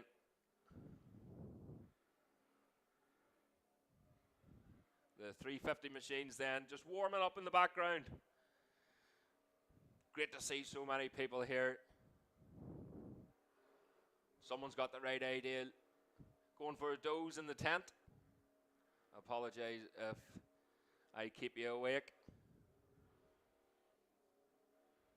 Neil just dandering over to the chippy van.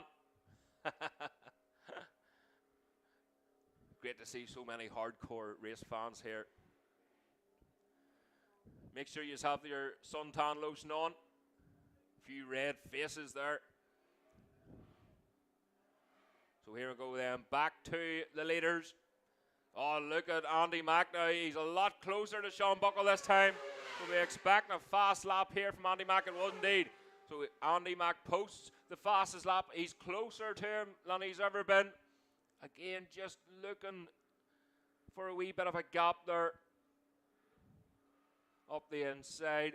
But he doesn't want to show his wheel too early because, of course, Sadler, he could up his game as well.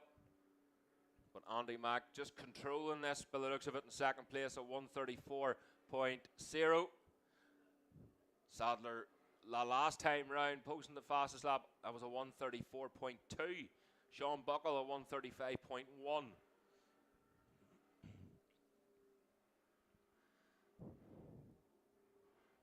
So again, the Suzuki of Andy Mack is actually a new machine this season. He loves the Suzuki.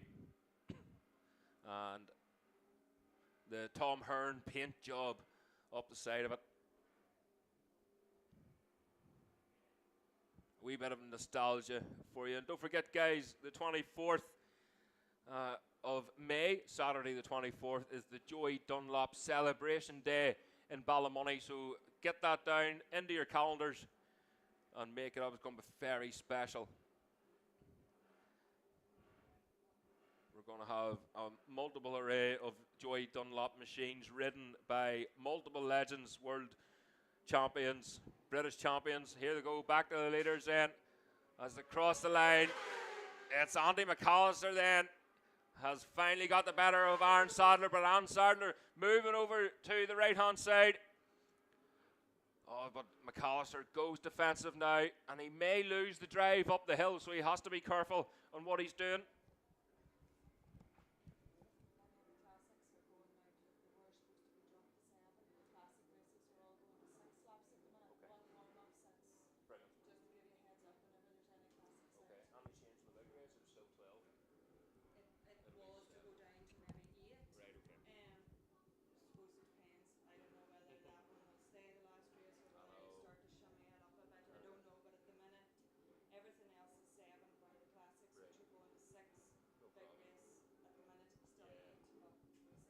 Have to give them time to get ready then. I'll point the board in this direction anyway. Okay, cheers. So just here and there, the classic machines have been demoted an extra lap. So now down to 6 laps for the classic machines. Very wise thing. They want to get all the races done. We want everybody out on track.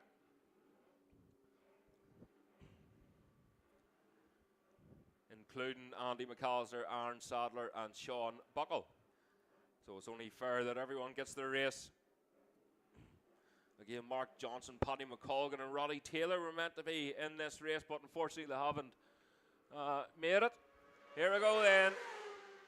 So it's still McAllister, but only just there. You can see he's already going defensive, moving over to the right-hand side of that line.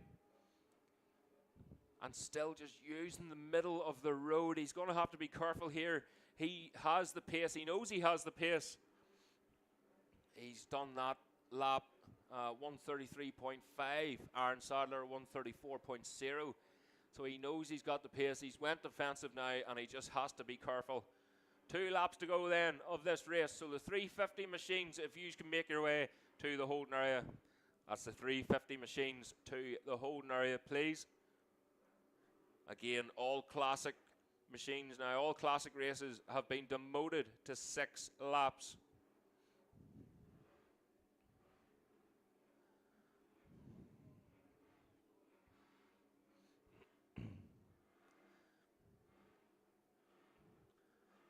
The classic machines just warming up in the background there. You can see Kerry McCrum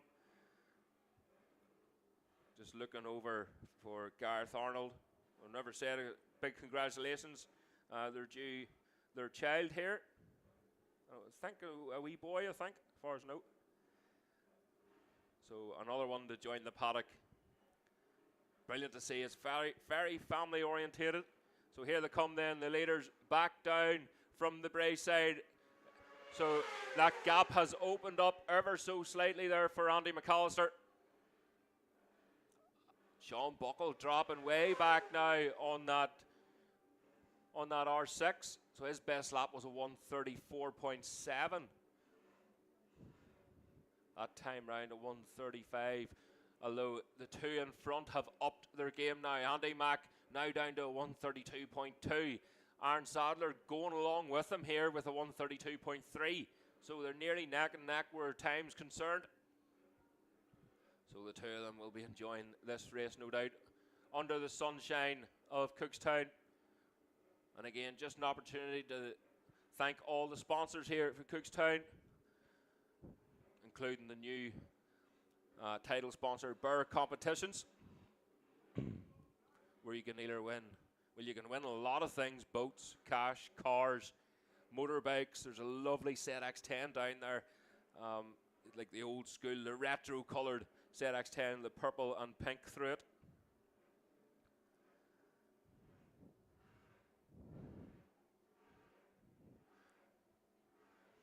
So they do all sorts of competitions, including, if you look in the program, the first page on the back of the cover, mansion in Orlando, plus £100,000 or £1 million. So here we go, back to the leaders then. It's Aaron Sadler then. So Aaron Sadler back in the lead of this race. Andy Mack just moving over. Oh, that was a checkered flag, apologies. So Sadler wins that from Andy Mack. And Sean Buckle, too busy trying to make up time. So just pipped on the line there.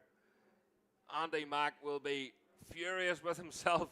0.2 of a second across the line for the two of them. Sean Buckle a further 10 seconds back. So that's the three across the line then.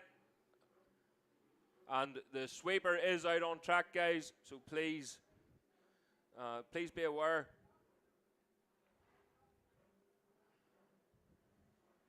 So again, that ZX6 machine just out dragging the Suzuki of Andy Mack.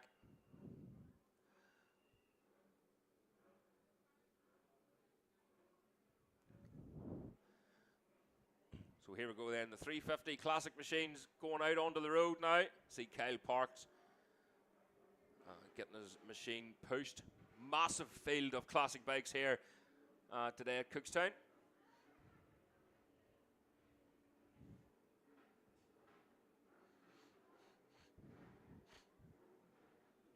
And the racing for the classic machines at the Ulster Superbike Championship is absolutely fantastic. Getting more and more popular, these classic machines. We know how popular the Manx Grand Prix is, with a lot of top riders, even from BSB, getting involved with the classic racing.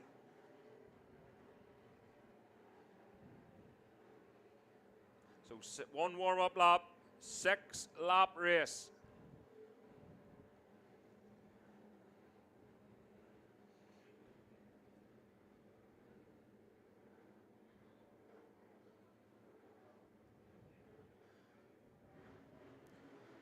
Nigel Muir just double checking there with John. Just trying to get a few facts here. Mark Johnson then. So one warm up and 6 laps for this one.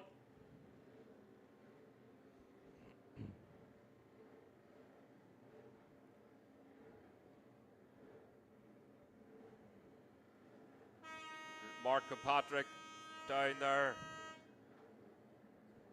That klaxon is definitely getting louder. Either that or they're just holding the button on a wee bit further.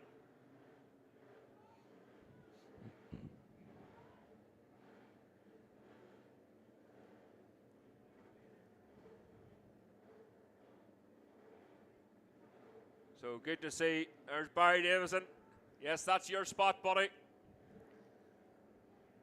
Unfortunately, Barry not competing in this race with that hand injury of his, but there's their way for their warm-up lap.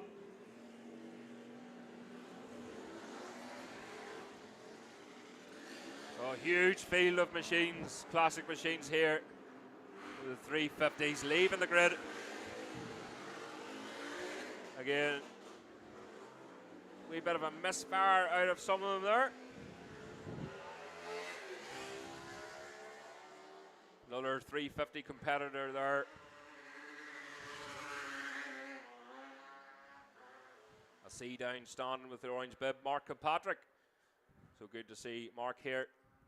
Had a bit of a slip off at Bishop's Court last year. Just wondering if is he going to get back out again on the machine? I think he's ignoring me now. So that's the 350 machines away out on their warm-up lap. Pole position then, Andy Hornby from Nigel Muir in second place. Kelly Crullers in third. Fourth is Mark Johnson. Fifth is Waddy Brown, followed by Kyle Parks in sixth. Linton Irwin in seventh. Julian Trummer then in eighth. Julian was having issues with his classic machine, his 350 last night. So hopefully they've got that bike sorted and on grid. I didn't notice him on the way through there.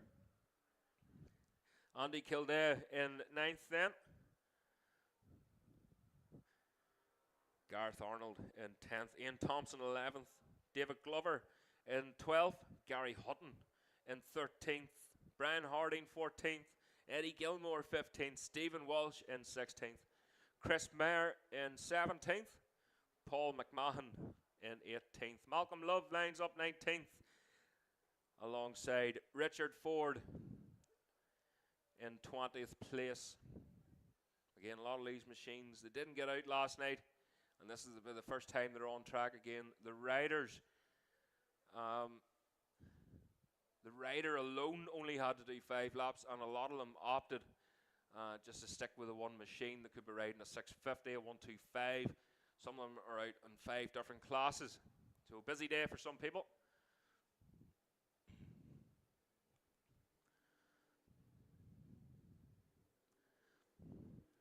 So again, 6-lap race.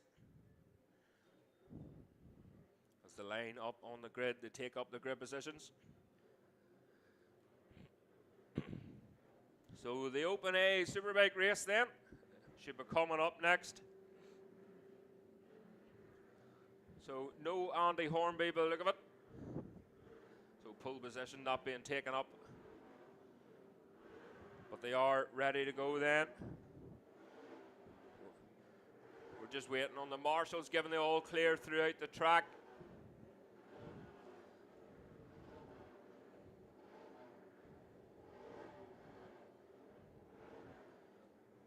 Again, these machines. So here we go then. Engage gear. Watch the lights. The revs go up. And the 350s are away. What a start there for Mark Johnson. An absolute belter as Mark Johnson gets tucked in behind Nigel Muir. Second group got in. Watch the lights. Away they go. And paddling off the line. But the number 47 machine then of Brian Harding. What a start there for Brian Harding. Third group then. Great start there. That was Chris Mayer. Oh, and a wee 350. A wee TZ there, just struggling to get off the line.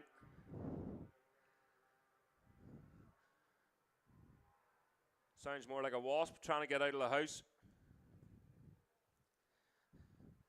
But he's circulating anyway. Again, that's what we were talking about earlier. You have to watch, especially with these old 350 two-stroke machines, just oiling up the plugs. I've done it many a time myself.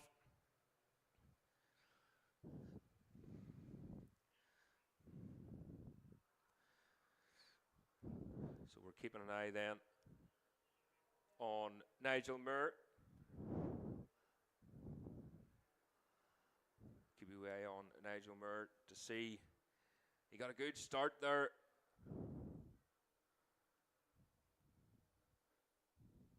But so did Mark Johnson. So Mark Johnson, I don't know whether he was able to get to the first corner and get the whole shot, but he was certainly up and around there anyway.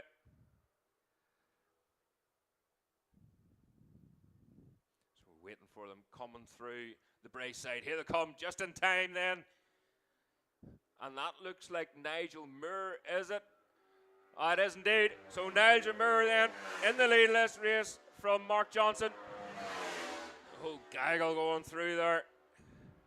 That's the number 3, number 77 of Linton Irwin. Again, we'll look up towards for Group 2. Good battle coming here. Down the hill then, that is the number 47 machine. Doing an absolute sterling job. That's Brian Harding. So he's maintained that lead in the front row of the B group. Oh, so that wee T set just coming through then of Malcolm Love. Sounds a wee bit better this time round.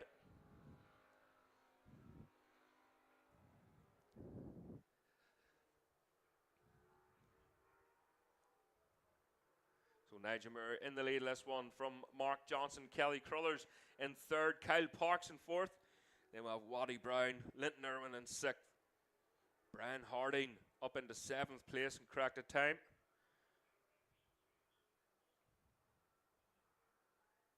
Oh, just hearing there that Ian Thompson, number 63, has retired from this race, unfortunately. So Ian Thompson's retired from this race.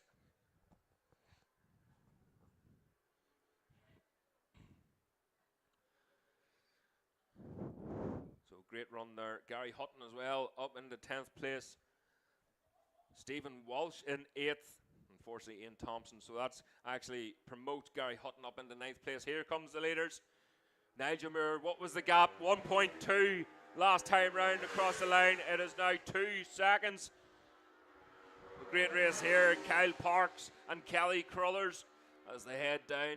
Kyle Parks just moving over to the left-hand side then as they hit that beam of sunlight between the trees and tuck into Gorton Corner. Waddy Brown and Linton Irwin there as well. Linton Irwin on the right hand side. So side by side going into Gorton Corner. There's only one winner in that one.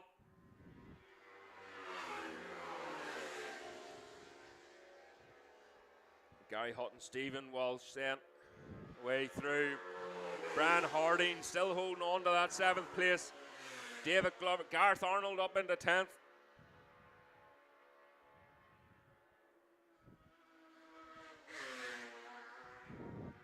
And that's a 6-sounding wee motorbike going through. Still, it doesn't sound mechanical. It sounds like an electrical issue there with that 350 machine. So it mightn't do it too much harm. Just riding on, finishing this race. But Nigel Moore with the fastest lap, a 146.3. Mark Johnson in 2nd, a 147.1. Kelly Crullers in 3rd. We'll be expecting a big gap there then between Nigel Moore and Mark Johnson next time round. Kelly Crullers a 148.5. Kyle Parks up into 4th place. They're having a good days together, a 148.5. Waddy Brown in 5th at 144.2. A 154.2, apologies. So here's Nigel Moore once again. And away through, faster lap again. Mark Johnson.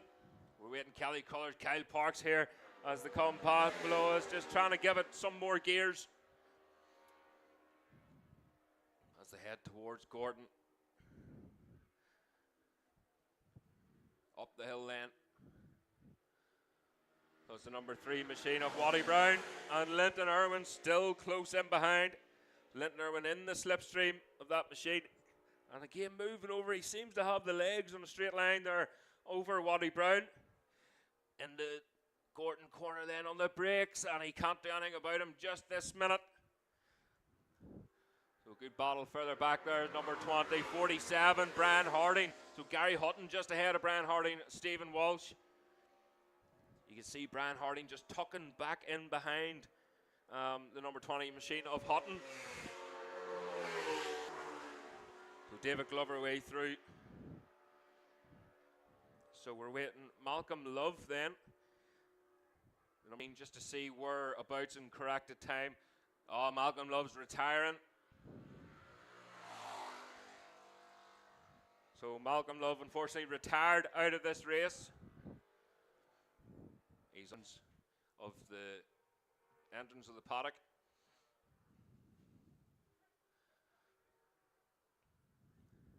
So Nigel Muir fastest lap there again at 146.0. Mark Johnson at 147. Slightly slower that time for Mark Johnson at 147.3. Kelly Crullers up in the pace then as Nigel Muir goes through. And we'll wait Mark Johnson then. So the two of them heading down towards, here comes Kelly Crullers, number 91 machine. And number 6, Kyle Parks, away through. Having a good battle there. Kyle still not able to do anything there about Kelly Crullers.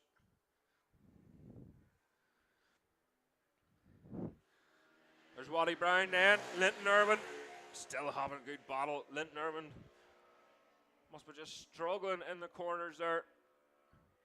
So the gap has opened up then. Back to Linton Irwin, 0.7, nearly a second behind. So still a lot of work there to do for Linton Irwin. So there's number 20, Gary Hutton away through. 47, and still in behind Brian Harding, Stephen Walsh. So Gary Hutton starting to pull a gap now on Brian Harding. So Superbike machines then are lining up in the holding area, getting ready to go for their first race of the day. Of course, we still have the big one, the Cookstown 100 at the end of the day.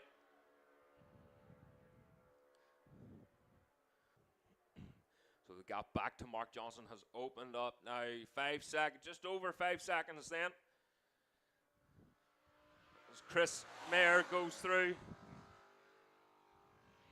And he's soon then going to get lapped perhaps. He might not have enough time, but there's the last lap flag out for Nigel Muir.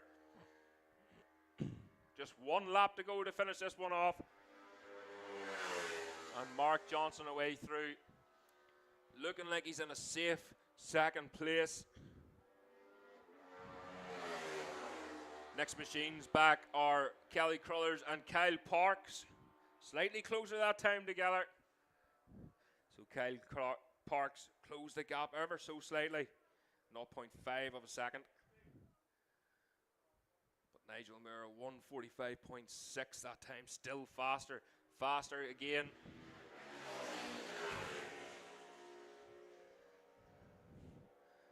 Waddy Brown, Linton Irwin still at it. And I don't think Linton Irwin just struggling now. He was a lot closer. Closing the gap ever so slightly. It was 0.77, now it's 0.75, so there's absolutely nothing in it there per lap. The two of them are just too consistent. So Brian Harding really dropping back now as Stephen Walsh has got past him this time. So we'll keep an eye up the road for the leader then.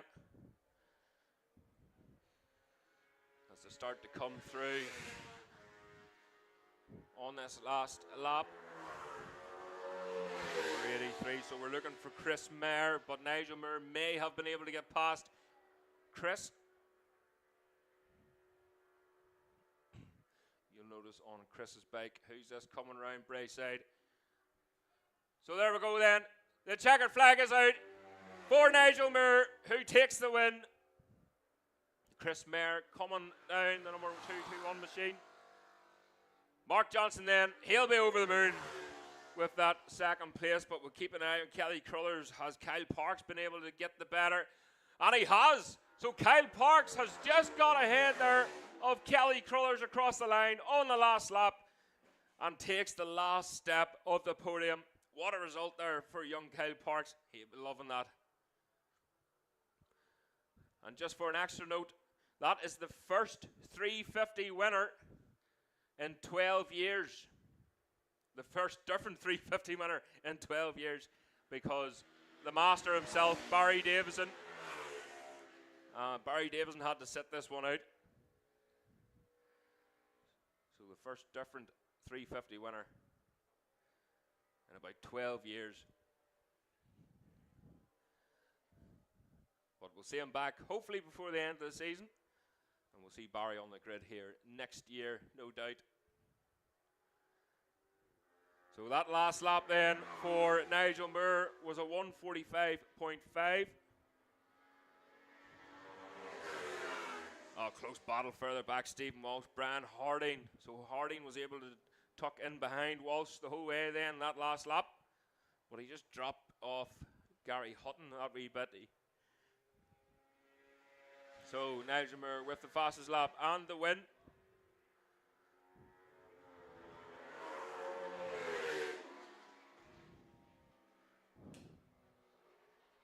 Sorry, was that 2 warm-up laps and 7 laps?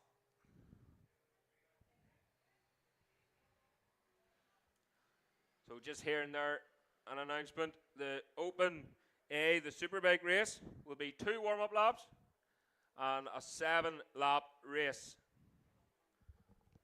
That's 2 warm-ups and a 7-lap race for the Superbike, straight off the grid. No tire warmers, no dollies, straight into the race.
So Superbike's now coming out on the grid.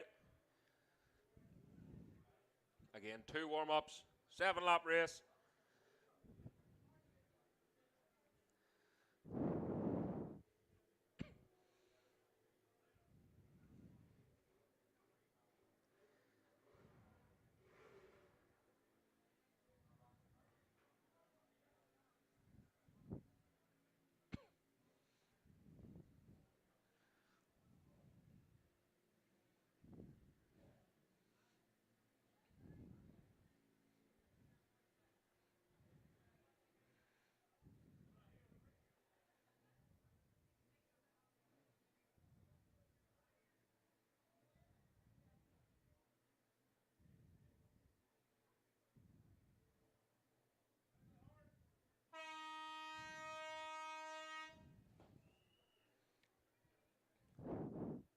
So again, guys, no hanging about here.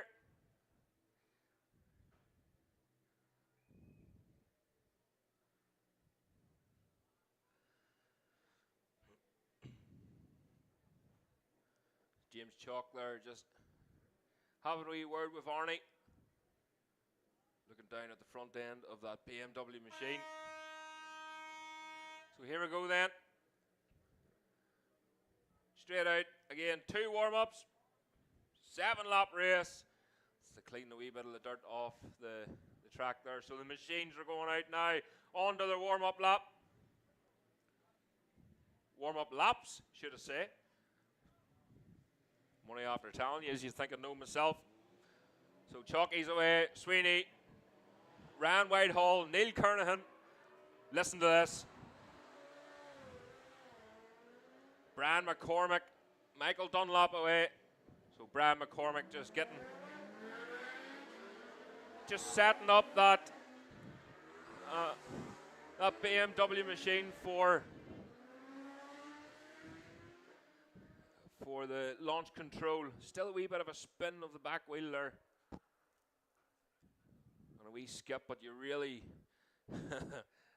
you have to be brave to trust launch control. So being a mechanic myself, I don't trust electronics at all.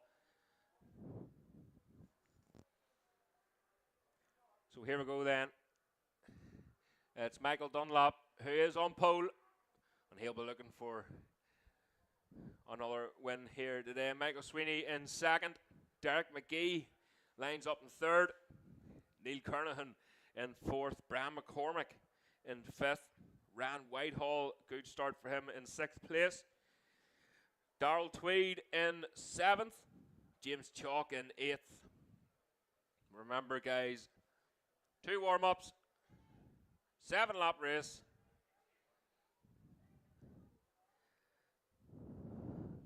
So the number 10 machine then, James Chalk, BMW machinery this season. You always see them, they're always renowned for their Suzukis.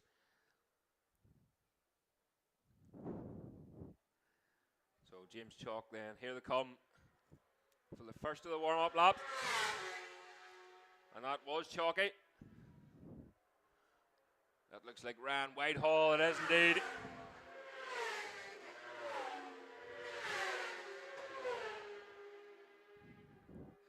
Let's go down through passes. That was Andy Farrell, Liam Chalk, Martin Morris, Paul Cranston away through there, Darrell Anderson.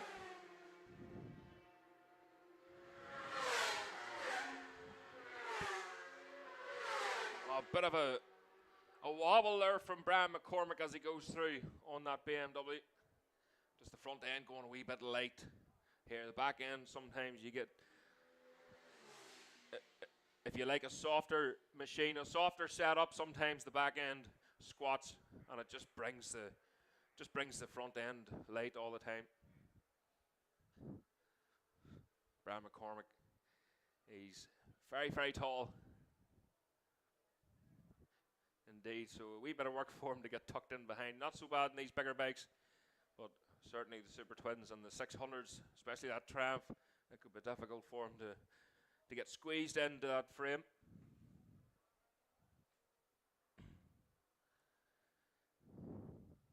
So again, they'll be lining up on the grid, and it'll be a very quick turnaround. Jenny's ready, waiting with the board, poised to attack. I wouldn't want to be messing up her job anyway. No pressure. So the machine's coming round now to line up on the grid of Michael Dunlop, followed by Michael Sweeney, then Derek McGee, Neil Kernahan, Brian McCormick in fifth.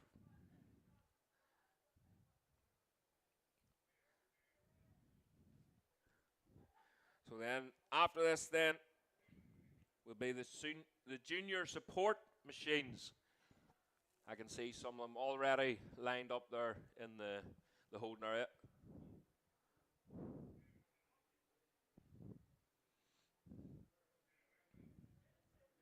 There's James Chalk just lining up there. 8th place for Neil Kernahan. Ryan Whitehall. So this is going to be a sharp start here for this front group. Andy Farrell just making some adjustments there, just to the back end of that machine. Just checking the chain. Just using his foot there. Chain's tight enough. Yep, do rightly. Michael Sweeney, 65. That bike is stunning there for Sweeney. The number 6 machine then. Michael Dunlop. You can see the glisten off the carbon wings there on the front. So here we go then. The green flag is waved at the back. We're just waiting. No Derek McGee there in this one. Paddy McColgan just pulling into the paddock. Unfortunately, that's a retirement. So here we go. Bikes are ready to go. They're told to engage gear. Watch the lights. Superbikes are away. Wow, look at Sweeney. The start that Sweeney got off the line. Absolutely phenomenal. Second group then. Kevin Keys, but look at Julian Trummer. Julian Trummer on the Lionheart racing machine. Cracker of a start there. Third group then. Keep an eye out for Cranston. Paul Cranston away.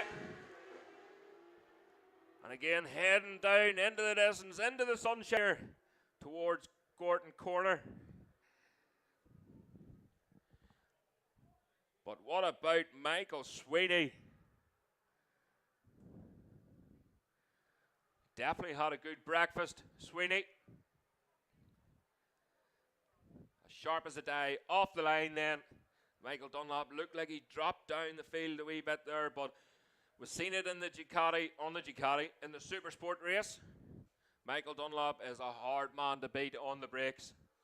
Once he gets the back end of that machine planted back on the ground, back brake a wee bit, just enough to get the bike turned. So, Brayside then. We're looking for the glisten of the helmets as they go through that left-hander. Here they come. Back out on the start and finish straight. Oh, it's Michael Sweeney then from Michael Dunlop. Two Michaels out in front then. Dunlop moves over to the right-hand side. But again, the speed of Sweeney down that straight. Nothing wrong with the speed of that BMW at all for Michael Sweeney. Andy Farrell away through Barry Fruber. Julian Trummer and up into 9th place. Liam Chalk just in behind the number 10. Next group through then.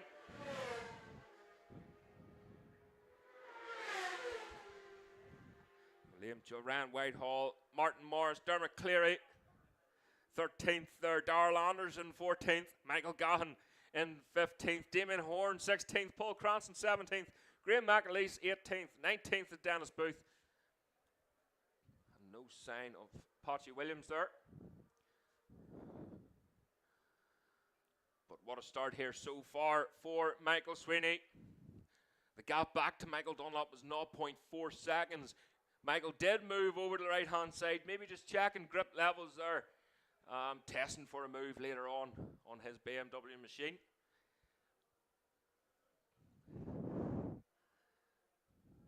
So here they come once again. The leader's back out of Brayside. It's still Sweeney. Michael Dunlop in the slipstream of Michael Sweeney now. Moves over to the right-hand side. Brian McCormick there too. Great start there for Brian McCormick.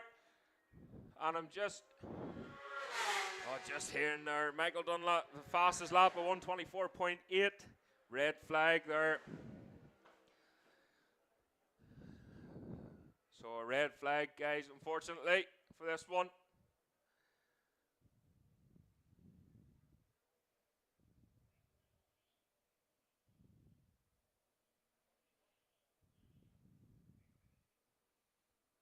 So yeah, guys, unfortunately, a red flag incident around the course. As soon as we hear anything, we'll give you an update for this Superbike race. So please hold tight. The sweeper, Travel Marshal, Roy Bickerstaff is on track now, so please don't be moving from your area. Stay situated, of course. Hopefully we can get things moving pretty quickly today. But again, if we hear anything, we'll be sure to let you know.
Brap Moto are proud sponsors of Commentary Corner. Located at 5 Lisburn Road, Moira, the former Motor Shocks building, this is the place to go for something different. Only open 2 hours a week to the public, Wednesday 6 p.m. till 8 p.m. Everyone is very welcome to drop in and check out the weekly change in stock, ranging from mopeds to fireblades. Davey from Brap Moto is looking for all types of motorbikes, vintage, classic, sports bikes, to damaged end-of-life bikes for dismantling. Also job lots of bike spares. Top cash prices paid, in particular looking for good, clean road bikes of any age. Brap Moto is proud to support many racers on the roads and the short circuits.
Okay, ladies and gentlemen, just apologies there.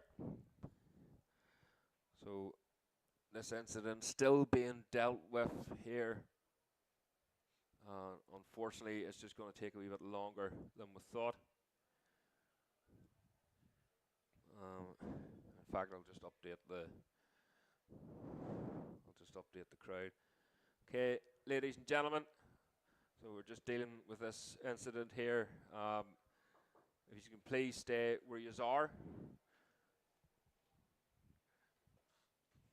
And we shouldn't be too much longer, but if we hear anything, please we'll let you know. Thanks very much. Lovely, thank you. Oh, no, do I look like I need any more? Cheers. Yeah, so getting some buns delivered there. But yeah, this isn't just taking a wee bit longer than we anticipated. Unfortunately, instant just round the back half of the track. So again, guys, apologies for the long wait. I was down speaking to the organisers there, just trying to get some more information, but unfortunately it's very vague at the minute. What time are we at now? There's 4:30, so I don't know when. I know the road closing orders till like 9 o'clock, but I'm pretty sure they'll not be racing on until then. And they might squeeze this Superbike race through, and they might turn it over actually to the open race, the Cookstown 100 main open race, and just allow them then to go ahead. There's a few rumours going about, so we're trying to decipher what one's true, but we'll wait until we hear it from the horse's mouth. And the clock, of course, he is out of track at the minute at that incident. So again, if we hear anything, we'll be sure to let you know. But again, thanks for tuning in. And we're glad here the sun is now splitting the trees at Cookstown. Hello.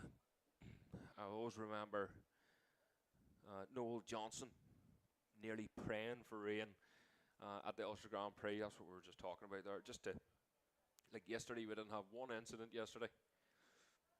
And the only red flag was the oil down on the track. And then as soon as that sun came out, it dried half the track, and the rest of it was still damp underneath the trees. So it's very difficult for the organisers. So we really do feel for them. You can see how much pressure some of them are under, especially the chairman.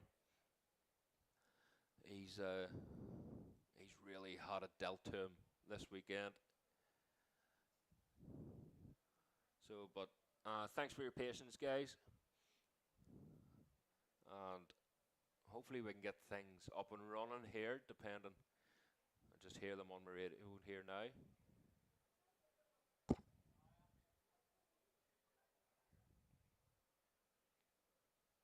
Yeah, so no update then from the clock, of course.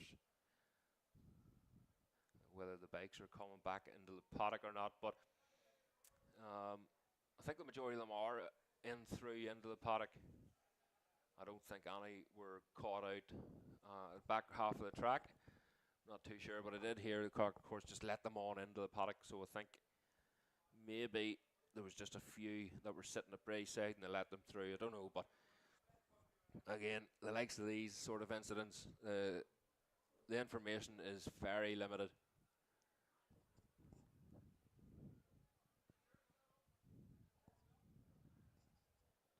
So again, just wishing everyone all the best, and I hope all the injured riders are okay, and any that are at hospital, just hoping that they are only there for a checkup. So yeah, thanks for tuning in. Please don't forget to subscribe, guys. Again, the more subscribers we have, the more this is shared, the more that we can bring you then. And a lot of this equipment started off that it was out of my own pocket, much to my wife's dismay. So, and then Moto came on board, sponsoring the podcast. I can hardly speak. It's been a long day, so sponsoring the podcast episodes, helping. So anything that was brought in there was for the likes of cameras and stuff, and sound equipment, recording equipment, and then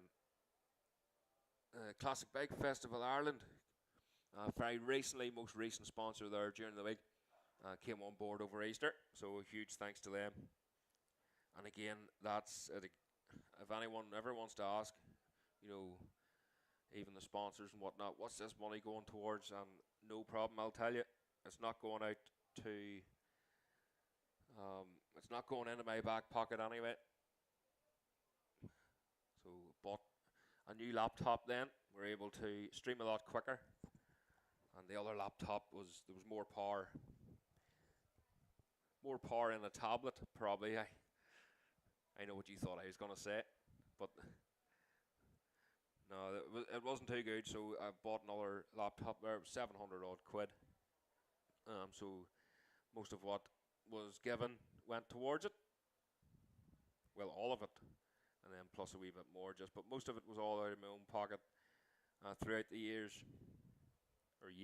So we've built up rightly from last year.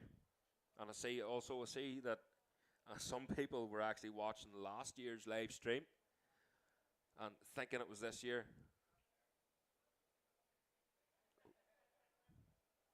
So it was just to let you know that if you do see that, please guide them over this direction onto this live stream. Because last year it was a wee bit woeful.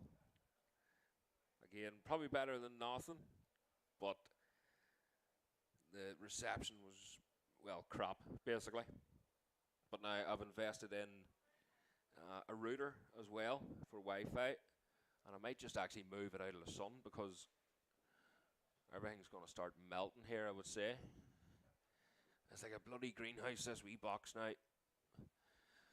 So yeah, just waiting in this instant to be cleared up. We're waiting on some news. Just hoping everyone's okay out there. And we can get things underway pretty quickly, but it hasn't been the best of days, hasn't been the best of weekends for the club. Poured down yesterday. There's an announcement.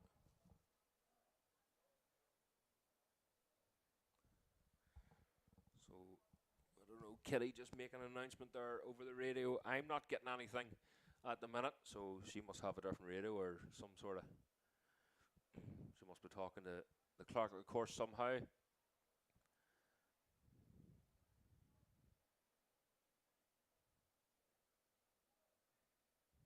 But yeah, the club has, I feel sorry for them, they have had a tough time of it. And I don't know what they're going to do here. We're still waiting on an update. And of course, if we do hear anything, I'll go for a wee break here, a wee drink of water. And if we do hear anything, we'll be back soon to let you know.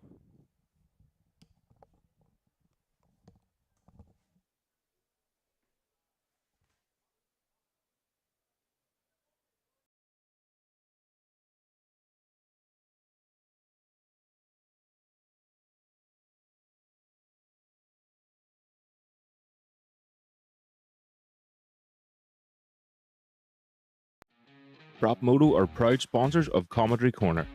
Located at 5 Lisburn Road, Moira, the former Motor Shocks building, this is the place to go for something different. Only open 2 hours a week to the public, Wednesday 6 p.m. till 8 p.m. Everyone is very welcome to drop in and check out the weekly change in stock, ranging from mopeds to fireblades. Davey from Moto is looking for all types of motorbikes, vintage, classic, sports bikes, to damaged end-of-life bikes for dismantling. Also job lots of bike spares. Top cash prices paid, in particular looking for good, clean road bikes of any age. Moto is proud to support many racers on the roads and the short circuits.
Okay, ladies and gentlemen, just an update then.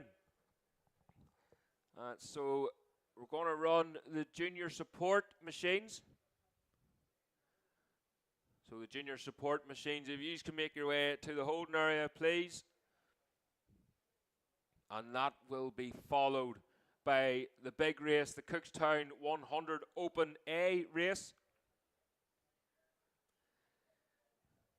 So again, some of the Superbike machines are still out on track, still around the track there. But hopefully, and that'll give them time to get back, get themselves sorted, get a drink of water.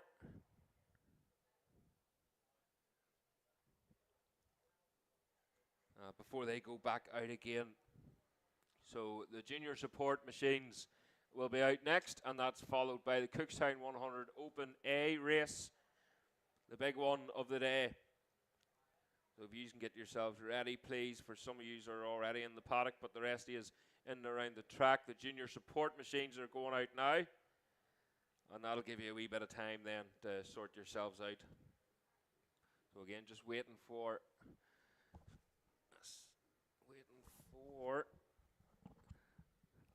the Clogher course then, and they're going to do another sweep of the track, of course. But if the junior support machines could make their way to the holding area, I'm sure you are already waiting there patiently. You'll be up on the road here pretty soon.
So I'm just hearing there, it'll be one warm-up and 5-lap race, junior supports.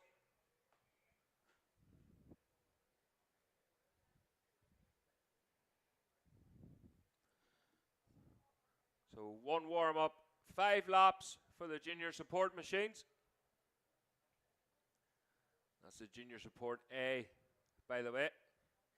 And then we'll be going with the Cookstown 100 Open A race.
Okay, so the junior support machine's just heading out onto the grid now.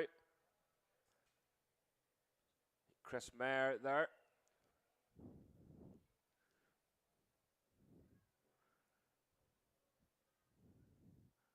This is RS 250 Honda.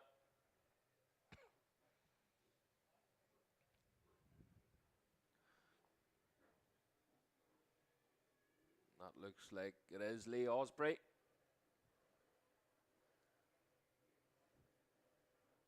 So Lee on the Tyson Mullen racing machine.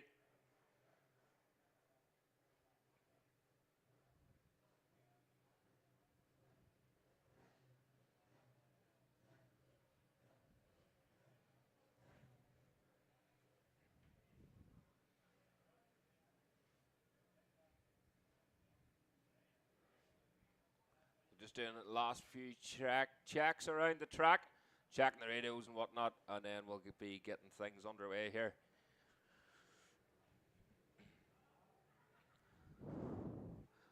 So again, quick turnaround there. Lee Hara, William Hara.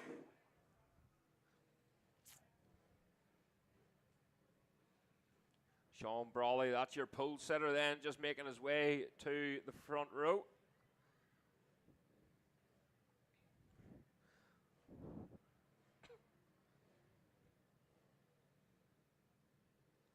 So there we go then.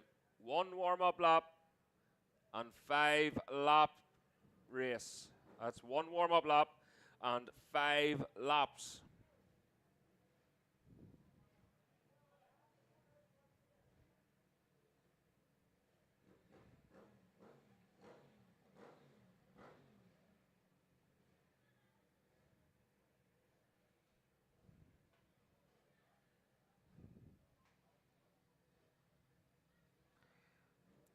Another, once again, a massive field of junior support machines.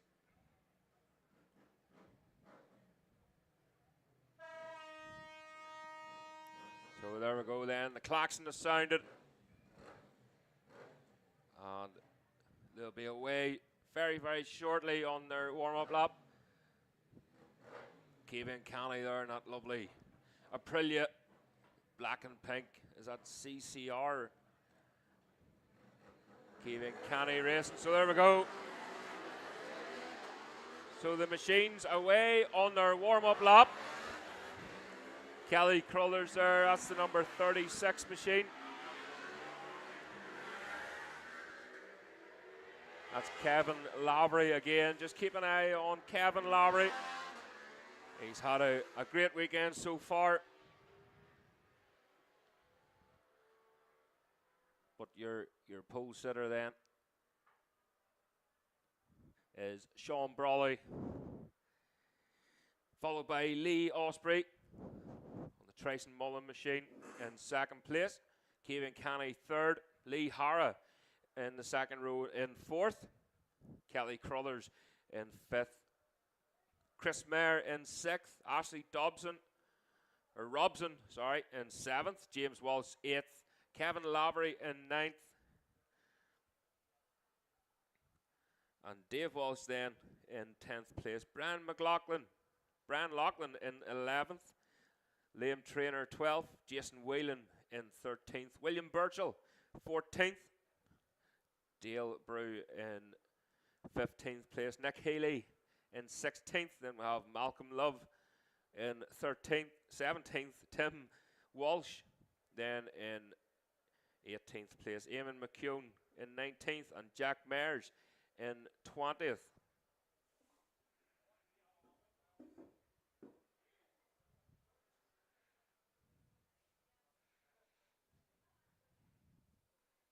So again, full grid of these machines.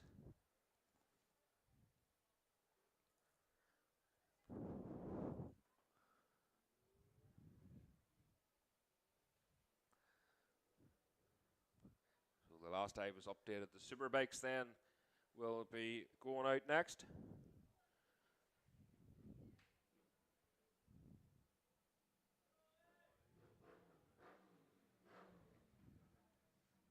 Brawley just, acknowledging the crowd.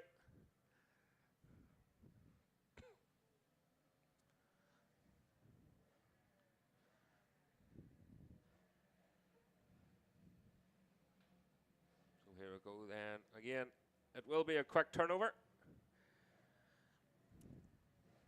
So 5-lap race then, as the rest of the machines make their way and get into their grid positions here.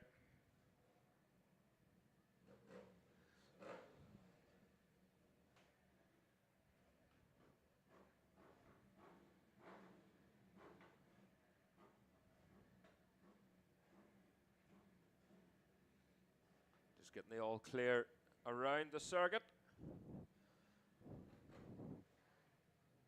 And there we go then. They're told to engage the gear and watch the lights. Revs go up, away they go. A great start there by Sean Brawley, just a spin in the back wheel, spinning that wee bit. Second group then. Oh, look at Kevin Lowry.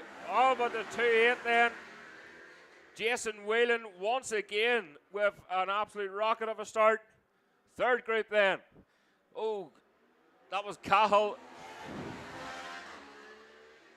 Just moving over, John Cahill just moving over to the middle of the road there. Again, just a wee bit of wheel spin off the line. And the back end kicking out on them as they try and get the grip down. Loads of torque in these machines, these Super Twin machines. A few 400s in there as well, but it was Sean Brawley. And off the line. Not sure if he got the whole shot, but it'll not be long until we're finding out. Again, during the warm-up lap, they'll just be going around checking the track conditions. A couple of incidents earlier there, so it's been a while from some of these riders have been out on track. So they're just making sure everything was as it was the last time. And probably better, I would say, underneath them trees as well, dried out now. So again, junior support. Lap record, a 1:30.9 held by Joseph Loughlin. But here they come then, the leaders. It is Sean Brawley. So Sean Brawley in the lead of this, followed by Kevian Canny. And a good dice then further back of the field. That's Lee Hara, Lee Osprey, Ashley Dodson, James Walsh and Chris Mayer then on the 250 Honda. Jason Whelan the way through. Nick Healy, Chris Mayer, then just dropping down the timing screens that wee bit. Dale Brew, Brian Loughlin, Liam Trainer.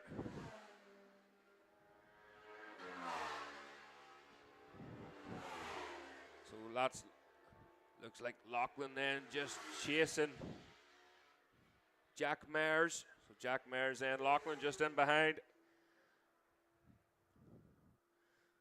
So Sean Brawley with a lead of over 2 seconds. That's 2.3 seconds then over Kevian Canny. Kevin Lavery just in behind. He's a further 4 seconds back from the leader, but only 1.6 seconds off Canny.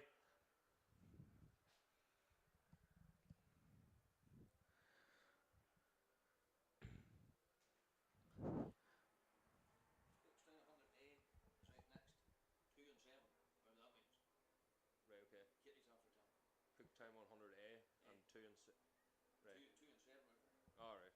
That's the message you give me. All right, cheers. So just a few updates coming through there then, but here's Sean Brawley. Sean Brawley at 133.9. That's Kevian Canny, 135.4. Slower that time, but look at Lee Osprey. So Lee Osprey is on Lee Hara in the slipstream then.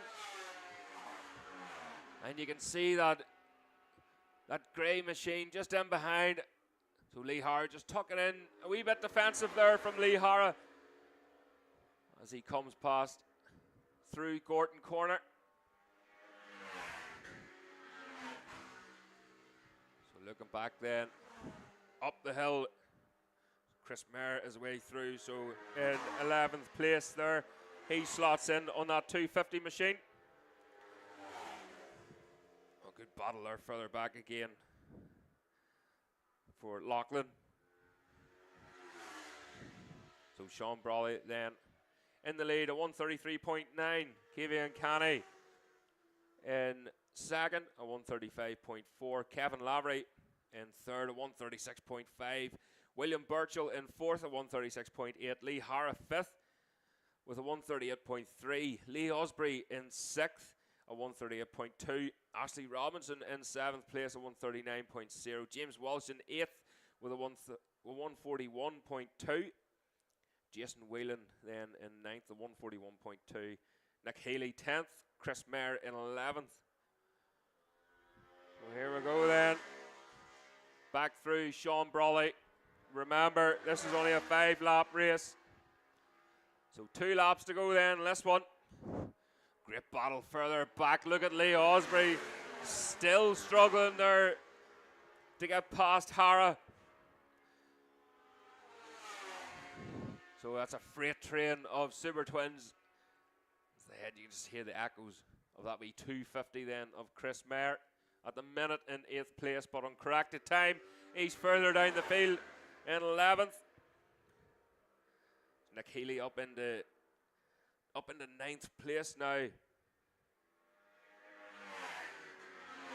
Dale Brew, Tim Walsh up into 11th as he crosses the line on corrected time. That's the number 72 of Ben Mullen, just starting to get away from Brian Loughlin now, the number 15 machine.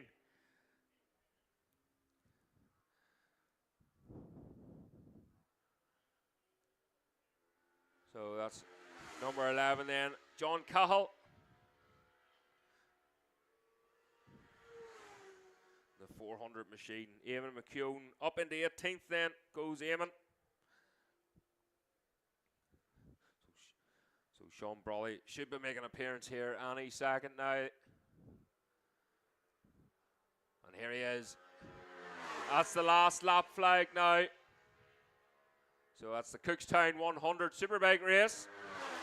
Cookstown 100 open race will follow after this. Sean Brawley with another fastest lap there at 133.2. Look at this gaggle of riders here tucked in behind Lee Hara. So Lee Hara, Ashley Robson, and Lee Osprey just sandwiched between the two of them. So it looks like a no-brainer here for Sean Brawley. Having a great run this weekend, a 133.2 that time. Kevian Canny, a 135.1. So the rest of the riders just rounding the Bray side then.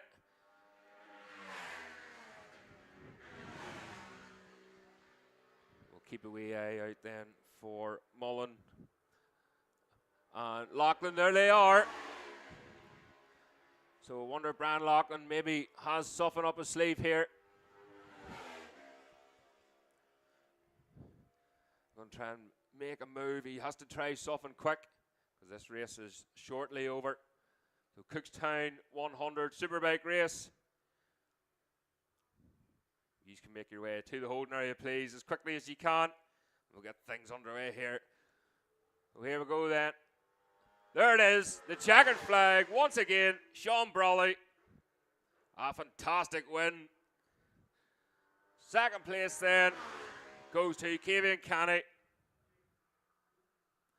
And we're just waiting to see it's Lee Hara or Lee Osprey. It's Osprey. So Osprey has got the better of Lee Hara on the last lap.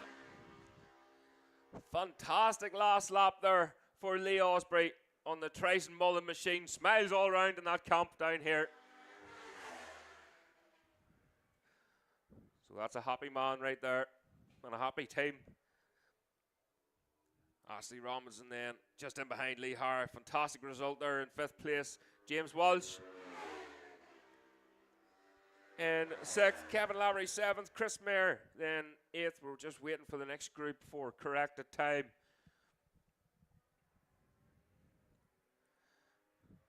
Here they come then. That's Nick Healy, Tim Walsh then, Dale Brew, Brian Loughlin. So Ben Mullen. Oh, Ben Mullen. There it is. Ben Mullen away through. Oh, just getting the better of Loughlin then across the line. And that's the 108 then of Jack Mears.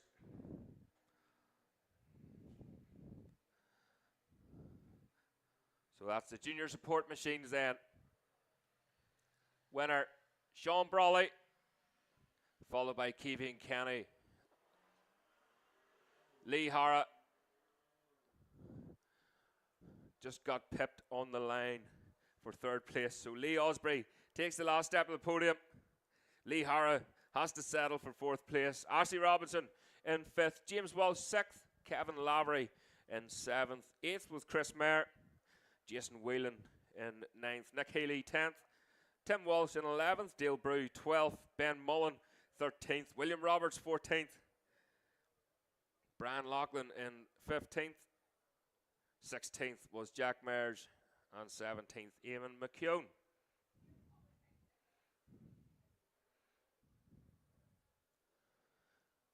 And a big smoky burnout there at the Bray side. What a great taste to have in your mouth with your pint of burning rubber. So Superbike machines then just getting ready to go out onto the track now.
So the Superbike machines are heading onto the grid now for the Cookstown 100 Superbike race.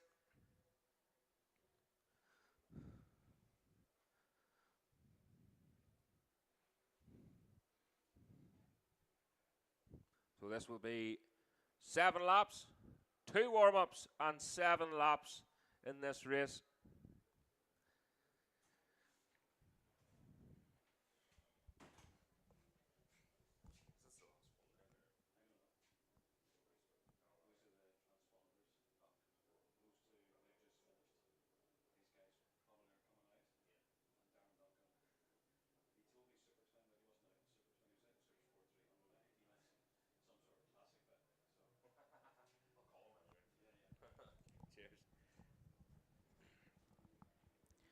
So just an announcement for some of the riders that have borrowed transponders. Can you please return the transponders as soon as possible?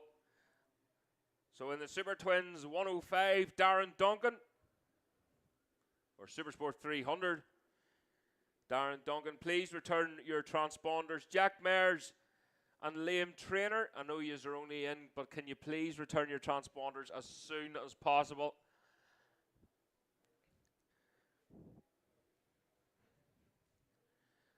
So the Superbikes then lining up on the grid.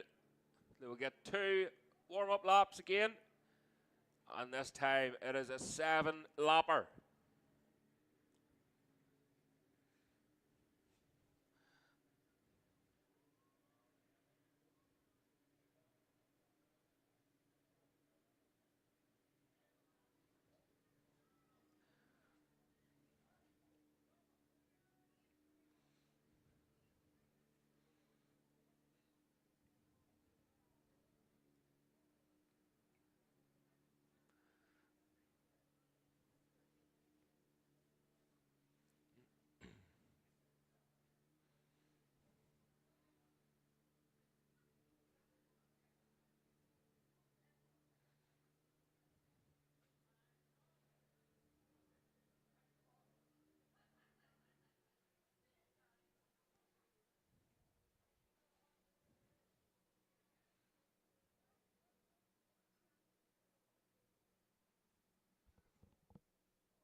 So that's the course car away out for a lap.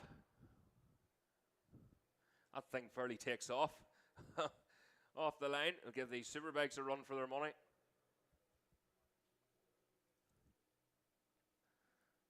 And then it'll line up just behind the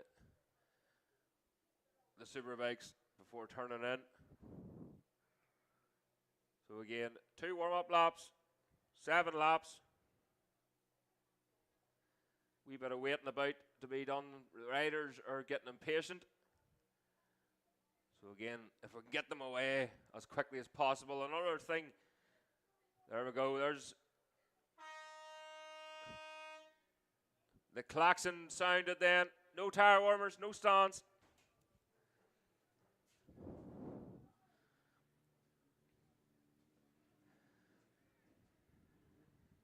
So 2 laps for the warm-up, 7-lap race. And everyone is where they should be. So the next problem the riders have to contend with is the sun. So you can see there the sun just coming down, and it's getting very low now. The shadows are getting long. The problem is up over the back section of the track, especially up over the jumps, through Black Farm.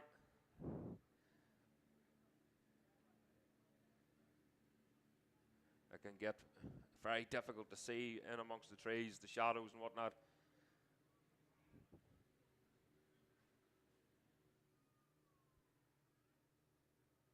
So there we go, the course car's back. And the machines are heading off then for 2 warm-ups.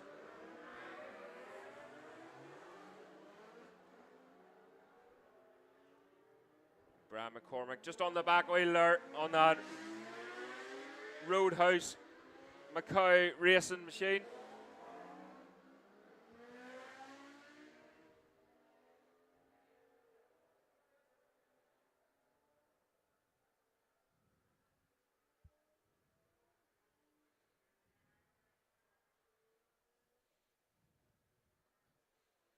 So that's the course car back. You can smell the brakes on that thing. I dare say he wasn't hanging about.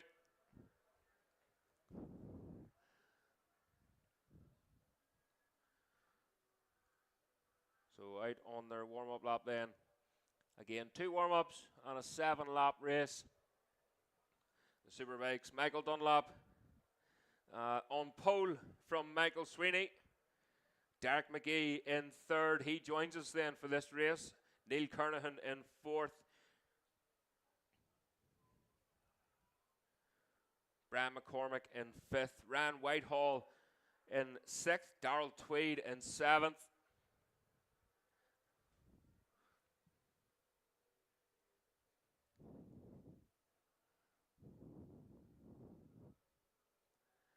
James Chalk then, the number 10 machine in 8th. Paul Potchy Williams 9th. Kevin Keys rounds up the top 10.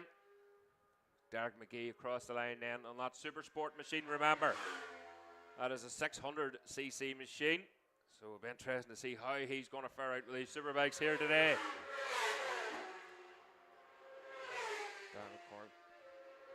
That's Julian Trummer away through. Barry Fruber. Andy Farrell, Liam Chalk.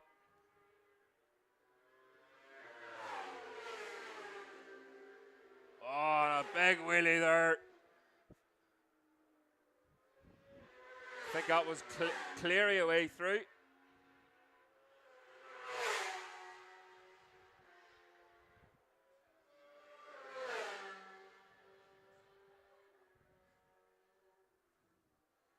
I'm not sure who that was. Came very close there to the side of the road.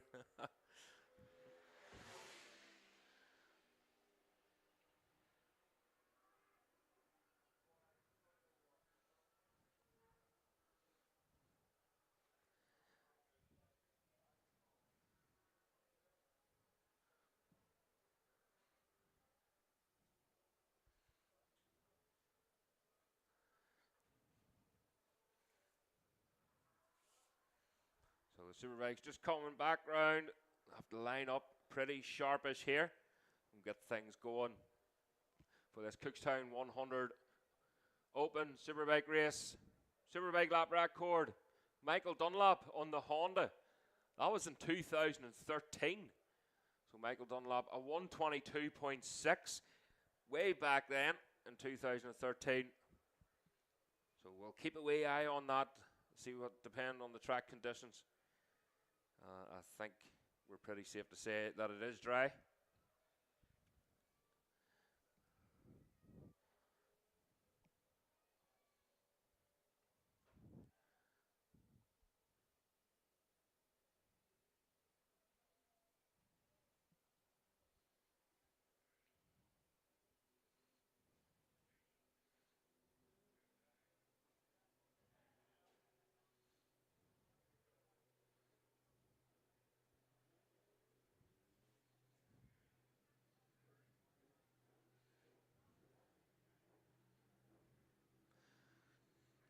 So here we go, they're lining up.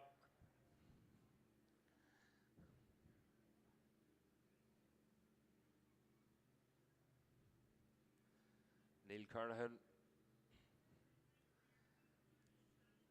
Brian McCormick just settling in there. Michael Sweeney.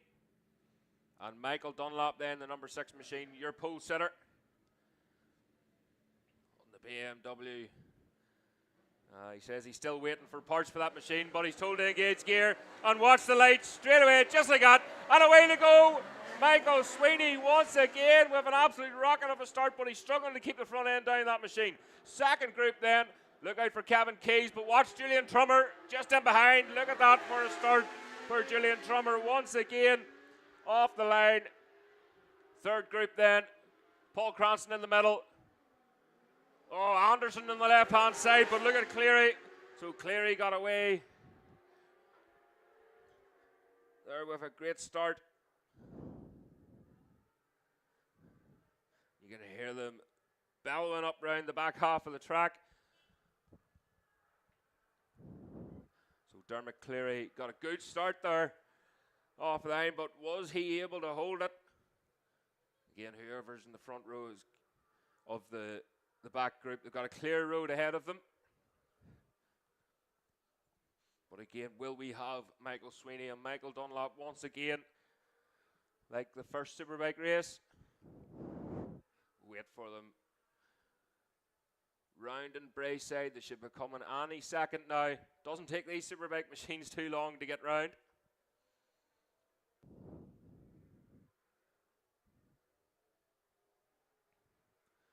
Again, Brian McCormick with that launch control just feeding in. He seems to have it right now, but here they come down below us now. So it's Sweeney once again in the lead, followed by Derek McGee on that Super Sport machine. And Ryan Whitehall, number 361, away through there. Look at Kevin Keys. Kevin Keys has left the second group behind, and he's up now into 4th place on corrected time. What a first lap there for Kevin Keys. Darrell Anderson away through then. As Dermot Cleary, Michael Gahan, McAleese and Cranston. So Julian Trummer jumps up to 9th place on corrected time. Just behind Barry Fruber and Darrell Anderson up into 10th then. There's no doubt in the leader, Michael Sweeney. Once again, but as Michael Dunlop say he's just still, I think he's still waiting for parts for that machine.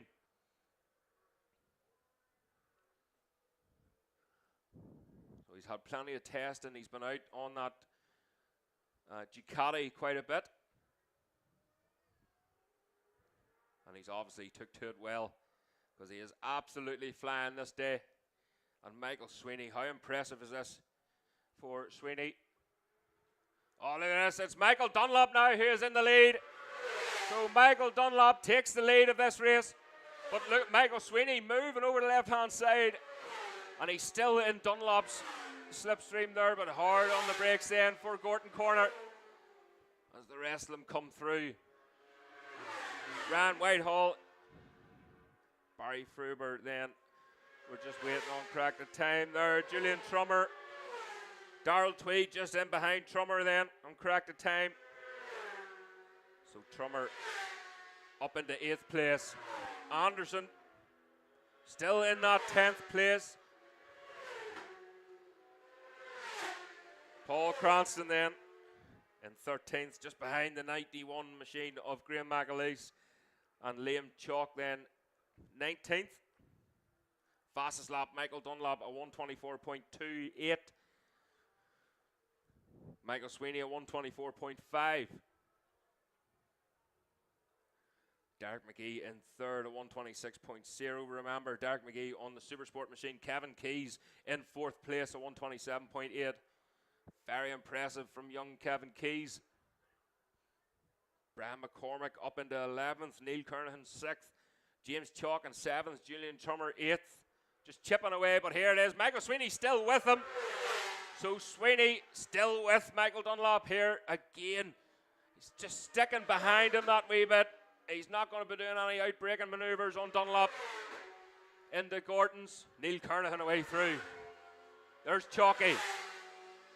That's Darrell Tweed. Kevin Keys is coming on the Yamaha. On that Stalker. Thundering passes here. Here's another one in the shape of Ryan Whitehall. Closely followed by Julian Trummer, who goes through at the minute on corrected time then. So Julian Trummer dicing with Darrell Tweed on corrected time. Darrell currently back up into 8th place. Julian Trummer demoted to 9th. Where does Ryan Whitehall fall into all this then? 14th there for Ryan Whitehall. Again, they're just Paul Cranston way through there, so just jumping up and down the timing screens. Michael Dunlop with a 1:23.5 that time. Faster again from Dunlop. But can Sweeney do anything about him this day? So the sun just going behind the clouds. That's exactly what they want. Because visibility is not going to be easy around the back half of that track. Here they come again. It's still Dunlop from Sweeney. And he's opened up that gap. Sweeney's finding it difficult to keep the front end of that machine down. So there's Derek McGee then on that Supersport machine. Brian McCormick, number 111. Neil Kernahan going very well up there. So's Chalky. Look at these two. That is Darrell Tweed, and Kevin Keys has caught up to that Supersport Honda and just makes short work of Darrell Tweed. But look at Tweed on the brakes. Can he do anything about Keys? He can't. So he has to tuck back in.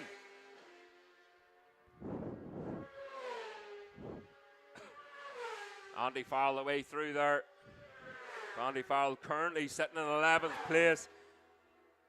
Oh, Darrell Anderson going through on the Yamaha. New machinery this year for Darrell Anderson. He was having issues at the beginning of the season, but no such issues now. That's a top 10 position there so far for the number 8 machine, Darrell Anderson.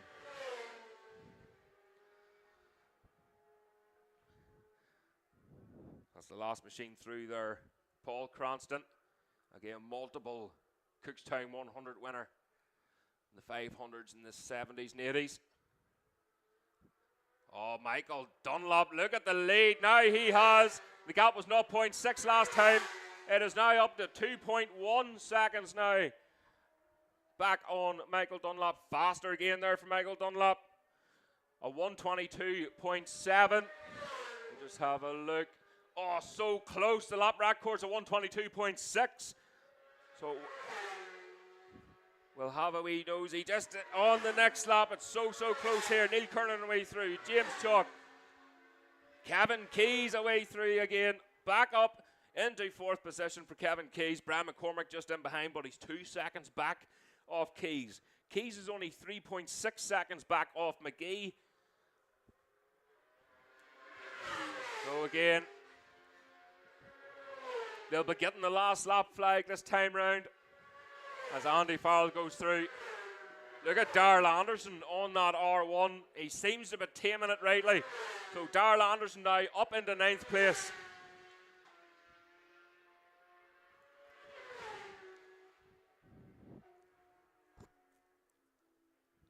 So looking back then at the leaders. Paul Cranston away through. And this looks like Dunlop. It is Dunlop on the last lap. Is he going to do it? Is it going to be a lap record? New lap record for Michael Dunlop. 122.377. Michael Sweeney still just holding out there in that 2nd place. That's a 123.6 there for Michael Michael Sweeney, should I say.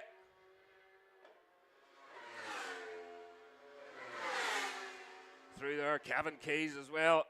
So close there as he nip and tucks his way through. Last lap then.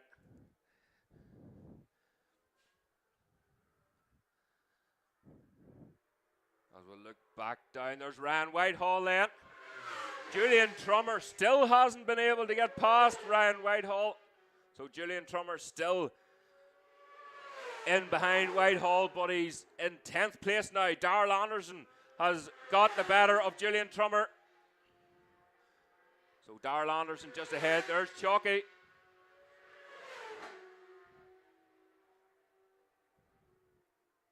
That's Cleary, Dermot Cleary away through there. Again. But here he is. There's the checkered flag. Michael Dunlop takes the win in the Cookstown 100. Michael Sweeney will be more than happy with that 2nd place. Paul Cranston and Graham McAleese also taking the checkered flag there.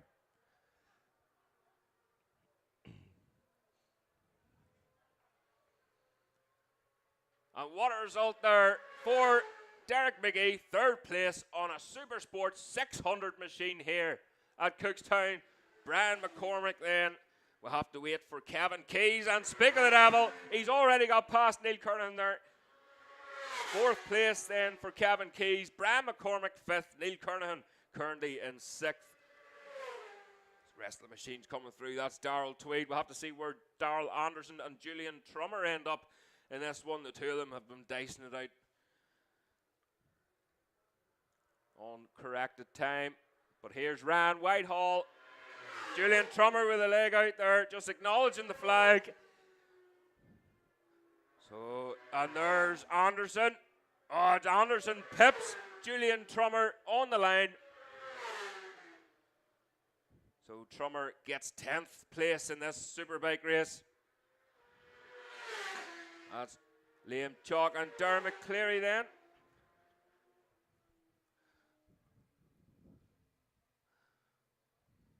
What a race there from the Superbikes. Michael Dunlop takes the win. A 122.3. New track record in the Superbike class for Michael Dunlop. Previously, a 122.641. New lap record, 122.377 for Mickey D. And there he is on that BMW. What a result for Dunlop. What a crowd pleaser. Michael Sweeney in second place, a 123.6. Derek McGee in third, a 126.0. Kevin Keys fourth then with a 126.1. Brian McCormick in fifth, a 126.6. Neil Kernahan in sixth, a 128.1. James Chalk in seventh, a 127.9. Darrell Tweed eighth, a 128.6. Darrell Anderson in ninth, a 129.1. Julian Trummer just got pipped across the line on corrected time, but he'd be happy with 10th place in the Lionheart Moto Racing Machine.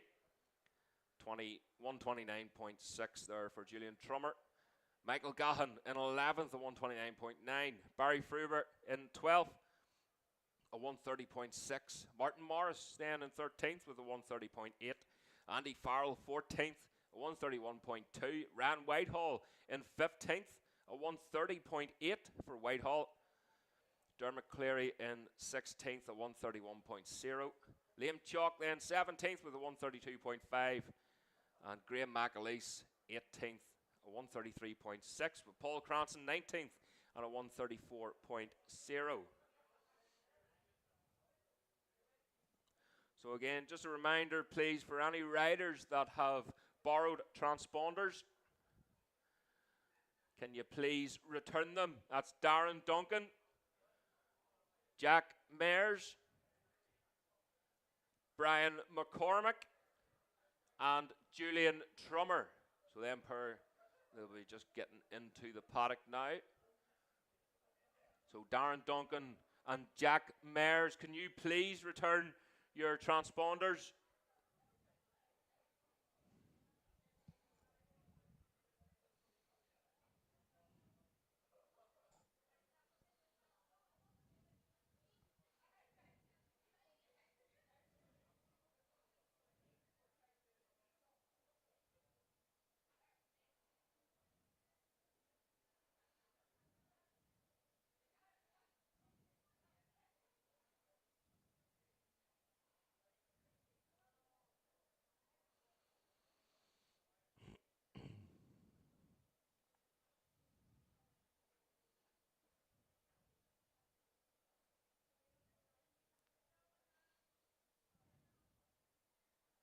So again, I think BBC just doing their thing. They'll be interviewing Michael Dunlop, no doubt, for that history-making performance. New lap record. That hasn't been broke from 2013. Doesn't sound like that long ago, but it most definitely is, especially in dog years.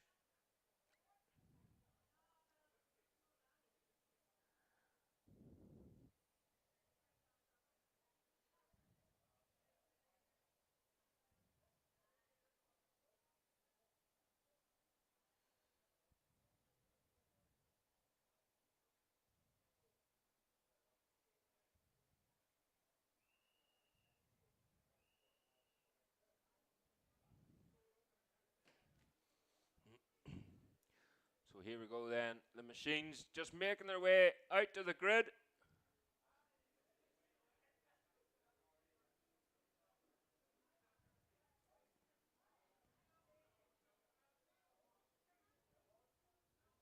So the junior support B.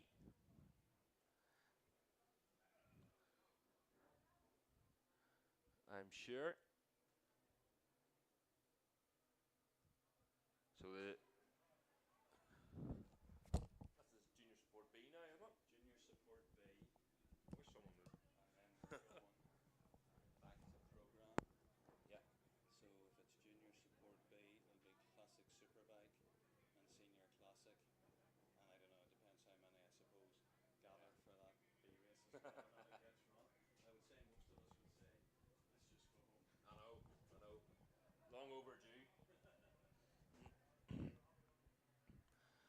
Okay, ladies and gentlemen, so the Junior Support B machines now out on track. 1 warm-up and 5 laps. Thank you very much.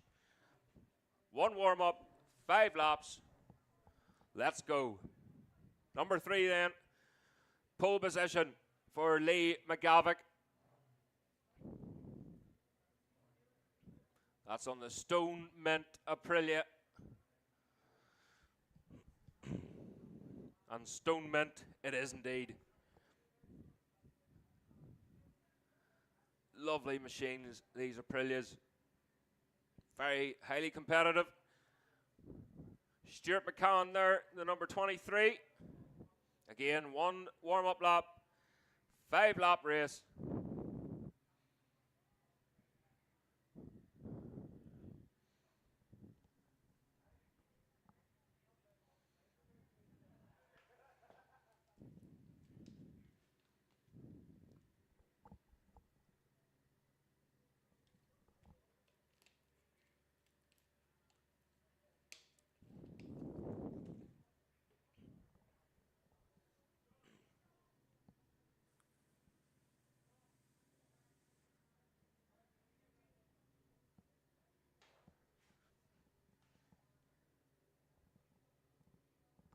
So anyone, the machines are going out on track. So can you please get back behind the barrier?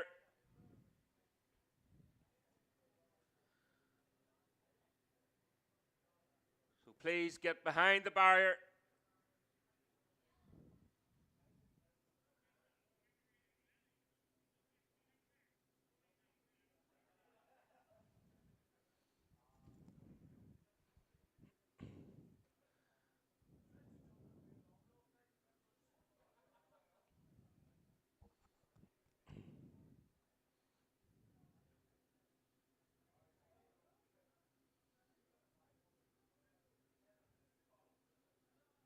Again, all spectators off the road as soon as possible, please.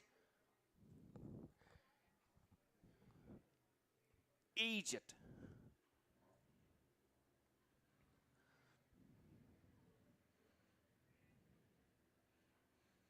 So there's the Junior Support B race going out for their warm-up lap.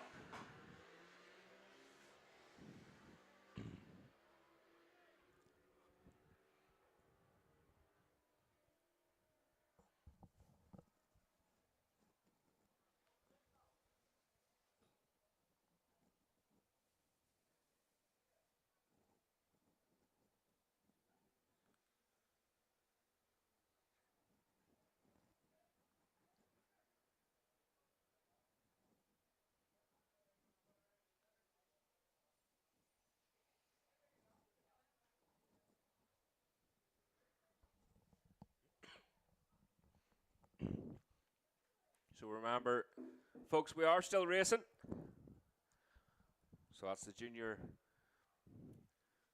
Support B race coming round to the grid to line up.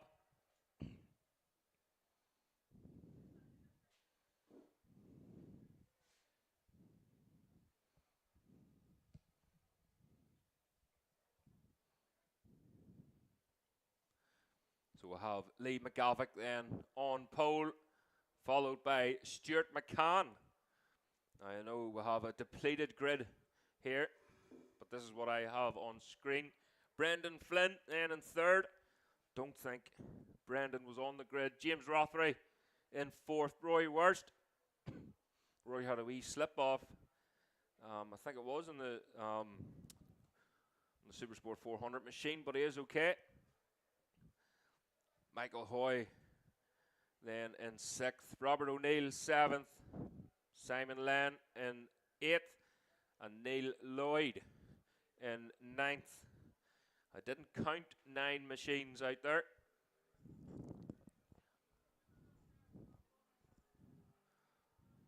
So there's Stuart McCann.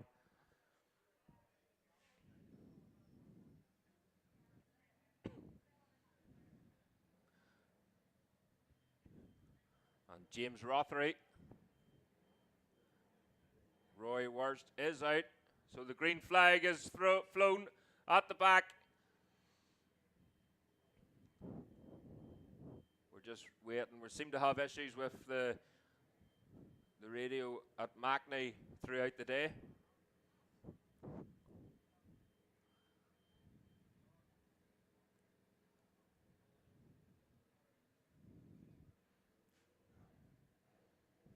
So here we go then. They're told engage gear and watch the lights.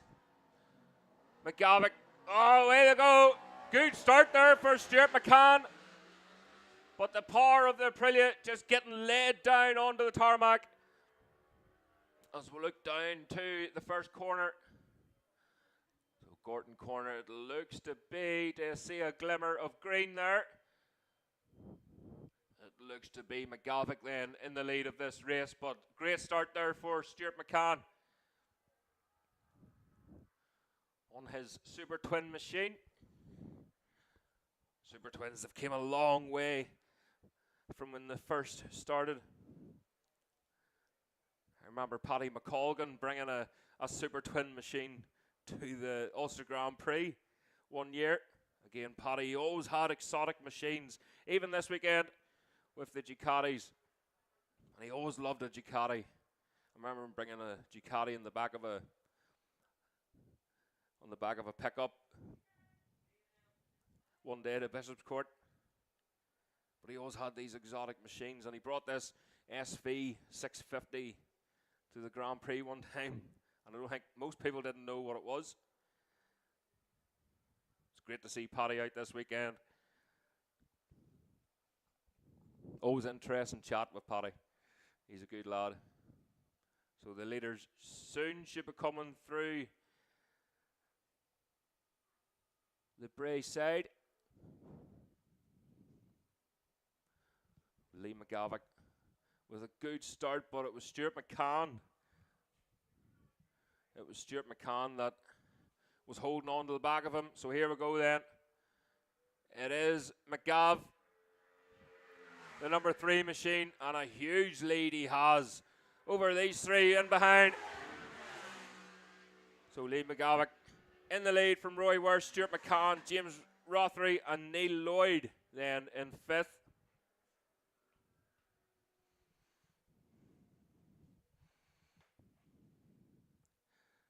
So around Gorton corner then, and they'll be heading up towards McAdoo's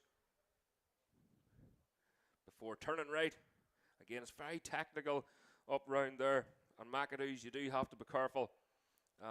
So many different layers of tarmac as well, but it seems to be it's pretty grippy up round heading towards there, even in the wet, from memory. But coming out then, you're onto a different road then at that road end just at McAdoo's, and you have to be careful with laying the power down. I've near been caught out a few times myself, especially on the 2 strokes. So that's where I very quickly learned not to slip the clutch while the bike is still banked over. So here we go. Again here, McGavick. Again, that short burst towards the bar at the top of the hill. A long right-hander. Doesn't look like much, but it does. It feels like it goes on forever, but it's a lovely corner. And then shifting the body weight, pulling the bike over to the left-hand side for a blind right-hander. And then all of a sudden, it all opens up here for Lee McGavick. Across the line there, a 144.4. And it's Roy Worst still just ahead of Stuart McCann. Stuart McCann going to the right-hand side there of the 400%. I think he's got him, has he? It looks like McCann then is up the inside there. So up into second place then for Stuart McCann. Still has a lot of work to do. He's still got, the hunt is on then for Roy Worst. James Rothery still not 4th place. Neil Lloyd guaranteed a top 5.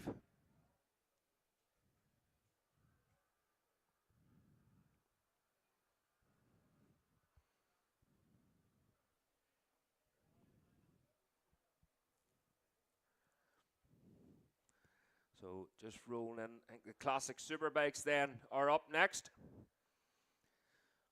So 2 and a bit laps to go of this race. Classic Superbikes then to the holding area, and that'll be followed by the Cookstown 100B race. Sorry, the senior classic machines, and then the B race. So still a bit of racing to go here.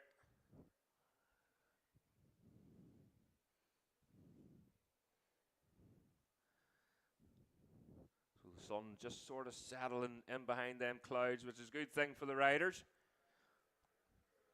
Lee McGav, see what the time is now. A 1:46.2 that time. So he's just pacing himself, but look at Stuart McCann. Stuart McCann is on a charge now. 7 seconds back off Lee McGavick. But that was a 1:44.7 compared to Lee McGavick's 1:46.2. I don't think he's going to have enough time, maybe, although he's 7 seconds back off Lee McGavick. So depending on what Lee gets told on this next lap on his pit board. And hopefully he doesn't slow down anymore, because Stuart McCann is coming for him. He's just dropping off Roy Wurst there. 5.2 seconds back now for Roy. Roy's time at 1:50 that time round, so a lot slower for Wurst. James Rothery 4th still. Neil Lloyd still in that 5th place. So classic Superbike machines then. If you can make your way to the holding area, please. That's the classic Superbike machines.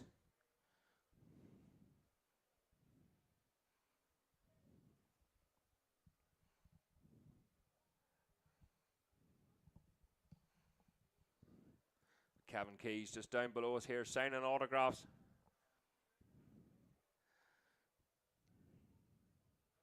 He's had a good weekend here too. So the leaders now rounding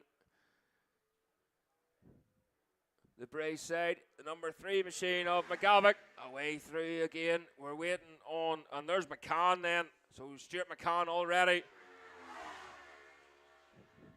So the gaps, it is closed down, but it's not enough. 6.8 seconds. So that was a 1:45.2, slightly slower there for McCann that time round, but he's able to see Lee McGavick. He's got him in his sights, but the last laps, he's going to have to do something remarkable here if he's going to get close to that win.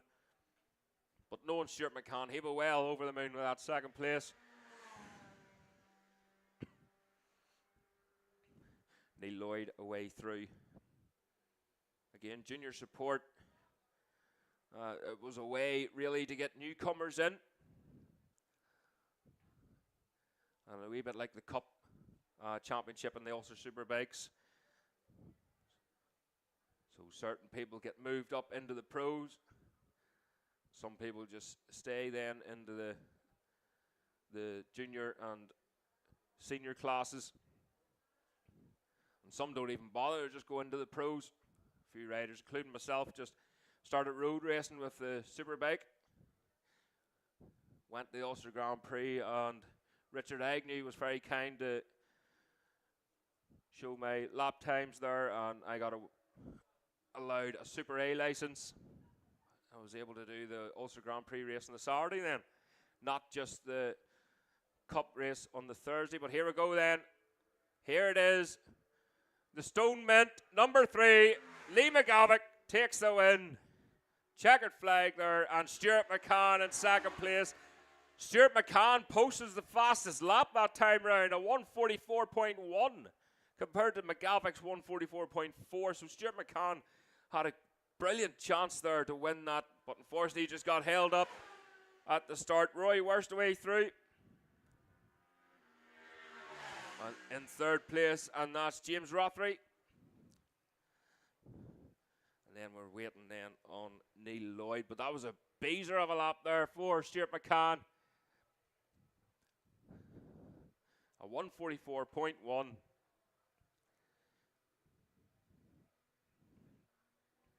And Neil Lloyd then takes the checker flag. So the sweeper is on track, guys.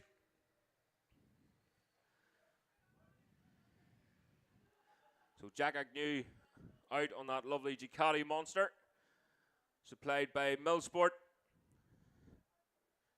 So he's out on that machine around the track now, so please take care. Again, Superbike, classic Superbikes to the holding area. That's the classic Superbikes now to the holding area.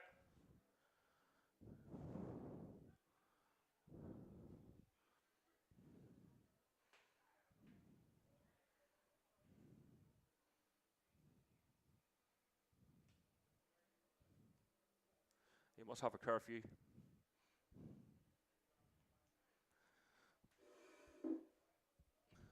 So great run there. Stuart McCann in second. If only he was able to get a better start and get away with Lee McGavick. The two of them could have been at it neck and neck there. But classic Superbikes then, please. You'll be going up onto the road very shortly.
So classic Superbike machines are out on track now and lined up in the holding area.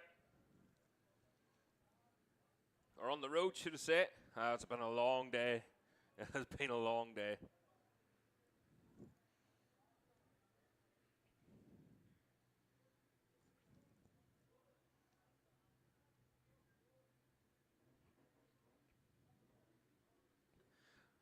The Darrell Tweed there on the Stanley Stewart racing machine.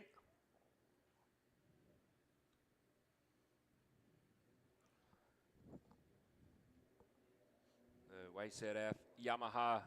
The Yamaha blocks up the side of it.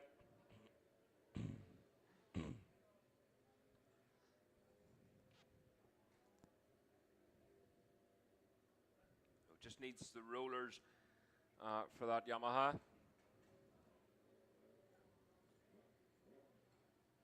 Again, one warm-up lap, 5-lap race. The classic Superbikes are getting ready here for their warm-up lap.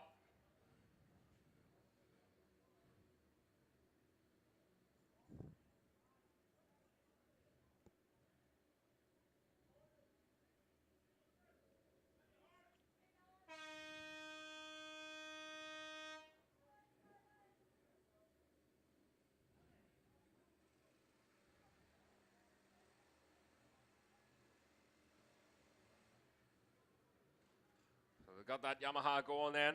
It's got the rollers on it. They don't want anything overheating. He was just struggling to get it into gear there. Oh wow, so there's a good grid here of classic Superbikes.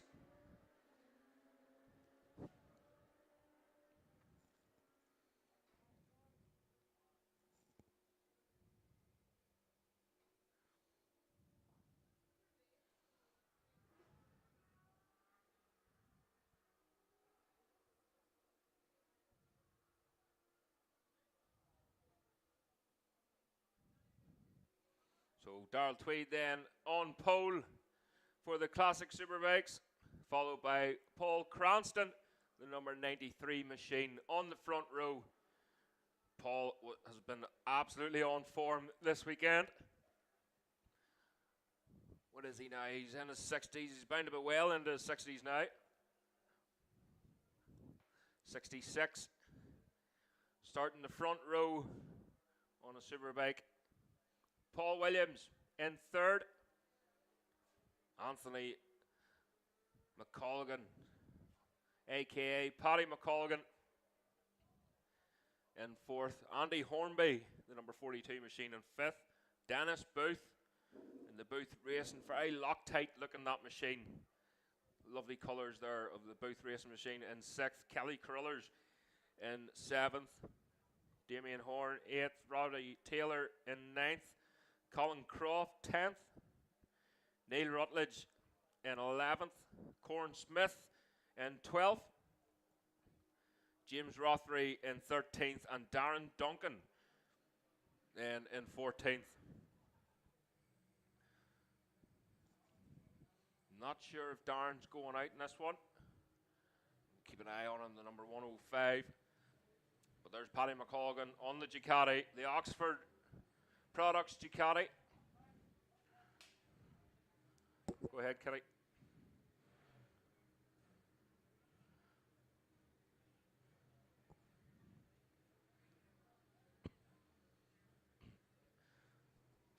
So there has been a car key found here, guys.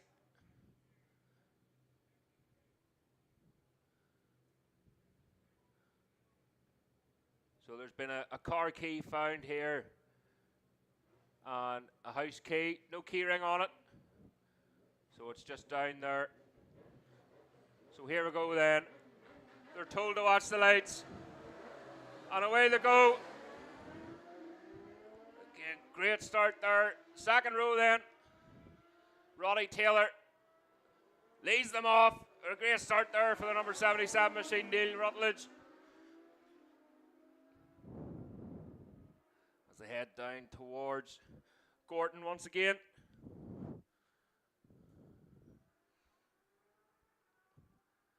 And they disappear back up the hill then.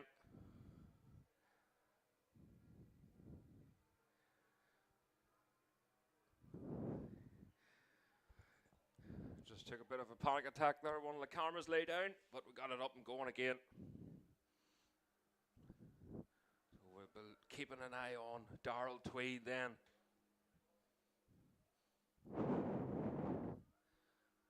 On that Stanley Stewart racing machine.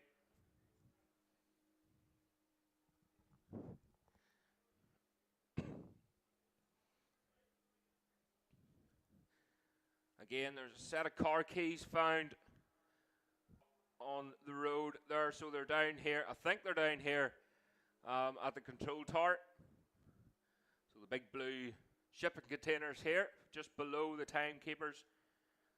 That's where they'll be kept. Don't be going up to the timekeepers, because you'll make them grumpy. So here come the leaders then. They'll make their way down towards us. It's Darrell Tweed. He's in the lead of this one. And it's Paul Patchy Williams in second place. But look at Paddy McColgan. So Paddy McColgan up into third. Paul Cranston in fourth place. Andy Hornby in fifth. So it's all changing then. Corrected time. As the names bounce up and down the timing screen here, we'll try and stick with them. So it looks like then it's Darrell Tweed, Paul Potchy Williams, Roddy Taylor now up into third place, Paddy McColgan in fourth, Paul Cranston in fifth, Andy Hornby in sixth, Dennis Booth seventh, Kelly Carruthers in eighth, Neil Rutledge ninth, Colin Croft in 10th, Corin Smith 11th, James Rothery in 12th place. Again, these machines, much like the classic machines that are going out here shortly, that's the senior classic machines, they do need good hands on them, they need well looked after. And as you can see there, Darrell Tweed's machine, sometimes they can be hard to start, they can be stubborn old buggers, but so fun to race, so fun to ride. And it's good to see, and it's good to have some nostalgia here. So here we go then. Darrell Tweed across the line again. Quickly followed by Paul Potchy Williams, posting the fastest lap there, number 38 machine. A 1:32.8. The gap is now down to 1.8 seconds, so Paul Williams is coming. Great run there. Look at Roddy Taylor. So Roddy moves over to the right-hand side then and makes very short work of that indeed. So Roddy fourth there at the minute. Neil Rutledge away through then.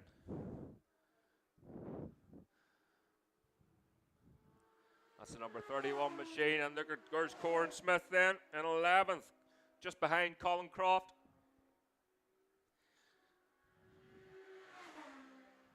And James Rothery away through then.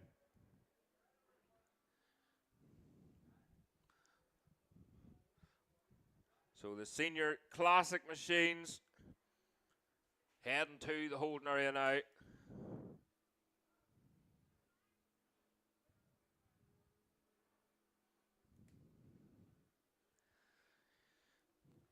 Great run there, great lap for Paul Potchy Williams, a 1:32.8. We'll keep an eye then on Darrell Tweed as the gap was 1.8 seconds as Tweedy crosses the line. Faster again there for Tweed. Potchy, so the gap is back up to 2.8 seconds. Darrell Tweed with a lap there of a 1:31.6 as they all jump up and down the screen here once again. Paul Potchy Williams second, a 1:32.7. Andy Hornby in third with a 1:35.1. Roddy Taylor in fourth at 1:36.4. Paul Cranston still in fifth with a 1:35.8. So the times are pretty close there at the top. Kelly Carruthers away through there. Neil Rutledge then. So Neil Rutledge takes Kelly Carruthers uncorrected time. So Rutledge up into 8th place then. Kelly Carruthers demoted to 9th. This should be Colin Croft and Corin Smith across the line then. There's the number 13 machine of Corin Smith making his way down towards Gorton Corner. So here, James Rothery away through, just missing the gear there. Mind your valves.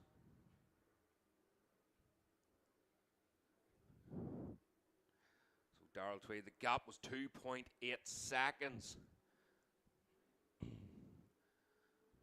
So last lap flag out then for Darrell Tweed.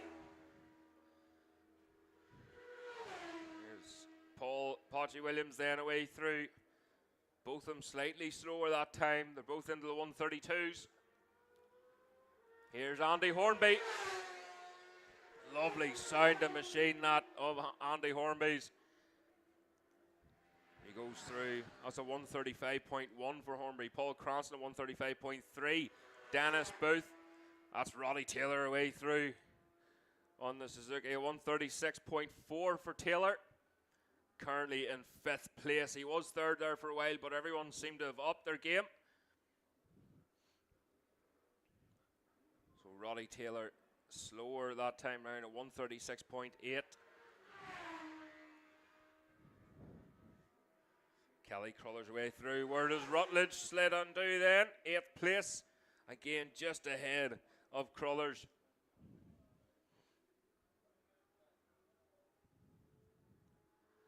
There's Colin Croft, the number 31 machine. Colin previously racing the Superbike machine as well. It's a lovely ZX10 with the PlayStation colours. PlayStation 5 up the side of it. Number 13, Corn Smith. Again, Corn was having difficulties with that machine in the Ulster Superbike Championship at the start of the year. And now it has just started to misfire again. Here he comes then. Darrell Tweed on the Stanley Stewart racing machine. Wins the classic Superbike race.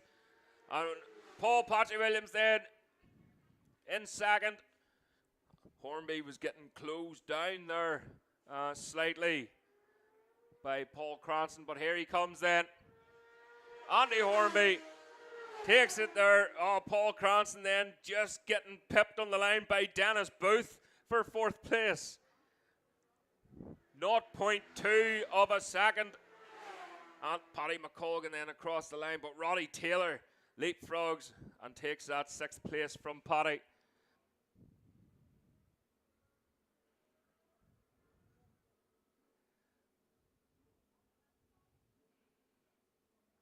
Great run there. Just unfortunate for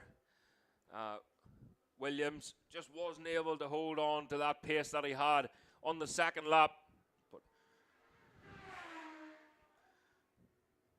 Kelly Crullers then. Rutledge. So Rutledge again able to hold on to that 8th place.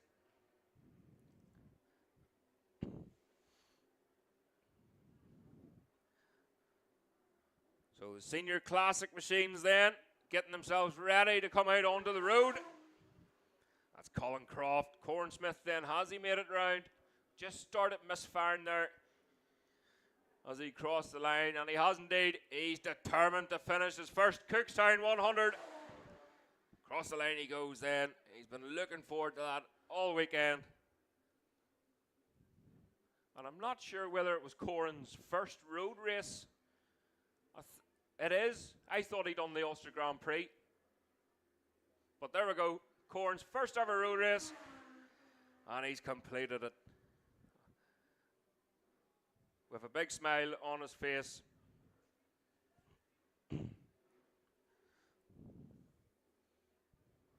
So confirmation there, guys. On that one.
So here we go then. The big one, the senior classic. The big bikes coming out onto the track.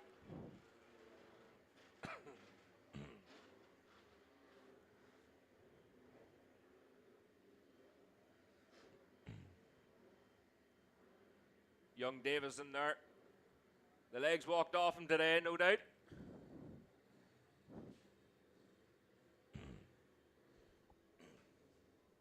So 1 warm-up and 5 lapper for this one. So they're just sorting themselves out. Richard Agnew, I've already marked Julian Trummer down. Well, he's going to come up anyway. He needs to get his steps in.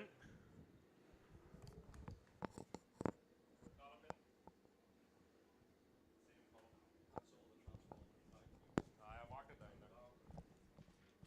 Good man. So number 14 machine at Nigel Moore there. And Andy Hornby. Number 42 machine. Back out again.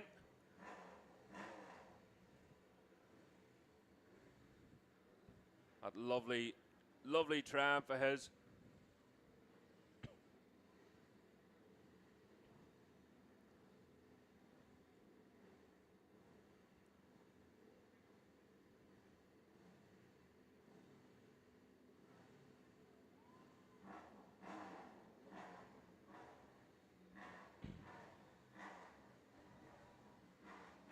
So there we go then, the classic machines making their way around further the warm-up lap.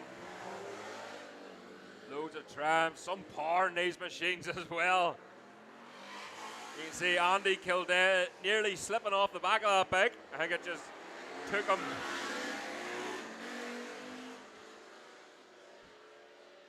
Japers, oh, get the earplugs in. I think it just took him by surprise there.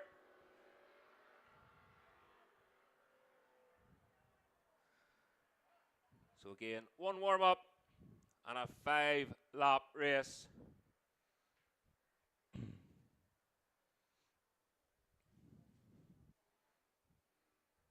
So on pole then is Andy Hornby, followed by Richard Ford.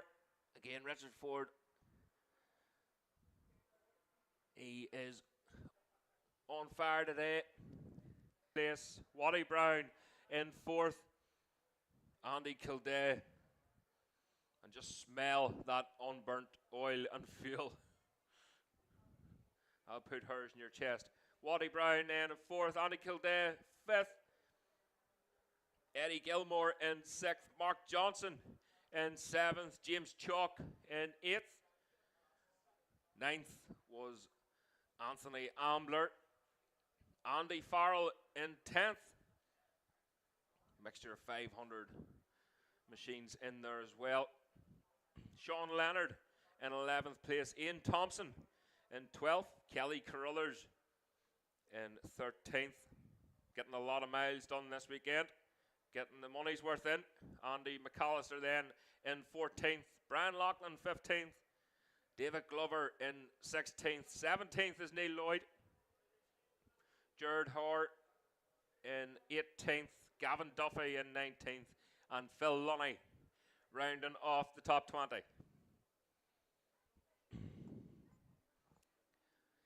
So Sean Leonard had a night of it after qualifying, just trying to figure out what was wrong with his machine.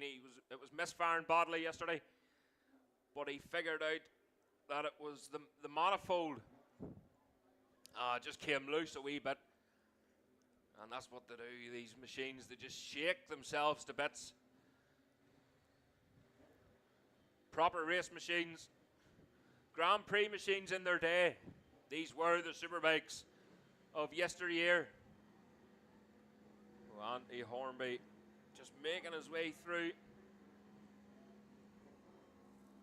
Well, Andy Hornby, I think he's making Alfords and stuff now for different products, including ice baths, I'm not sure.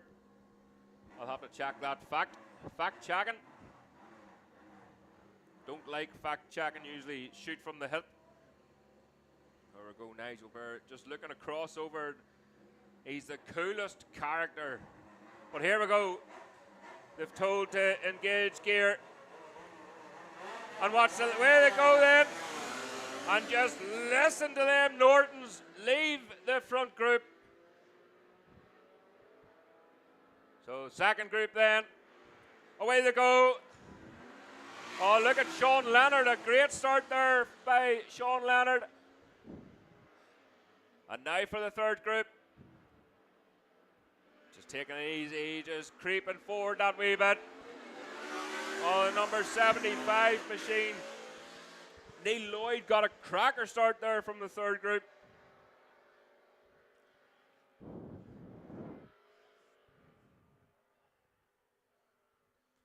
So Crofton in it, making their way down. And these big bikes will not belong to the make their way back round this 2.1 mile circuit. They're well on their way to the jumps by now. So the classic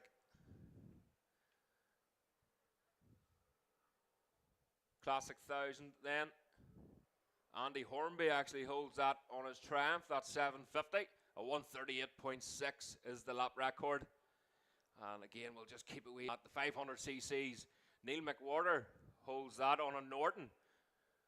Way back 2010, a 141.4 for McWhorter.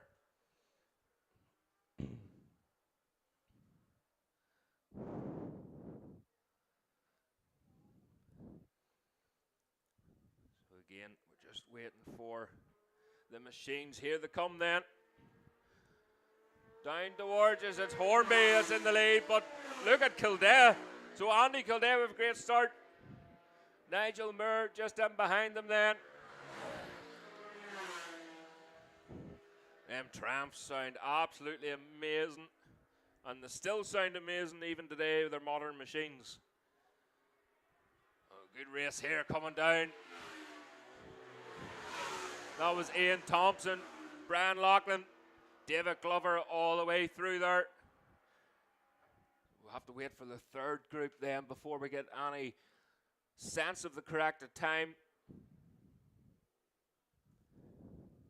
But they may be just too far back to upset the first and second group.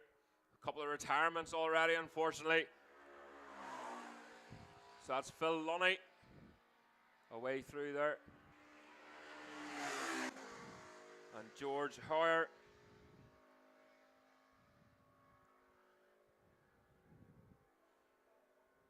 And it is a long old hog for some of these machines. Down this straight. It's the number 34 machine then, a Trevor.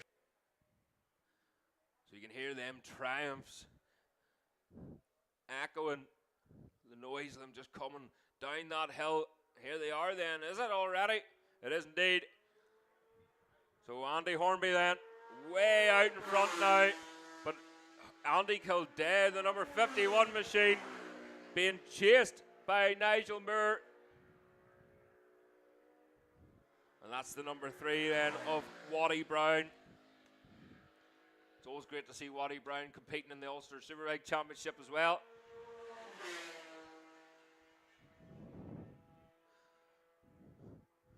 So that was Eddie Gilmore then, again on the big Triumph machine that he rides in the Ulster Superbike machine or Superbike Championship.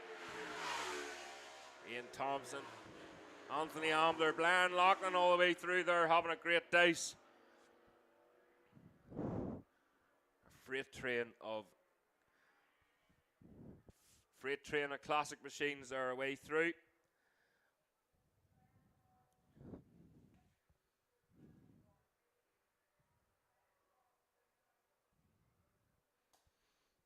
So Andy Hornby then with the fastest lap of 141.9, followed by Andy Kildare a 144.2. Here's Phil Lunny then.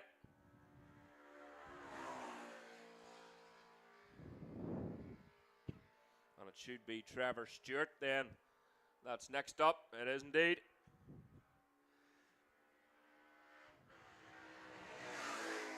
Oh, it's George Hoyer, sorry.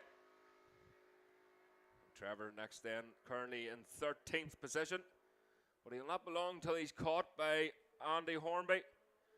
Not long at all, because there he is. 141.9. That was a 142.2. Was the last lap. Andy Hornby in second. Third was Nigel Moore then across the line. A 145.5. So Andy Hornby just signalling to someone there, either who's maybe taking his tour off a tear off the phaser, but he's just signalling over to the left-hand side, maybe to one of his pit crew. Eddie Gilmore on the trav away through 152.3. They're currently in 5th place. 59 machine away through Ian Thompson. Was that Ian Thompson? It was indeed. So Ian Thompson with a speed wobble. The front end just moving about on that machine of his, the Silver Dream machine, as I've dubbed it over the years.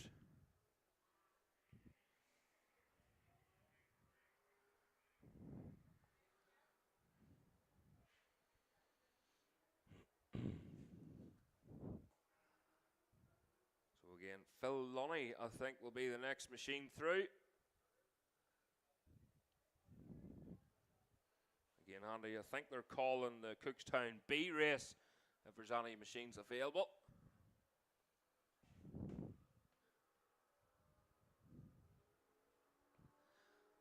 So there he is, Phil Lunny then. But look, there's Andy Hornby. That's the last. Wow.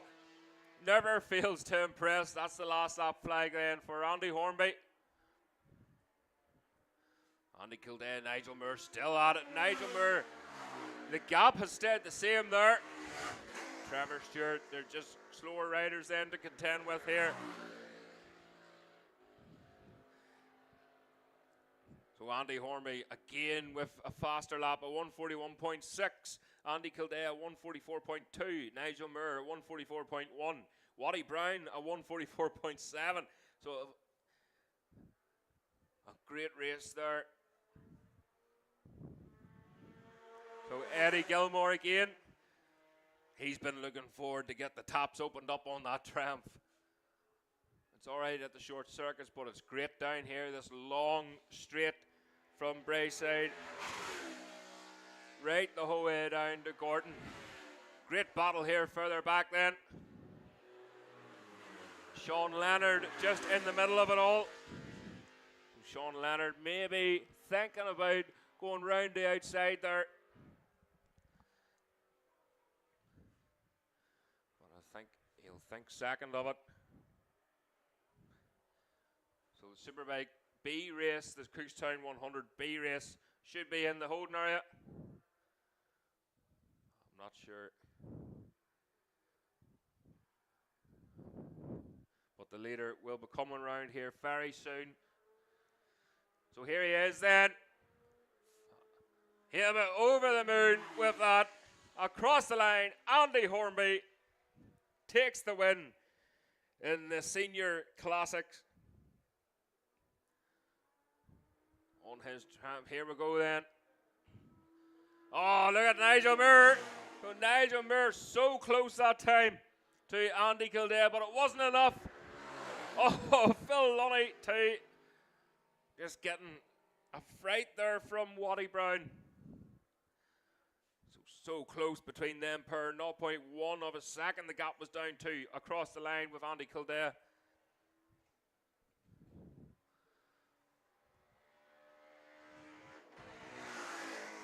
So just a few seconds then off the lap rack cord.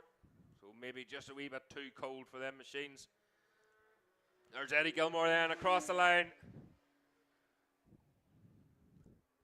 So Eddie currently in 5th place there. I think he's safe in that 5th.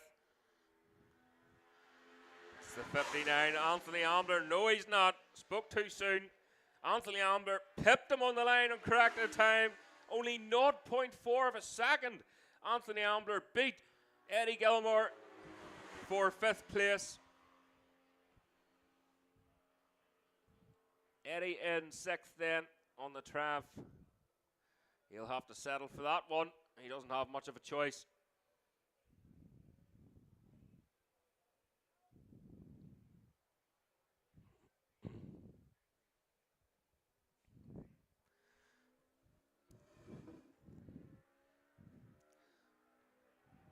So here we go then.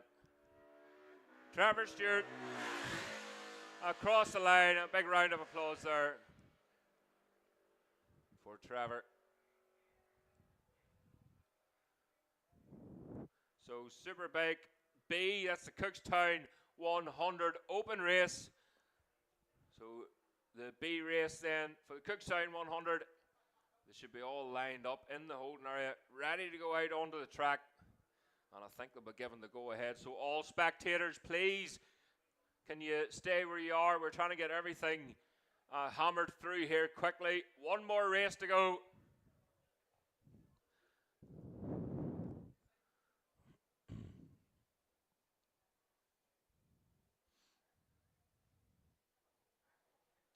So again, the teams, the mechanics and whatnot, heading across into the paddock to meet their riders.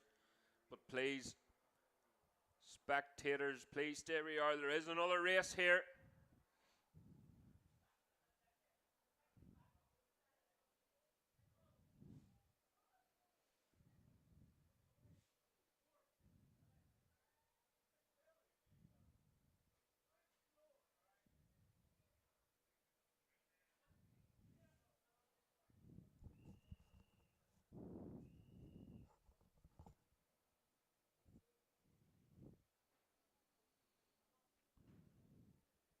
So the Superbike B race now heading up onto the road and making their way onto the grid now.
Okay, ladies and gentlemen, that's the Superbike B race on the grid now.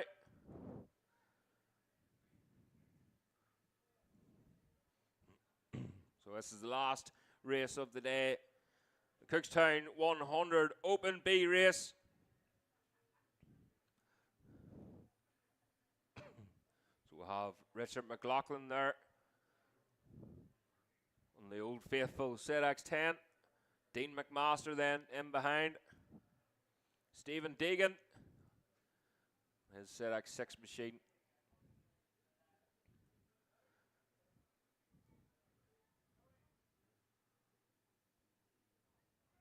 That looks like Aaron Sadler. And then Colin Croft, the number 31 machine. And the 28 there of Sean Buckle.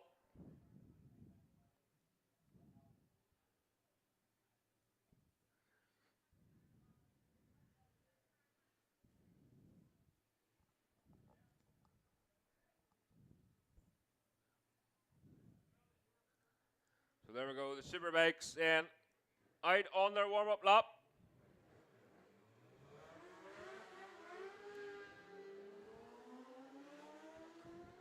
Away they go.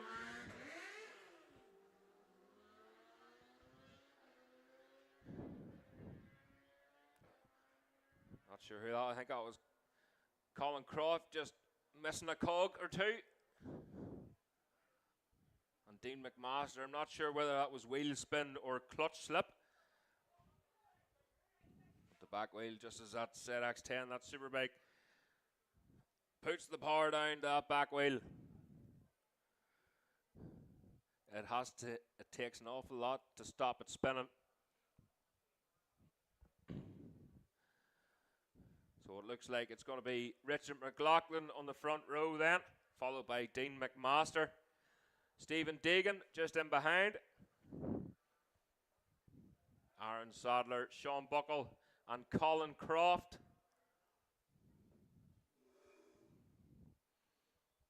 So a lot of machines haven't turned up for this race, unfortunately, but everyone's entitled to their race and their track time. The Cookstown Club do an absolute phenomenal job, and they've really had it against them this weekend. So hats off to everyone involved in the club, the marshals, the scrutineers, the timekeepers, absolutely everyone. It hasn't been an easy one, but we've made it work. And then, of course, the track has to be stripped down as well. So still a lot of work ahead for this club. So here they come, the Superbikes, making their way down to line up onto the grid for the last time for the Cookstown 100.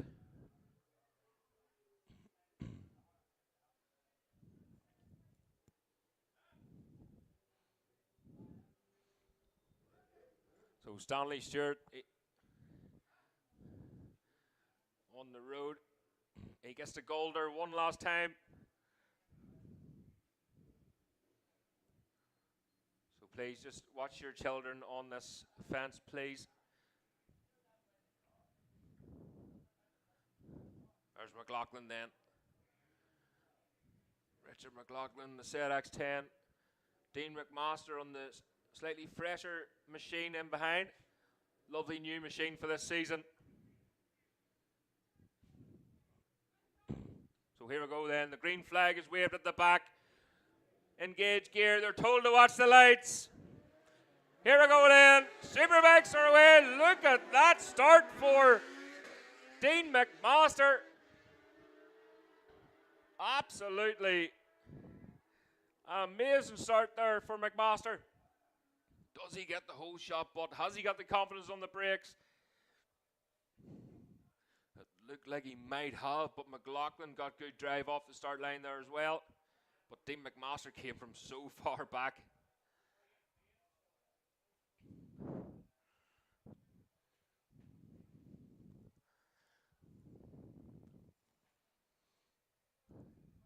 Stephen Deegan then on the ZX6 machine. Aaron Sadler, newcomer this season. He seems to be enjoying it as well as Sean Buckle.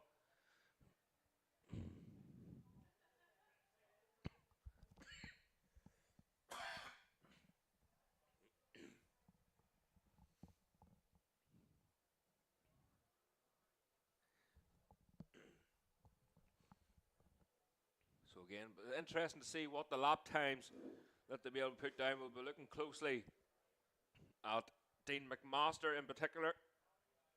Richard McLaughlin isn't shy of a good run round here either.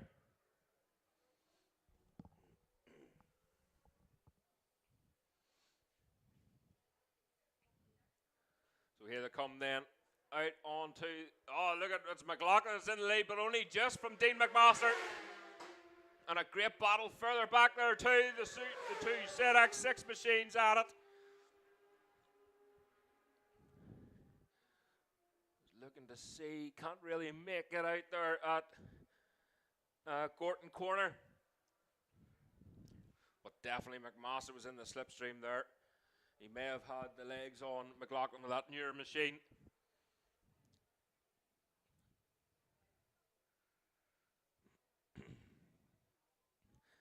So just hearing there, Colin Croft, number 31, has retired into the paddock.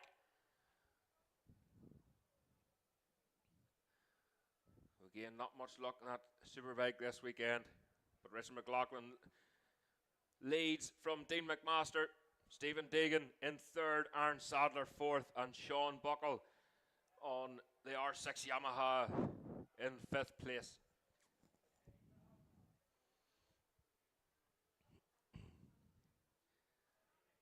So again, they're just making their way out of that road end. You can hear them just getting the power on as they're all maybe first, a lot of them using first gears. A lot of the Superbikes, you have to make sure you short shift just keep short shifting, especially coming down on let's start and finish straight, because the front end can be very difficult to keep down. But who is it? They're side by side here. It's Richard McLaughlin. So McLaughlin in the lead from Dean McMaster. We'll keep an eye on McMaster just moving over that wee bit. And I don't think he got the better there of McLaughlin.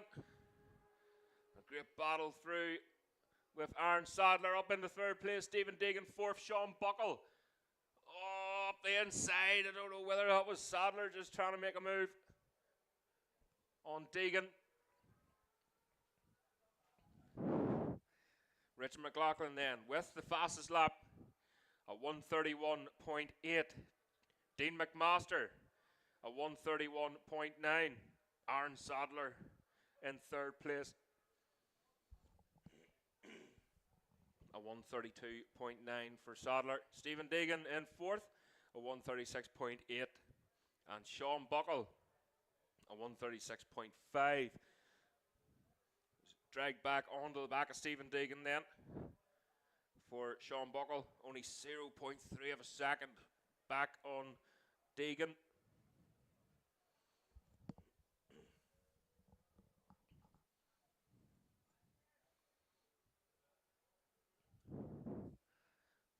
So again, the club has really had it difficult this weekend, but I'm sure they want to thank everybody for all their help. And there's Dean McMaster then, just starting to pull a gap now on Richard McLaughlin. McLaughlin, he loves the right-hand side of the road there. So that's Aaron Sadler all on his own here, but a great race. Still further back. Look at Sean Buckle. He's in the slipstream now of Deegan. He just pulls over to the right-hand side then. Try to use that short circuit experience. He's not able to make it there on the brakes. Just gets tucked right back into the back of Stephen Deegan. Dean McMaster now with the fastest lap of 1:30.8. Richard McLaughlin 1:31.6.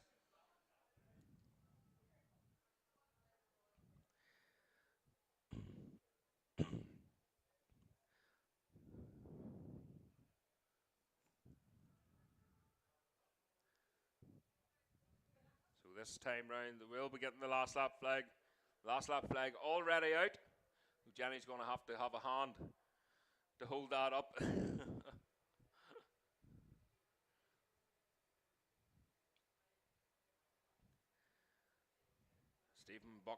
Stephen Deegan then battling out with Sean Buckle. So it's going to be a close one between them pair across the line. Here we go then, it's McMaster pulling away the gap, 0.6 last time round. Last lap flag out for Dean McMaster as he pops and bangs his way down towards Gorton Corner. And that's Aaron Sadler.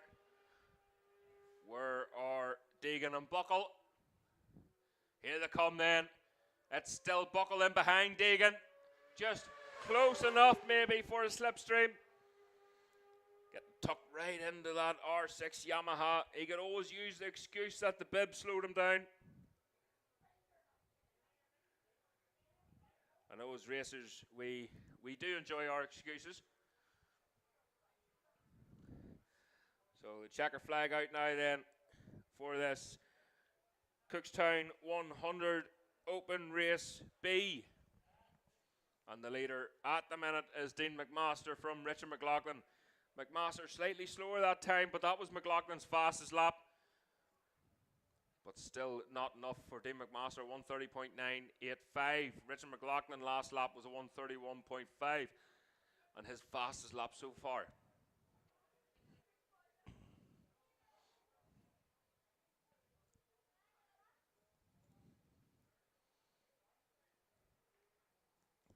So we're just waiting then to see who's going to appear first at the brace side. So the checkered flag is waved for the last time at Cookstown for Dean McMaster, who takes the win from Richard McLaughlin in second place.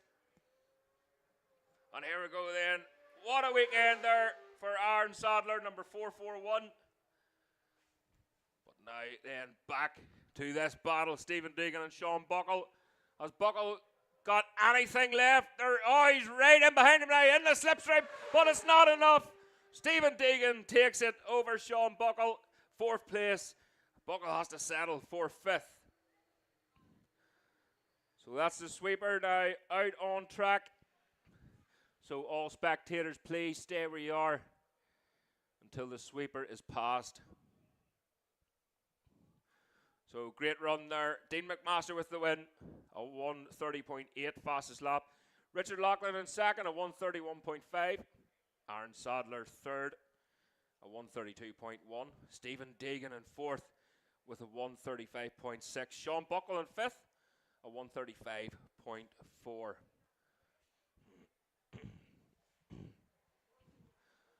So a massive thank you to everybody for this weekend. You have had it tough. The club, they've pushed through, they've grit their teeth, they've done what they do best, and they've got all the machines then out on track. So a massive thank you for the club for again inviting myself. Massive thank you to the timekeepers, the marshals, the scrutineers, all the ground staff working behind the scenes, and the paramedics, absolutely everyone involved for this weekend. And you make it look easy. So thanks very much, guys. And we're hoping up to the Northwest 200 next. So up to the Northwest 200. Thank you, guys. And we'll see you in hopefully a couple of weeks' time. Safe home, everybody. And be sure to get back here for next year, 2026, Cookstown 100. See you then.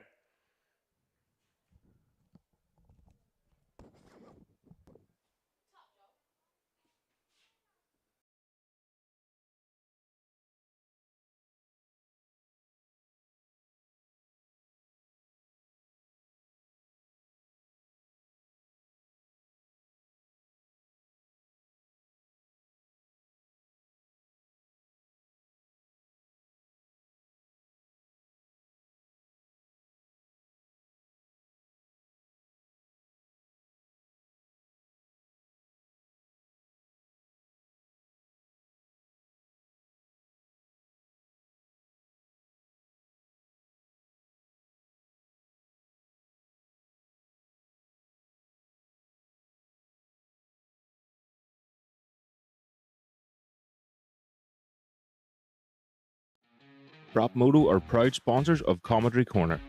Located at 5 Lisburn Road, Moira, the former Motor Shocks building, this is the place to go for something different.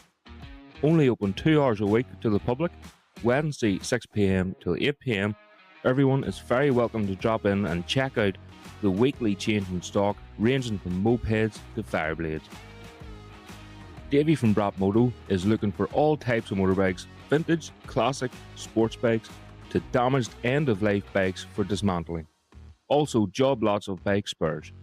Top cash prices paid, in particular looking for good, clean road bikes of any age.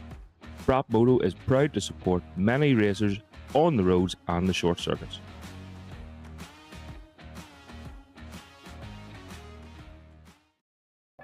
Man.